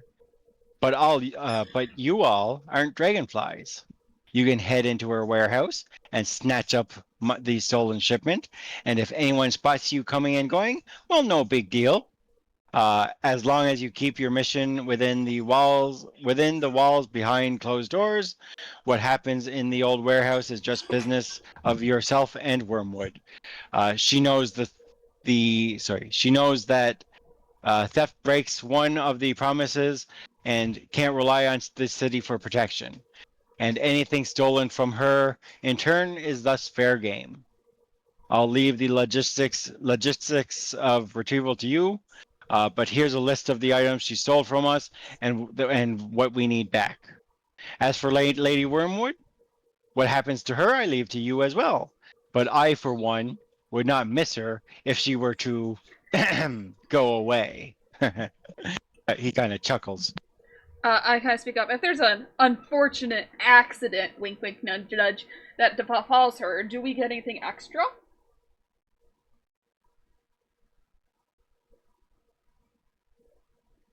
Bayless, why are you always about money? Who said it was money? Yeah.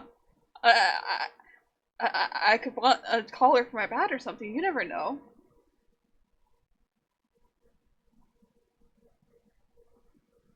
Okay, so if she disappears, you would there'd be no problem with that. Well, that's nice to know. Hello? Sorry, I had myself muted. He says, he looks at you, Valis. He says, opportunist, I like you. But he says, if anything that is within her lair is yours, free game, except for the goods that you are retrieving for us. How do we know that the goods that you guys are asking us to retrieve rightfully belong to you? You don't, but they do.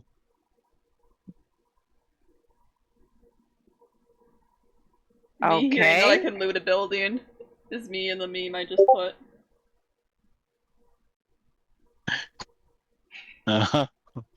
So is this woman here that stole, is she the person that is like on Felicio's back? Is that her name? I can't remember. Valentia. No. So the Dragonfly are blackmailing Fallenta essentially right now. And Fallenta volunteered you guys to help the Dragonfly so that they would drop the blackmail and give them the documentation that shows her old identity essentially. Oh, so that's what this is. Oh, we're supposed to help the Dragonfly get this shit back, and they're supposed to give us the lowdown on Valencia. They are going to give you the proof of that the person that she used to be is still alive. That if they sent to say House Thrune and Cheliax, they might send assassins after her. So what? Okay, so this is why we're here. I understand. So we're helping what Valencia by helping these guys. What makes you think we're going? Why don't we just kill the dragonflies? You. He looks at you. Well, you can certainly kill me, but I am just one member. If you kill me, other dragonflies will hear about it, and you create yourself an enemy. Well, we don't just have to stop at you. We could go further and kill everybody in your hood and get the evidence. How do I know if I get your evidence, you're going to give me the evidence on Felicio? I will. And this is a word of mouth contract, is it? And I'm supposed to believe you?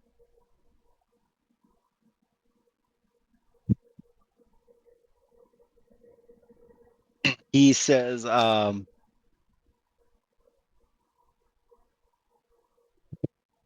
Dragonfly Society keeps their word when we give it. He says, if you do this little favor for me, I will, as I said, personally hand you the only documentation of Valentia's past. That is a promise from me. All right, I want to shake on it, and if you do not abide by this, I will come back and I will kill you. And a lot of you. He puts out his hand. All right. What, no spit? I feel like he'd be the type of guy to out of Spit. character to spit in his hand and shake. Seems like a smuggler, something a smuggler would do. Hey, Rack, that would be your thing. What you'd do? You'd spit in his hand. Why do people spit in their hands when they shake hands? So he shakes your hand, Evie, and if there's no questions, then I will take my leave. When you get the goods, just come back here to these 7 apples. Tell where's her name? Hold on.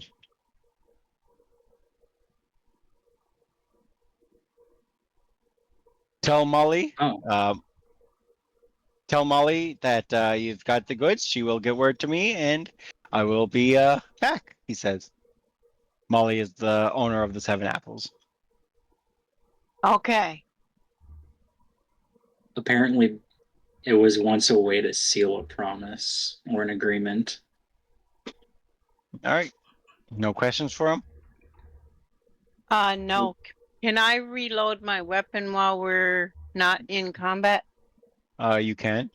He tells you you'll find Lady Wormwood over on the west side of town at Wormwood. The Wormwood warehouse is where she's holed up over this way.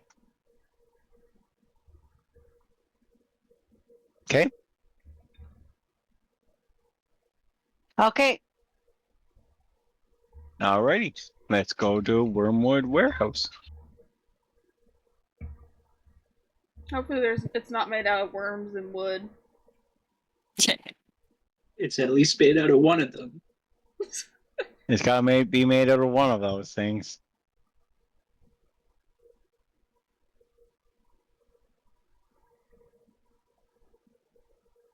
Alrighty.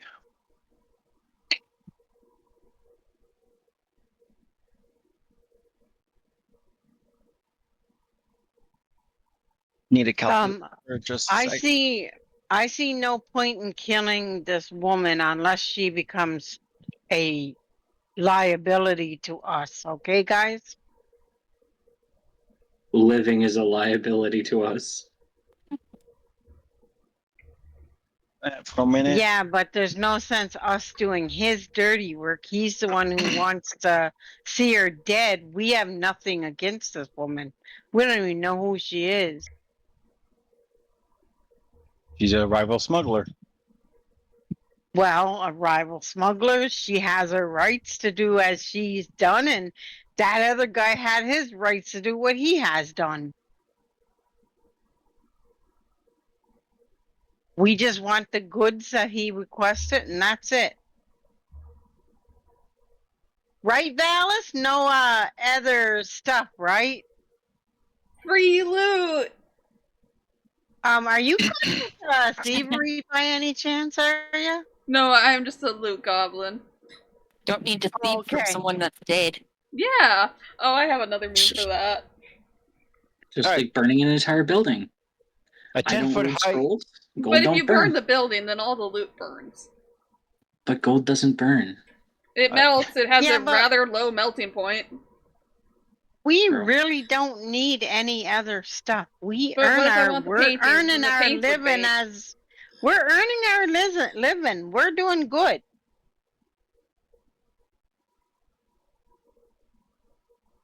A 10-foot high stone wall surrounds the landward side of the abandoned riverside warehouse.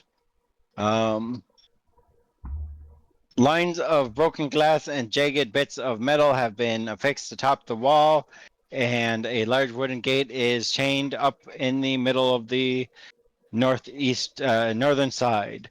The building's facade beyond the building's facade beyond presents a forlorn sight, with its windows bricked up and boarded front door. To either side of the building, the ground slopes down steeply towards the Veer River to the south. So that's what you see.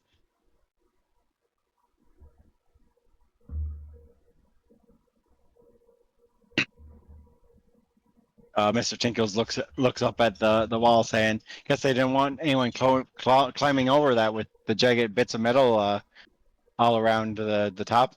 Can anybody dig? Neil, can you dig a hole? Why don't we just Why go through doesn't the Neil door? have a burrow? There is a door. That's what I said. Why don't we just go through the door? You You don't see think a they front. didn't trap the door? We should at least check the perimeter. You see a front gate. The front gate. The front gate has a chain on it and a padlock keeping it shut. Everyone can gain a hero point. Do we want to look around? Okay. Maybe we Oh, I should all found a look around the pipe. same We can side. go through the sewers. Maybe we should go the same side or not. So you can see that the building kind of drops to a point. There's a dock over this way, Mom and Mr. Tinkles. You can see the dock. You guys can also see the dock. There's a sewer pipe right here, as you guys can see. The rest of the party cannot. Oh, so there is a sewer point, but how big wide is it? It can fit us. You'd have to get down off the cliff to have a look. Okay.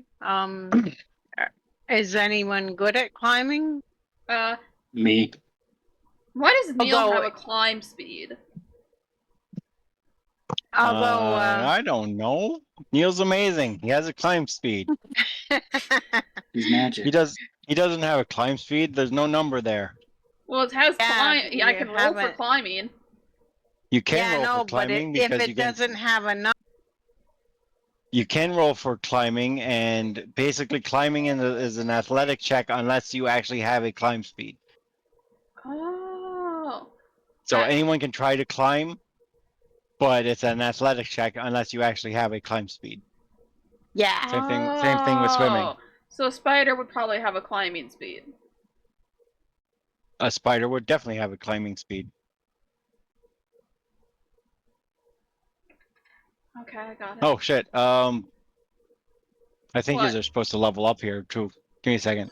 I think you were supposed to be level 13 now. Before going into this chapter.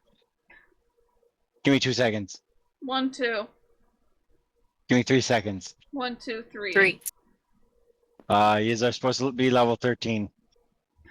So everyone level up before we continue. Hey, there's a drain pipe right there where Valus and them are easier to get to. Yeah, well, that's Yeah, what I said. No, you would have to climb down the cliff face to get down to the water in order to get to that drain pipe. Yeah, but it looks big enough to fit us all, though. It's pretty big looking. That's because I changed the map grid size because I like bigger maps. I'm not going to tell you how big it is actually. Well, I mean, it's not supposed to be that big. It's supposed to be half the size. So just imagine it's half the size. Okay. All of us wouldn't fit in it. Some of us might. Why like is Rock me. so big right now? Why Why are you giggling? But everyone level up to 13 before we continue. Because you're supposed to be level 13 There's a now. door on this side, though, too, eh? Can you help me? Because remember I lost my, feet thing. Or my, elf guide. What should I get for ancestral feet? And, Your elf guide. Well, just my character guide. It disappeared for some reason. The website didn't save it. just go to your feats and just look at elf feats. If you click the little hourglass on your ancestry feet, that should open them up. And is there anything that you would have to unclick? Nope. So you can look at your level 13 feats and lower. Just to see what's in there.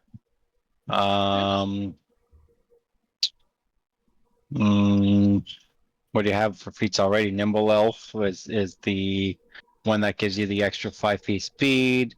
Elven Instincts, Perception. It gives you extra bonus to Perception initiative rolls.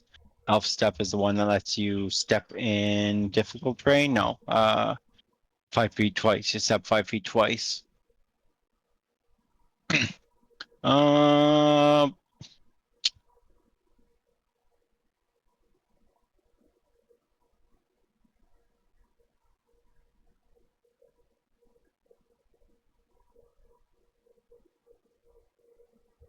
Just kind of take a look at the elf feat, see if anything stands out to you.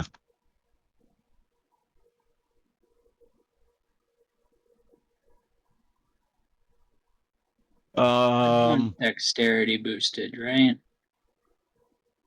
Kyle, is this a boost level? Yeah.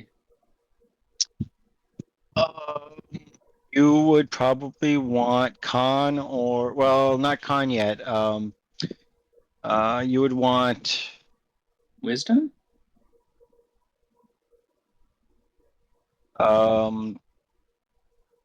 I don't think you actually need any more dexterity, but obviously dexterity, because you're wearing an armor, aren't you? Are you wearing armor? I'm wearing a breastplate. Breastplate? Yeah, so you technically don't need any more dex, but obviously put in dex will give you reflex saves, which is still useful. And it ups anything that is dex based, like your stealth and your acrobatics, anything like that. So like really this level, put it in whatever you want, dex, wisdom, or charisma. Wisdom's your will saves. Charisma's your intimidation checks, your charisma based skills. Any of those would really do for you. So I can really choose any of these?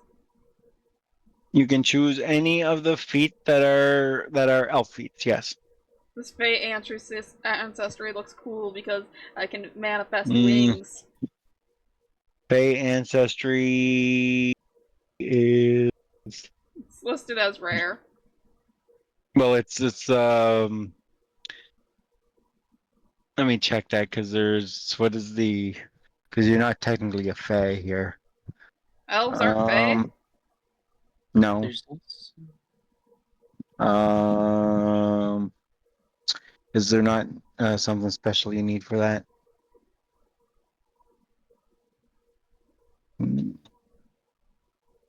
Oh, it needs a Fey influence for the previous. Yeah, so you could, yeah, you can take it. It just basically it means you were exposed to some Fey thing. That's fine if you wanted to take that. You can take that. That's fine. Do any of my If that's what you skills want. go up? You said the pig was a Fey thing, right? The pig was a Fey creature, yes. Okay. This level, Kyle. If you give me a minute here.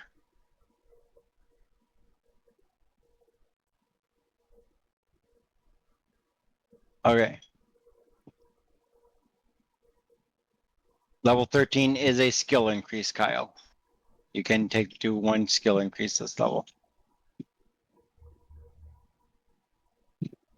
So the thing that you need to pick, Kyle, is a skill increase, and I think that's all you need to do other than your ability bump and an ancestry feat. And I'm not able to go to legendary yet, am I? No, you can't go legendary. You're capped. You're capped right now at master. So I think you just need a ancestry feat, the ability bump, and your skill feat. Velis would need to pick a ancestry feat. She needs to do one skill bump. So if you go to your skills, Velis, you have one skill bump to do. You cannot legendary things yet.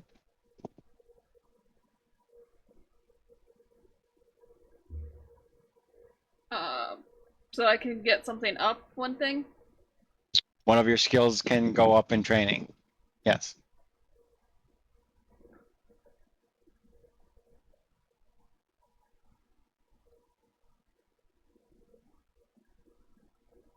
I feel like I should learn how to talk to people, but then again, I haven't talked to anybody, so I don't feel like I would get better at that.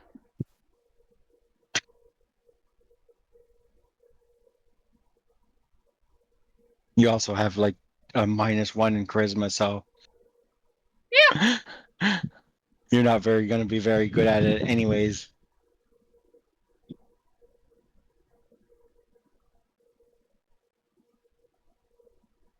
We used crafting a lot, but I don't think crafting would be. I think given the stuff we might have to do, performance would be better. But I'm not good at performance.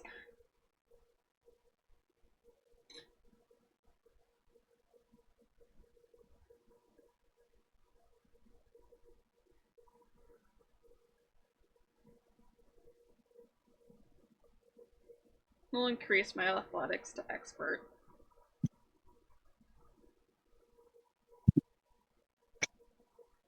All right, Mr. Tinkles is going to go and go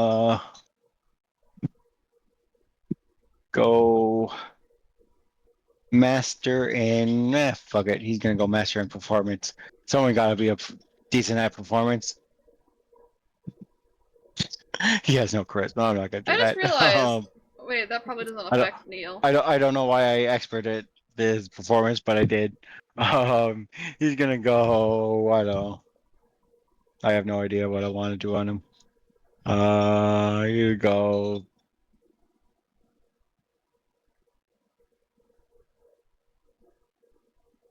Does Neil never get anything for leveling up? Only when you get feats that change your pet. You have to take feats to change the pet. And there's certain levels that you get pet feats essentially that changes Neil. What levels do you get pet feats? Or you mean me. Okay, never mind. Yep.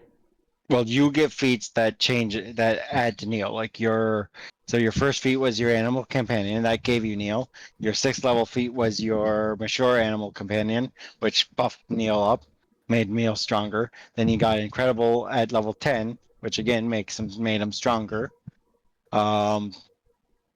And then later on, there are other feats that he can also get. Gotcha. Other feats that as well that can buff him even more. I love how Neil just has empty, like a bunch of empty slots for archetype feats. That's why I was getting confused. I'm like, huh, wait, that's the class, nimble subclass kind of thing. Yeah, right. Okay. Oh, what skill do I want to buff on Tinkles? You know what? Maybe I will go the performance because I mean, I have no other skill that really, I find that's going to be super important on him. So I should have buffed performance. Because everyone else kind of, well, it's not that. It's just everyone else covers the other skills that he has. Like he doesn't need to be the athletics guy because Rack's the athletics guy. He doesn't need to be nature guy because I'm pretty sure you're good at nature. I'm a master in nature. You're a master in nature. Mom's good at society, so he doesn't need to be the society guy. So I'm sure you're good at survival, right, Velas? I'm a master in survival. You're a master in survival, so he doesn't need to be the survival guy. Like those are the skills that he has. He's the best at medicine and the best at religion, so his other skills are kind of already covered. So it just kind of doesn't really matter where I put his bump. I just realized I'm trained really in stealth, and I never use stealth. All right. The next thing that I need to for Tinkles is he gets 7th level spells. He gets, but I won't be picking spells today because that takes too much time. So he will be at 7th level spells now.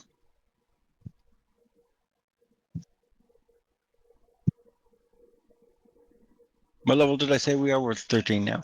Mm-hmm. Yeah. Lucky number 13. Lucky number 13. Oh my god, you're all gonna die now. But I actually like the number 13. You're all gonna die. Why are you cursing a horrible, us? horrible death. Because I feel like it. Off the ground whenever it was Friday the 13th. I feel like cursing you, so I'm gonna curse you.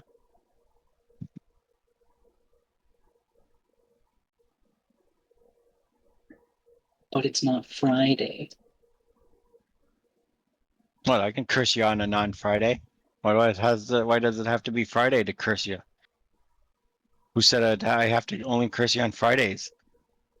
Because that's whenever you eat fries. Oh, I have a meme for fries. Or a GIF, I should say.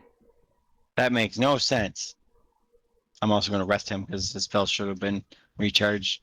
All right, everyone done their level? Yep. Can we continue? Yes, All sir. right. For the last 30 some odd minutes, 45 minutes. 40, 45 6. minutes. Nope, no, 45. All right. So what do we want to do? Mr. Chinko says, are we going to try to go through the front door, or are we going to climb down to the dock or the pipe? Rock. Well, Go there is climb. I saw when we were back there, I did see a back door too, so maybe go through the back door? Well, if we climb down, we can climb down the rock face. We can go to the dock and go up that set of stairs and get to the back door. I If think we the wanted to pipe get is the to the best back door. option. You think the pipe is the best option? Yeah, the back door might Rack be wanna trapped, but I doubt they trapped the pipe. Rack want to climb down there? Hmm. So are you permanently large now? Is that at this level? As long as I'm in my hybrid form, yeah, I'm permanently large. Okay, as long as you're in your hybrid form. Right. Because your Peacekin gives you 2 forms, doesn't it? Yeah. Alright. Alright, yep, so you're permanently large. But now he's gonna have trouble fitting into places. Now he's too big for the pipe. Yeah. I just turn it into my humanoid form. Alright, Rack, want to climb down there and take a look? Yeah, make sure to. How far down is it? Okay, so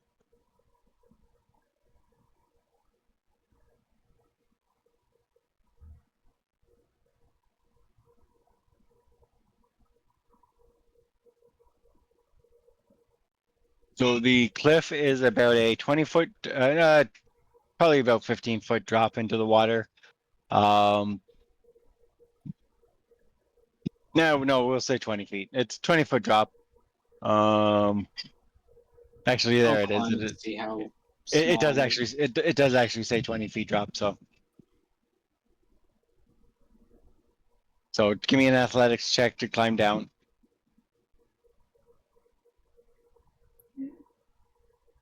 No problem. You get down easily enough. How tall is Rock? Rack? He's a large creature, so he's pretty big. That doesn't help. Compared to the wall, how tall is he?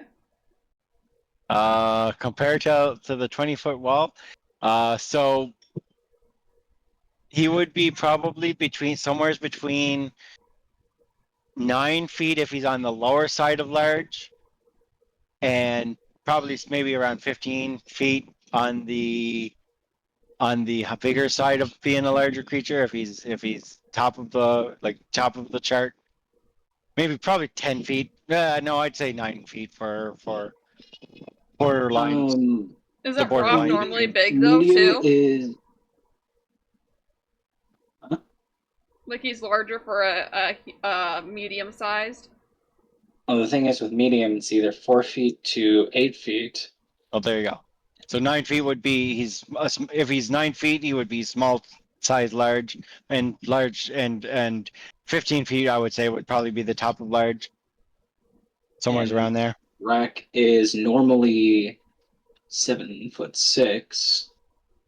So Rack would probably be close to 15 feet at this point. But like once he gets into the water's deep, right? It's not like there's not like a sandy beach under this water once he gets down there. So he's swimming at this point. I mean, I feel like I'm just clung onto the side. Oh, yeah, I thought I guess those are foam bubbles from it hitting the rock. I thought that was a salt beach.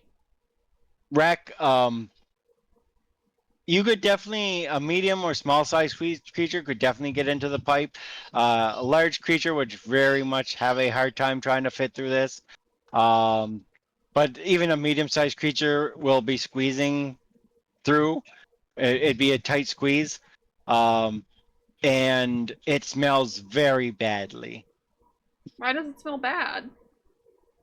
Because it's a sewer pipe. I know, I was joking. It does not smell good at all. I just climb back up. We're going in the pipe. No. Mr. Chinkles raises his hand. Excuse me, but getting shit out of fur is Yeah. not very easy, so I do not vote for the pipe. It is unpleasant, especially if it has time to dry. Go through So the door. I don't vote for the pipe. We could swim down to that dock and go to the back door, or we could try the front door. Are we able let's do the jump back from door. here to over here by chance? Oh, there's a thing that blocked Me, probably. I could jump it with my skill. You could try to jump that. It would be an athletics check. If I jump, I fall though, and if I fail to jump, don't I fall? You could easily try to jump that. Athletics. I mean, I could carry people over. Oh, we could always Will you carry tie my a doggo? rope. Why don't we could tie a rope around Rack and he let him jump it, and then we use the rope to get ourselves across. All right, Mr. Tinkle says, everyone back up. I'm jumping it. Back up. I need a running start, and I can't. And you guys need to be out of the way. I'm going for it, he says. All right. Generally falls.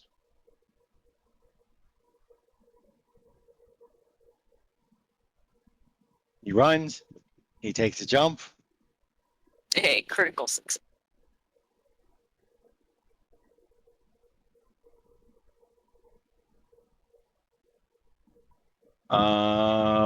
The DC was it gave a DC of 15, but that's not the DC.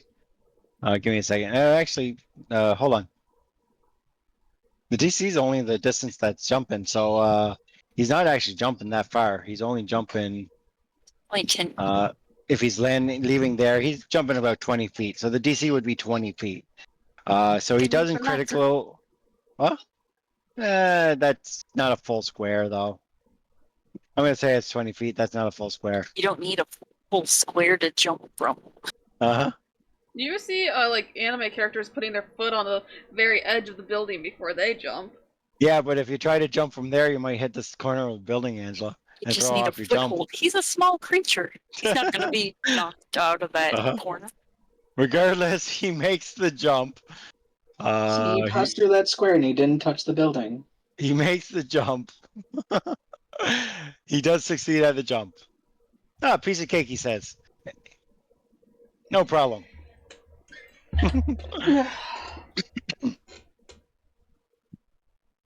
Rock, will you carry my dog? Mm-hmm. I'm gonna do my jump too. With this. So you explosive leap, making a lot of noise. Uh-huh. Oh right, mine's fall into gonna the be water. mine's an explosion. I forgot. You do make a lot of noise, but you know you make it over because you get to do 30 feet. So you make noise though. Mr. Well, Tinkle it's says, no longer a stealth good- mission. We might as well break down the front door. good job, Rat. Rat. Angela makes it over. I have to drag you over because I Probably have carry to. both you and Neil over. Yeah, I say you'd be able to carry both of us.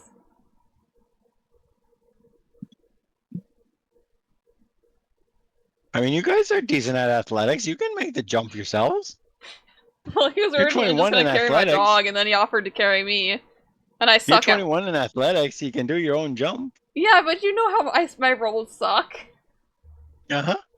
That sounds like a you problem. Evie, you might want to back up if Rack's jumping there. He's gonna land on you.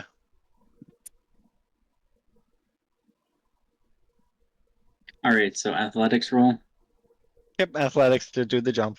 You would start back here because you need a running jump or a long jump.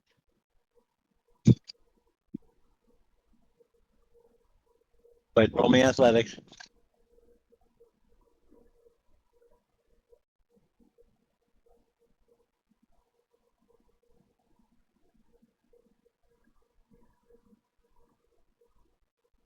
No problem.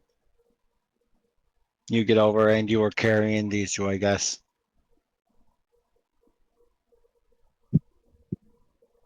Good job, Just set you team. both down.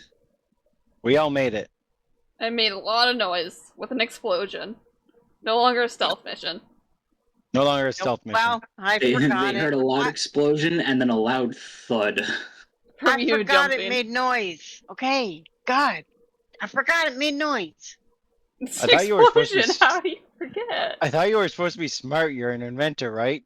Well, I just had lapse of judgment there for a minute. I Too kind of much look over pride at in the you, Billy. inventions. I kind of whisper, "You know explosions are loud, right?" Well, kinda. We just heard one, didn't we? Yeah, it was loud, Yeah. wasn't it? How did would an too. explosion affect all the animal-eared companions I have?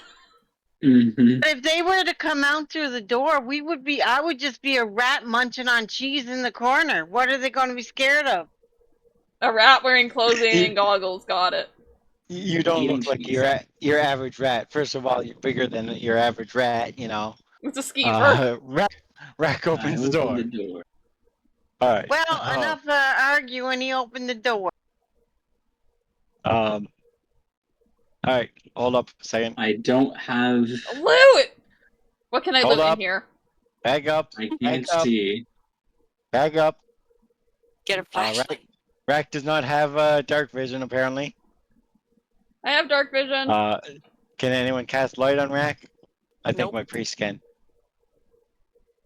It's only one spell cast. All right. Okay, back up a little bit, Bailiff. All right. Ancient stains on the walls and floor, along with a few lingering metal loops driven into the wall, hint at how this empty chamber once functioned as a warehouse floor. The curved walls of the building's tower disrupt the wall to the south. A single archway allows access to the empty circular chamber, so that's over here. Within, where a circular wooden platform hangs by chains looped over pulleys above. The smell in here is awful, as is the filthy mess strewn across the floors. Apparently, this room has been used to dispose of garbage and waste for some time. You also What kind of loot realize can I find in here? there's two creatures in this room. Hey, Can They I get a look like picture? this. Thank you. tentacle squid. And we're gonna roll initiative because the squiddies are gonna attack. Ooh, they might be good tasting. They I'm smell pretty worried awful. they're made out of slime filth. They smell absolutely disgusting. 5. I'm a winner.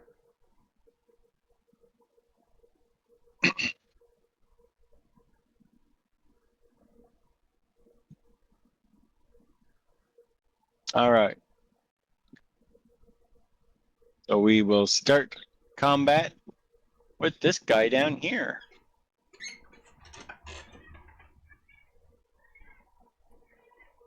So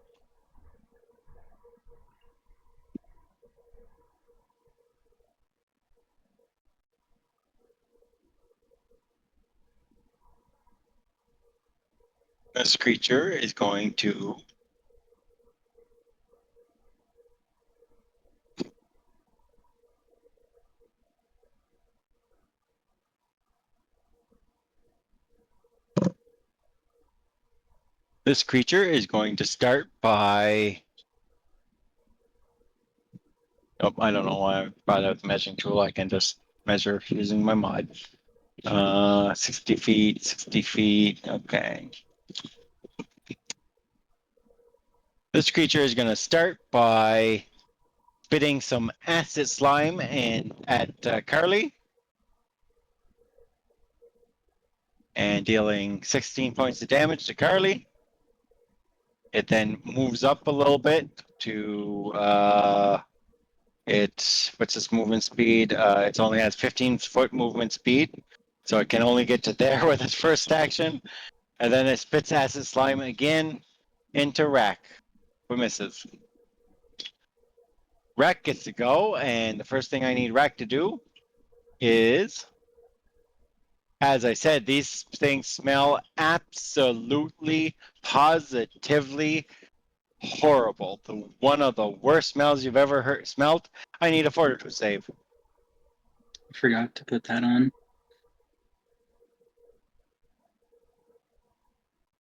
So, Rack, I need a fortitude from you.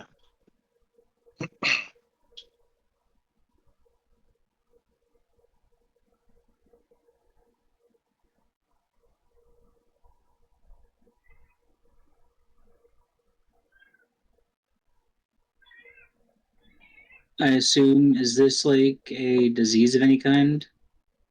It is a very, very bad smell. It is not a disease. So it's not even a poison. Okay. It's not a poison. It's not a disease. It's basically these things just smell so bad that they potentially could make you sick. Nope. But Rack has the stomach of an iron stomach. Apparently, he is unaffected. All right, you can take your turn.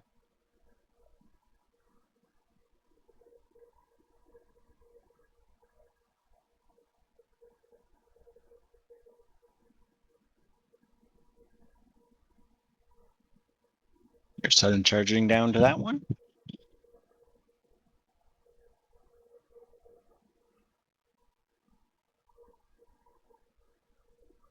So is the reason he has to make a check is because of the extra sensitive nose smell scent thingy? Under perception or whatever? They smell horrible. You all have to make the check on your turns. Oh, we all have to make a check. Okay. You all walked into this room and you just got hit by the foulest smelling. Like it smells like you are literally in a sewer without going into the sewer pipe. You still smell like you still Is this think the you're in exit a of the sewer. sewer pipe right here? That's not a sewer pipe. That's actually a cauldron. Oh, okay. So you're. So the sewer pipe would have probably taken us down here. So Rack sudden charges. He misses. He follow-up strikes and misses again, unfortunately. At the -4. That would be Rack's turn because that was all 3 actions. Mm-hmm. Evie's turn. You know you have hero points, Rack. Why didn't you? Did you want to re-roll any of those? We're done in half an hour. Oh yeah. You might want to use those up, right? So want to go back to your turn real quick and use those. Mom, you succeeded at the fortitude save. Keep that in mind. Let me just see. Is there? Can we say? Yes, I will. So Mom, just remember you succeeded at your fortitude, so you won't have to roll it again. Yeah. I'll do the first then. All right. So you're re-rolling your first attack. Take off a hero point and re-roll. Just re-roll the attack manually. So you will hit instead.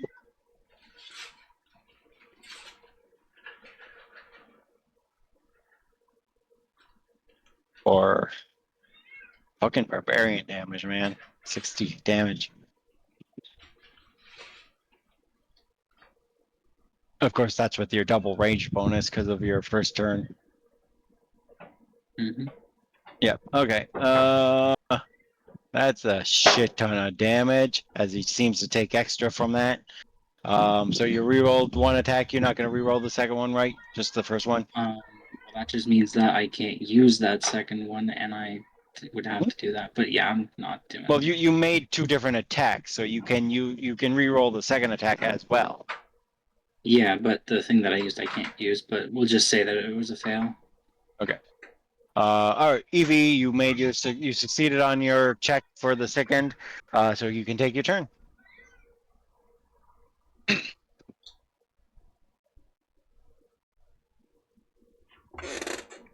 Okay, critical success for overdrive. You can go into a critical overdrive.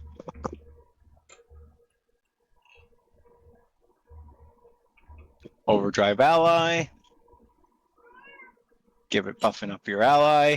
And helpful tinkering. Just getting up your buffs this turn. Getting up your rat buffs.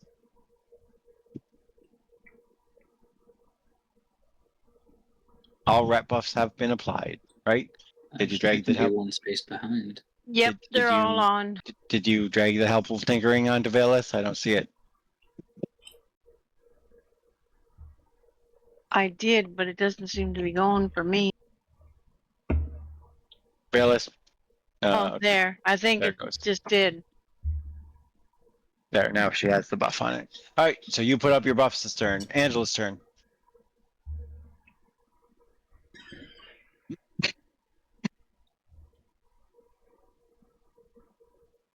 Exploit vulnerabilities on one.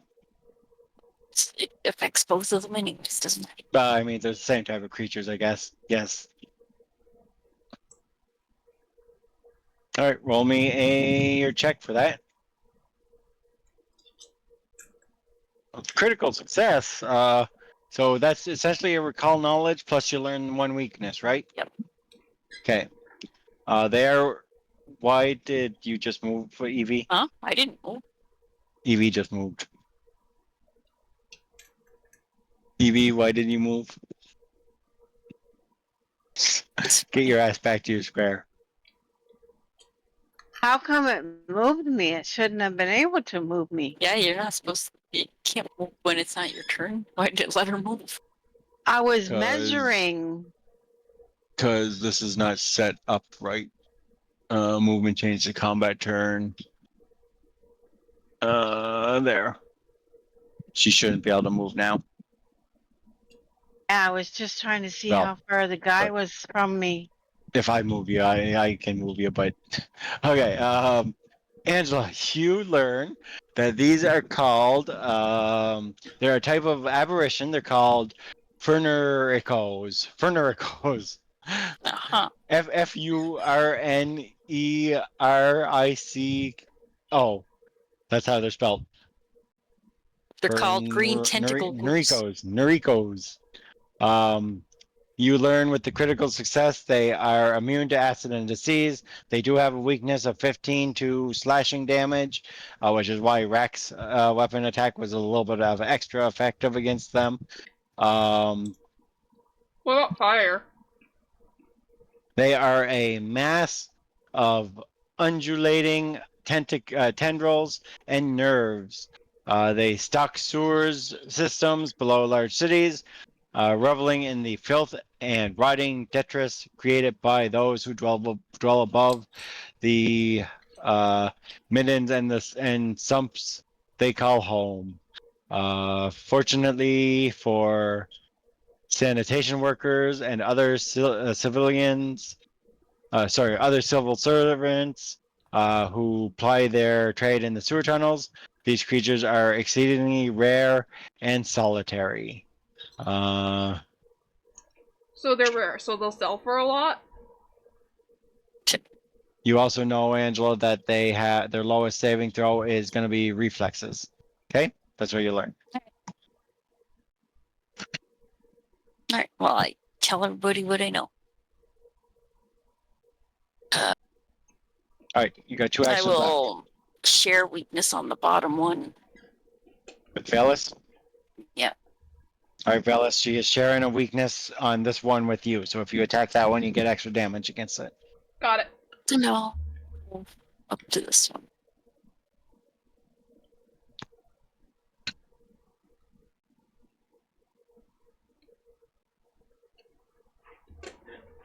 And Angela moves up and that's your fortitude for your second. Yeah, I almost forgot about that.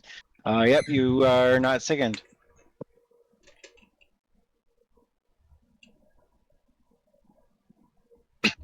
So you have no actions left, right? Because you shared weakness, you moved, and you exploit. And you exploited. Okay. Yeah, I'm just exploiting their weakness for Velis anyways. Okay, so what's that?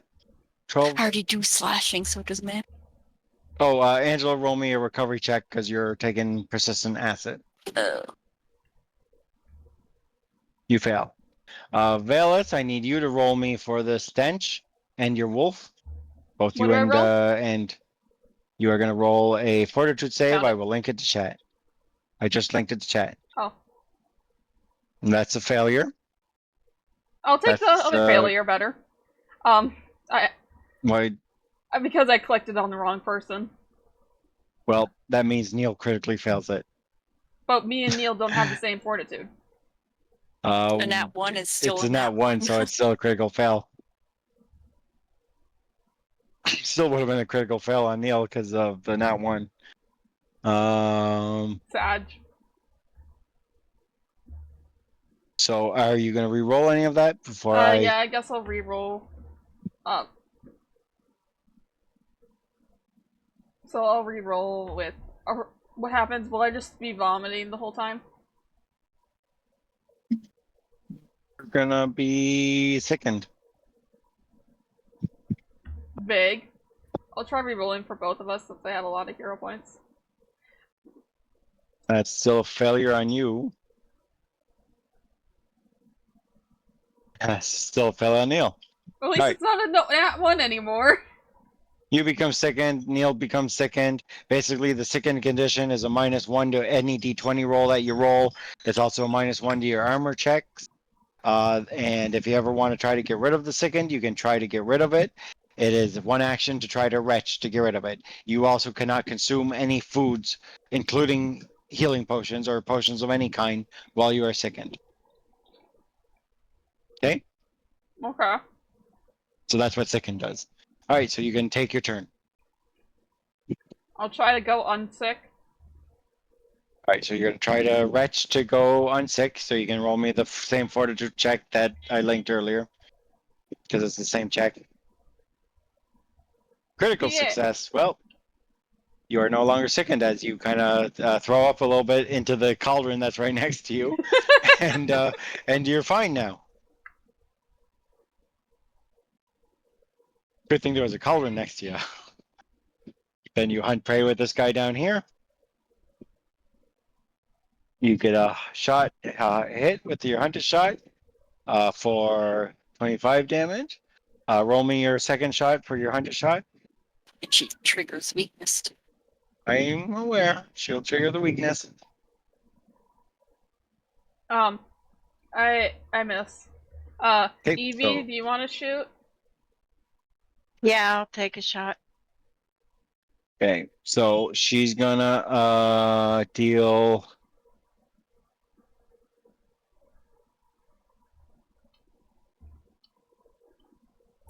So she ends up dealing 25 damage because yes, she triggers the 15 slashing weakness, but she also triggers the 15 piercing resistance. So it's a net. So it's a net gain of 0. What? So, So do she no does no damage? damage? No, she does 25 damage, but so the weakness and strength the weakness nerf each other. canceled out the resistance. Okay. Essentially. Evie, you missed on your reactionary shot. Velis, also, your wolf. Neil has one action. Wolf's, Neil's gonna vomit. I'm gonna hate the He's sound gonna of vomit. So I will. He still fails. He fails, so he is still sickened. That's his turn. That's his turn. This guy gets to go. He takes his big pseudopods and hits Angela. His tentacles for 42 damage to Angela. He then takes a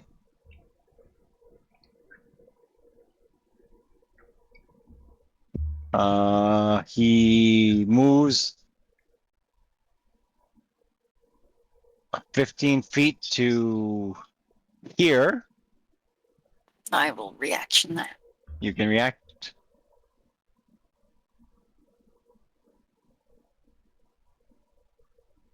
Boop. It's a miss. He will then move another 15 feet to there as he gets closer to this group of people over here.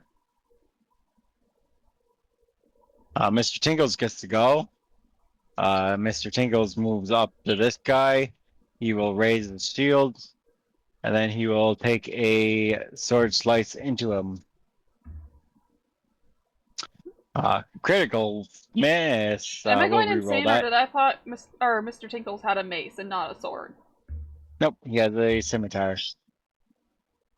Well, it's not a critical miss anymore. This guy over here gets to go, and he's gonna target Rack, and he's going to against Rack try to hit him. I said hit him, getting a hit for 40 damage. You're such a Tries to cute hit him baby. again. Misses this time. He tries a third time and critically misses. Okay, Rack's turn.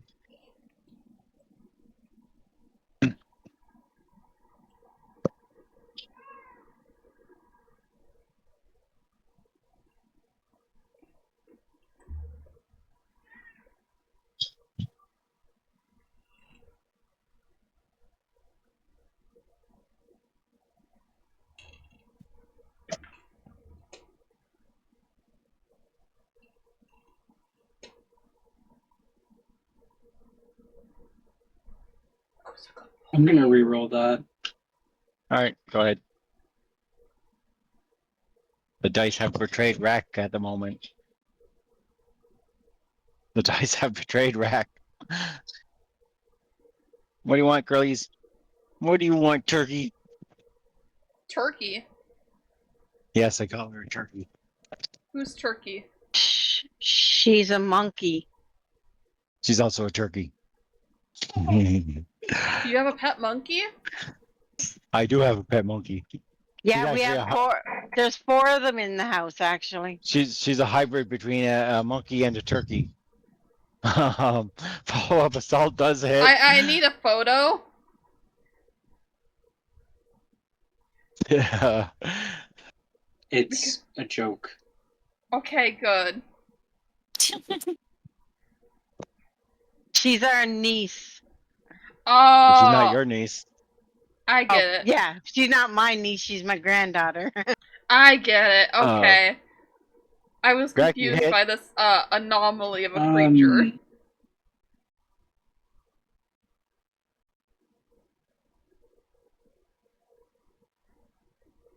Hit. Roll me damage. 39 damage. Gets an extra 15 on it because of weakness.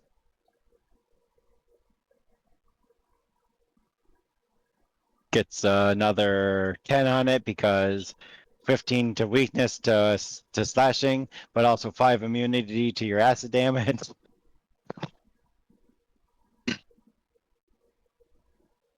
If you're wondering why it didn't actually add 15, that's why. All right, and that one is a miss. All right, on to Evie's turn.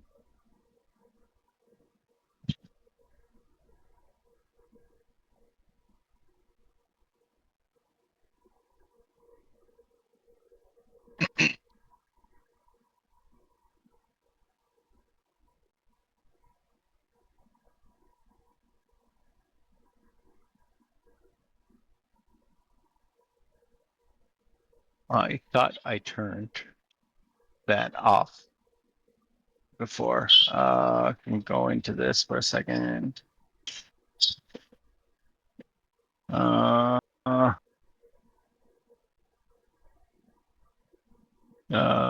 Just a second.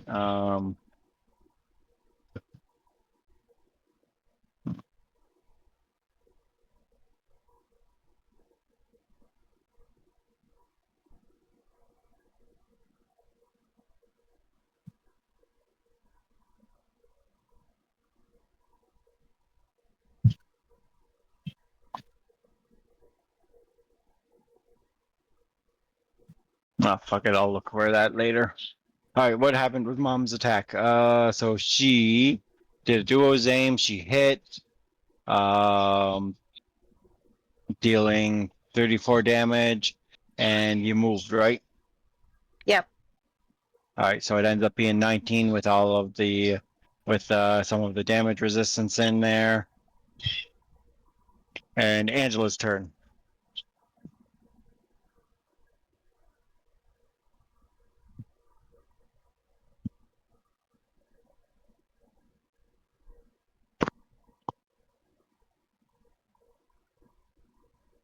I also think I forgot to roll the second check on Mr. Tinkle, so I'm going to do that real quick as well.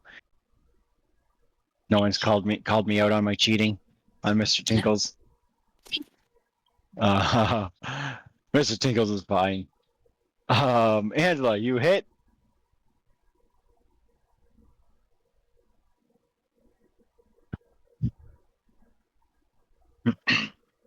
23 points of damage to this one.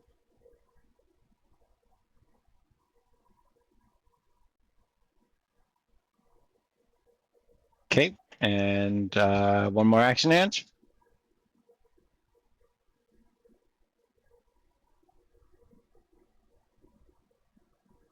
Drink from my foe. Are you sure you want to drink this? Probably not. You only live once. Yep.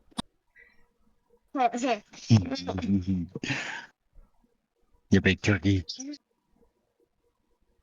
So your turn is done, Ange? Yep. We go on to Velis's turn.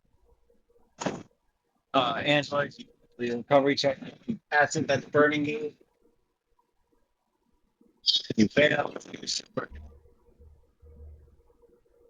All right, Velis's turn.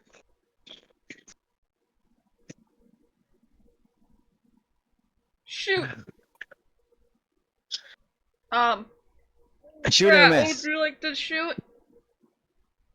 Are you going to keep the miss? I mean, I have Go 3 you, more 30. chances to hit. Yeah, but your best chance to hit is your first shot. That's true. And you know, there's no point in keeping a hero point when you're done in 8 minutes. Okay. Yeah, true. I guess I'll reroll. Hero points don't go into. Hey, I'm glad I rerolled. The hero There, see? points don't go over to other sessions. So, all right. So you critically hit this one. For 74 damage. So I need to add the plus 15 for the slashing damage, which will ultimately be which will ultimately also be resisted because you're doing piercing damage. But you know, 74 damage is still a lot of damage. And then it does All right, 1d10 persistent fire. Yep, that's on him. That So was shoot one again. shot with your hunter shot. I got a hit. That would be a hit. And that's 30. This is gonna be 30 damage.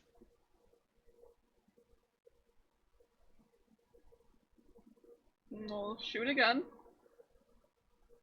Miss. Would you like to shoot, Rat? Yep. Rat can take a shot because you missed. Reaction shot.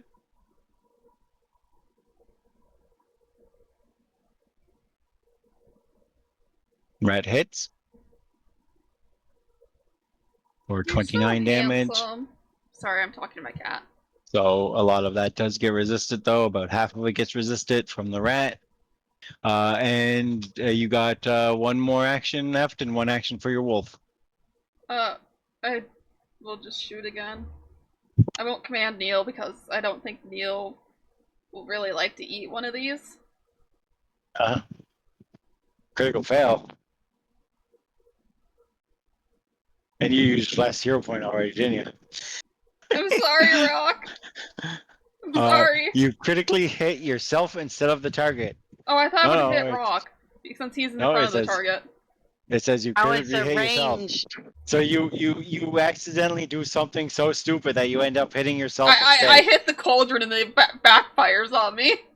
Roll a critical damage against yourself, Velis. How do I roll critical damage against myself? So just roll critical damage on your bow, and then you apply the damage to yourself. Okay. 73 damage to yourself. Wow, nice. I got an ouchie. And persistent fire damage. As you you Hold can on. give I have a Neil gets headache. one. Does anybody have any ibuprofen? Neil gets one action if you want to try to retch with him. Yeah, can you give me the throw up option again? I can give you the fortitude save. Yay! All right. Good Neil boy. eventually gets rid of the sickened. Just before the creature gets to go, you bitch. I'll be right back. Sorry about that. I didn't mean to call you a bitch. It's fine. It's fine. He had something he wanted to do because the dog was sick. The only one that got sickened. Now he can't do it. Oh, Adam is sad. He can't do it now. He's the dog only one that got sickened. It was terrible. Oh, why is the monster sickened? He shouldn't be sickened. The monster gets to go, I guess, and he doesn't get to do what he wanted to do, so he's What did gonna. he want to do? You know what? He's gonna attack Velas because she succeeded on that check. Succeeded on Neil what succeeded check? on that. Technically, Neil succeeded on that check. He critically hits Velas Okay, just kill me then. for 81 damage. So he does 81 damage to you. You also become immobilized as the slime coming off of this thing's tentacles just kind of sticks to you, and it makes it very hard for you to move. You're immobilized. I go to Mr. Tinkle's reach up weekly, say, heal me. You will need to try to escape on your turn. Okay. The creature then turns to Carly. Oh, it's still doing things. Turn. And hits her for 20 damage. And then it tries to hit Carly again and misses. Mr. Tinkles gets to go, and he says, I guess I gotta heal her. I guess I won't let her die. Let me see here. Da, da, da, da.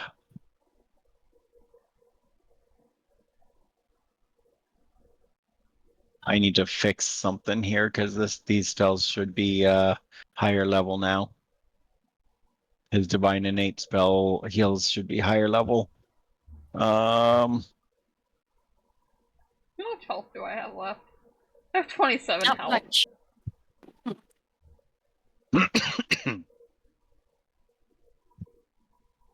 Now I'll fix it later. I'll figure it out later. He'll cast a heal spell on you for 2 actions and show off why he's an amazing healer. Boom, 102. Done. Back to full. I'm not back to full. I'm still injured. He looks at you. Back to full. Then he raises his shield. This guy gets to go down here. This guy's gonna attack Rack. Getting a hit for 41. Attacks him again. A regular hit for... Nope. no regular hit on that one. Rack, gonna take your 41 for me, please, before I do any more attacks. And I think he went AFK. did he? Yeah, he said it'd be right back a little bit ago after his turn ended. Okay. I will take the 44 for him then. He doesn't take the other one, though, eh? Yep, he misses. I know he misses. He hits Rack again. He does hit Rack a second time for another 33 damage to Rack. And that's his turn. So Rack is AFK right now. I'm just gonna delay Rack's turn. Evie can go. Okie dokie.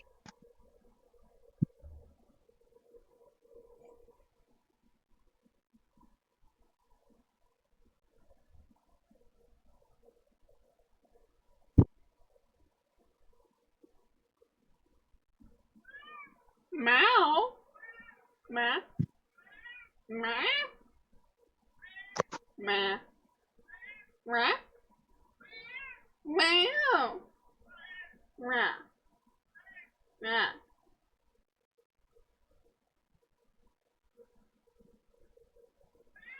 Meow. Oh, does that mean I can't use the clockwork clarity, Adam, because of I failed at the Huh? check earlier? Does that mean I can't use that because I failed at the check earlier when my did the jump?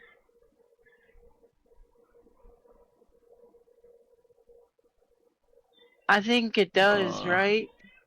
I'm pretty sure each one has its own Yeah, check, but isn't it? I have the effect on me because it told me to put the effect on me because I failed it. And it says I have the effect of unstable check failure, which means I probably can't use the clockwork thing, I guess. Because it normally, when normally I put this up, it normally has a check, a crafting check on it. It doesn't have the crafting check this time, so it means I don't think I can use it. Clockwork Clarity never had a crafting check. No. Yeah, I Crafting think it did. Clockwork. No, it didn't. Clockwork Clarity always just works, and then you roll the unstable check. Each of your devices, I'm pretty 90% sure, each of your devices can be used once. Then they would be a check, Mom. So I do believe you are allowed to use this, and then you would do another unstable check for that device. But it doesn't have the crafting check there. There's no crafting check on that ability. I think there is, but okay. If you said I'm allowed to use it, I'll use it then.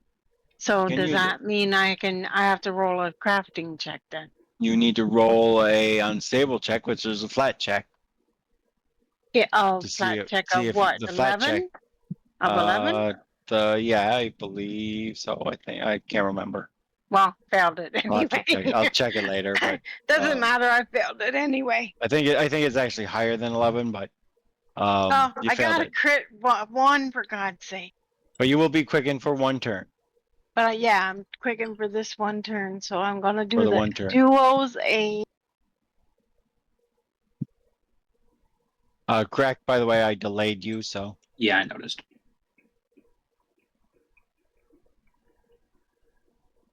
You hit, Mom? Then I'll do an assisting shot next. 37. I'd do it to the other one instead of that, since it's at coup de grace. That doesn't matter. Oh, yeah, but assisting shot doesn't. Oh, yes, it does mean that, right? Yeah. I got you. I know it. Coup de grace, so I can't do an assistant shot. Okay. Well, I just shoot a bullet out my gun and it explodes green goo all over the all over rack. That's what I say. Isn't it acidic? I mean, considering you're shooting it from this direction and hitting it this way, the green glue would not fly towards rack. It would fly out this way. So it'll fly towards the other way. All right. So it just explodes in green glue all over the other way. So you kill that one. Isn't the goo acidic though? Wouldn't it burn rock? You would have one more action left because of your clockwork clarity. So I'd have one more action. So I can take just a shot with this, right? Yep.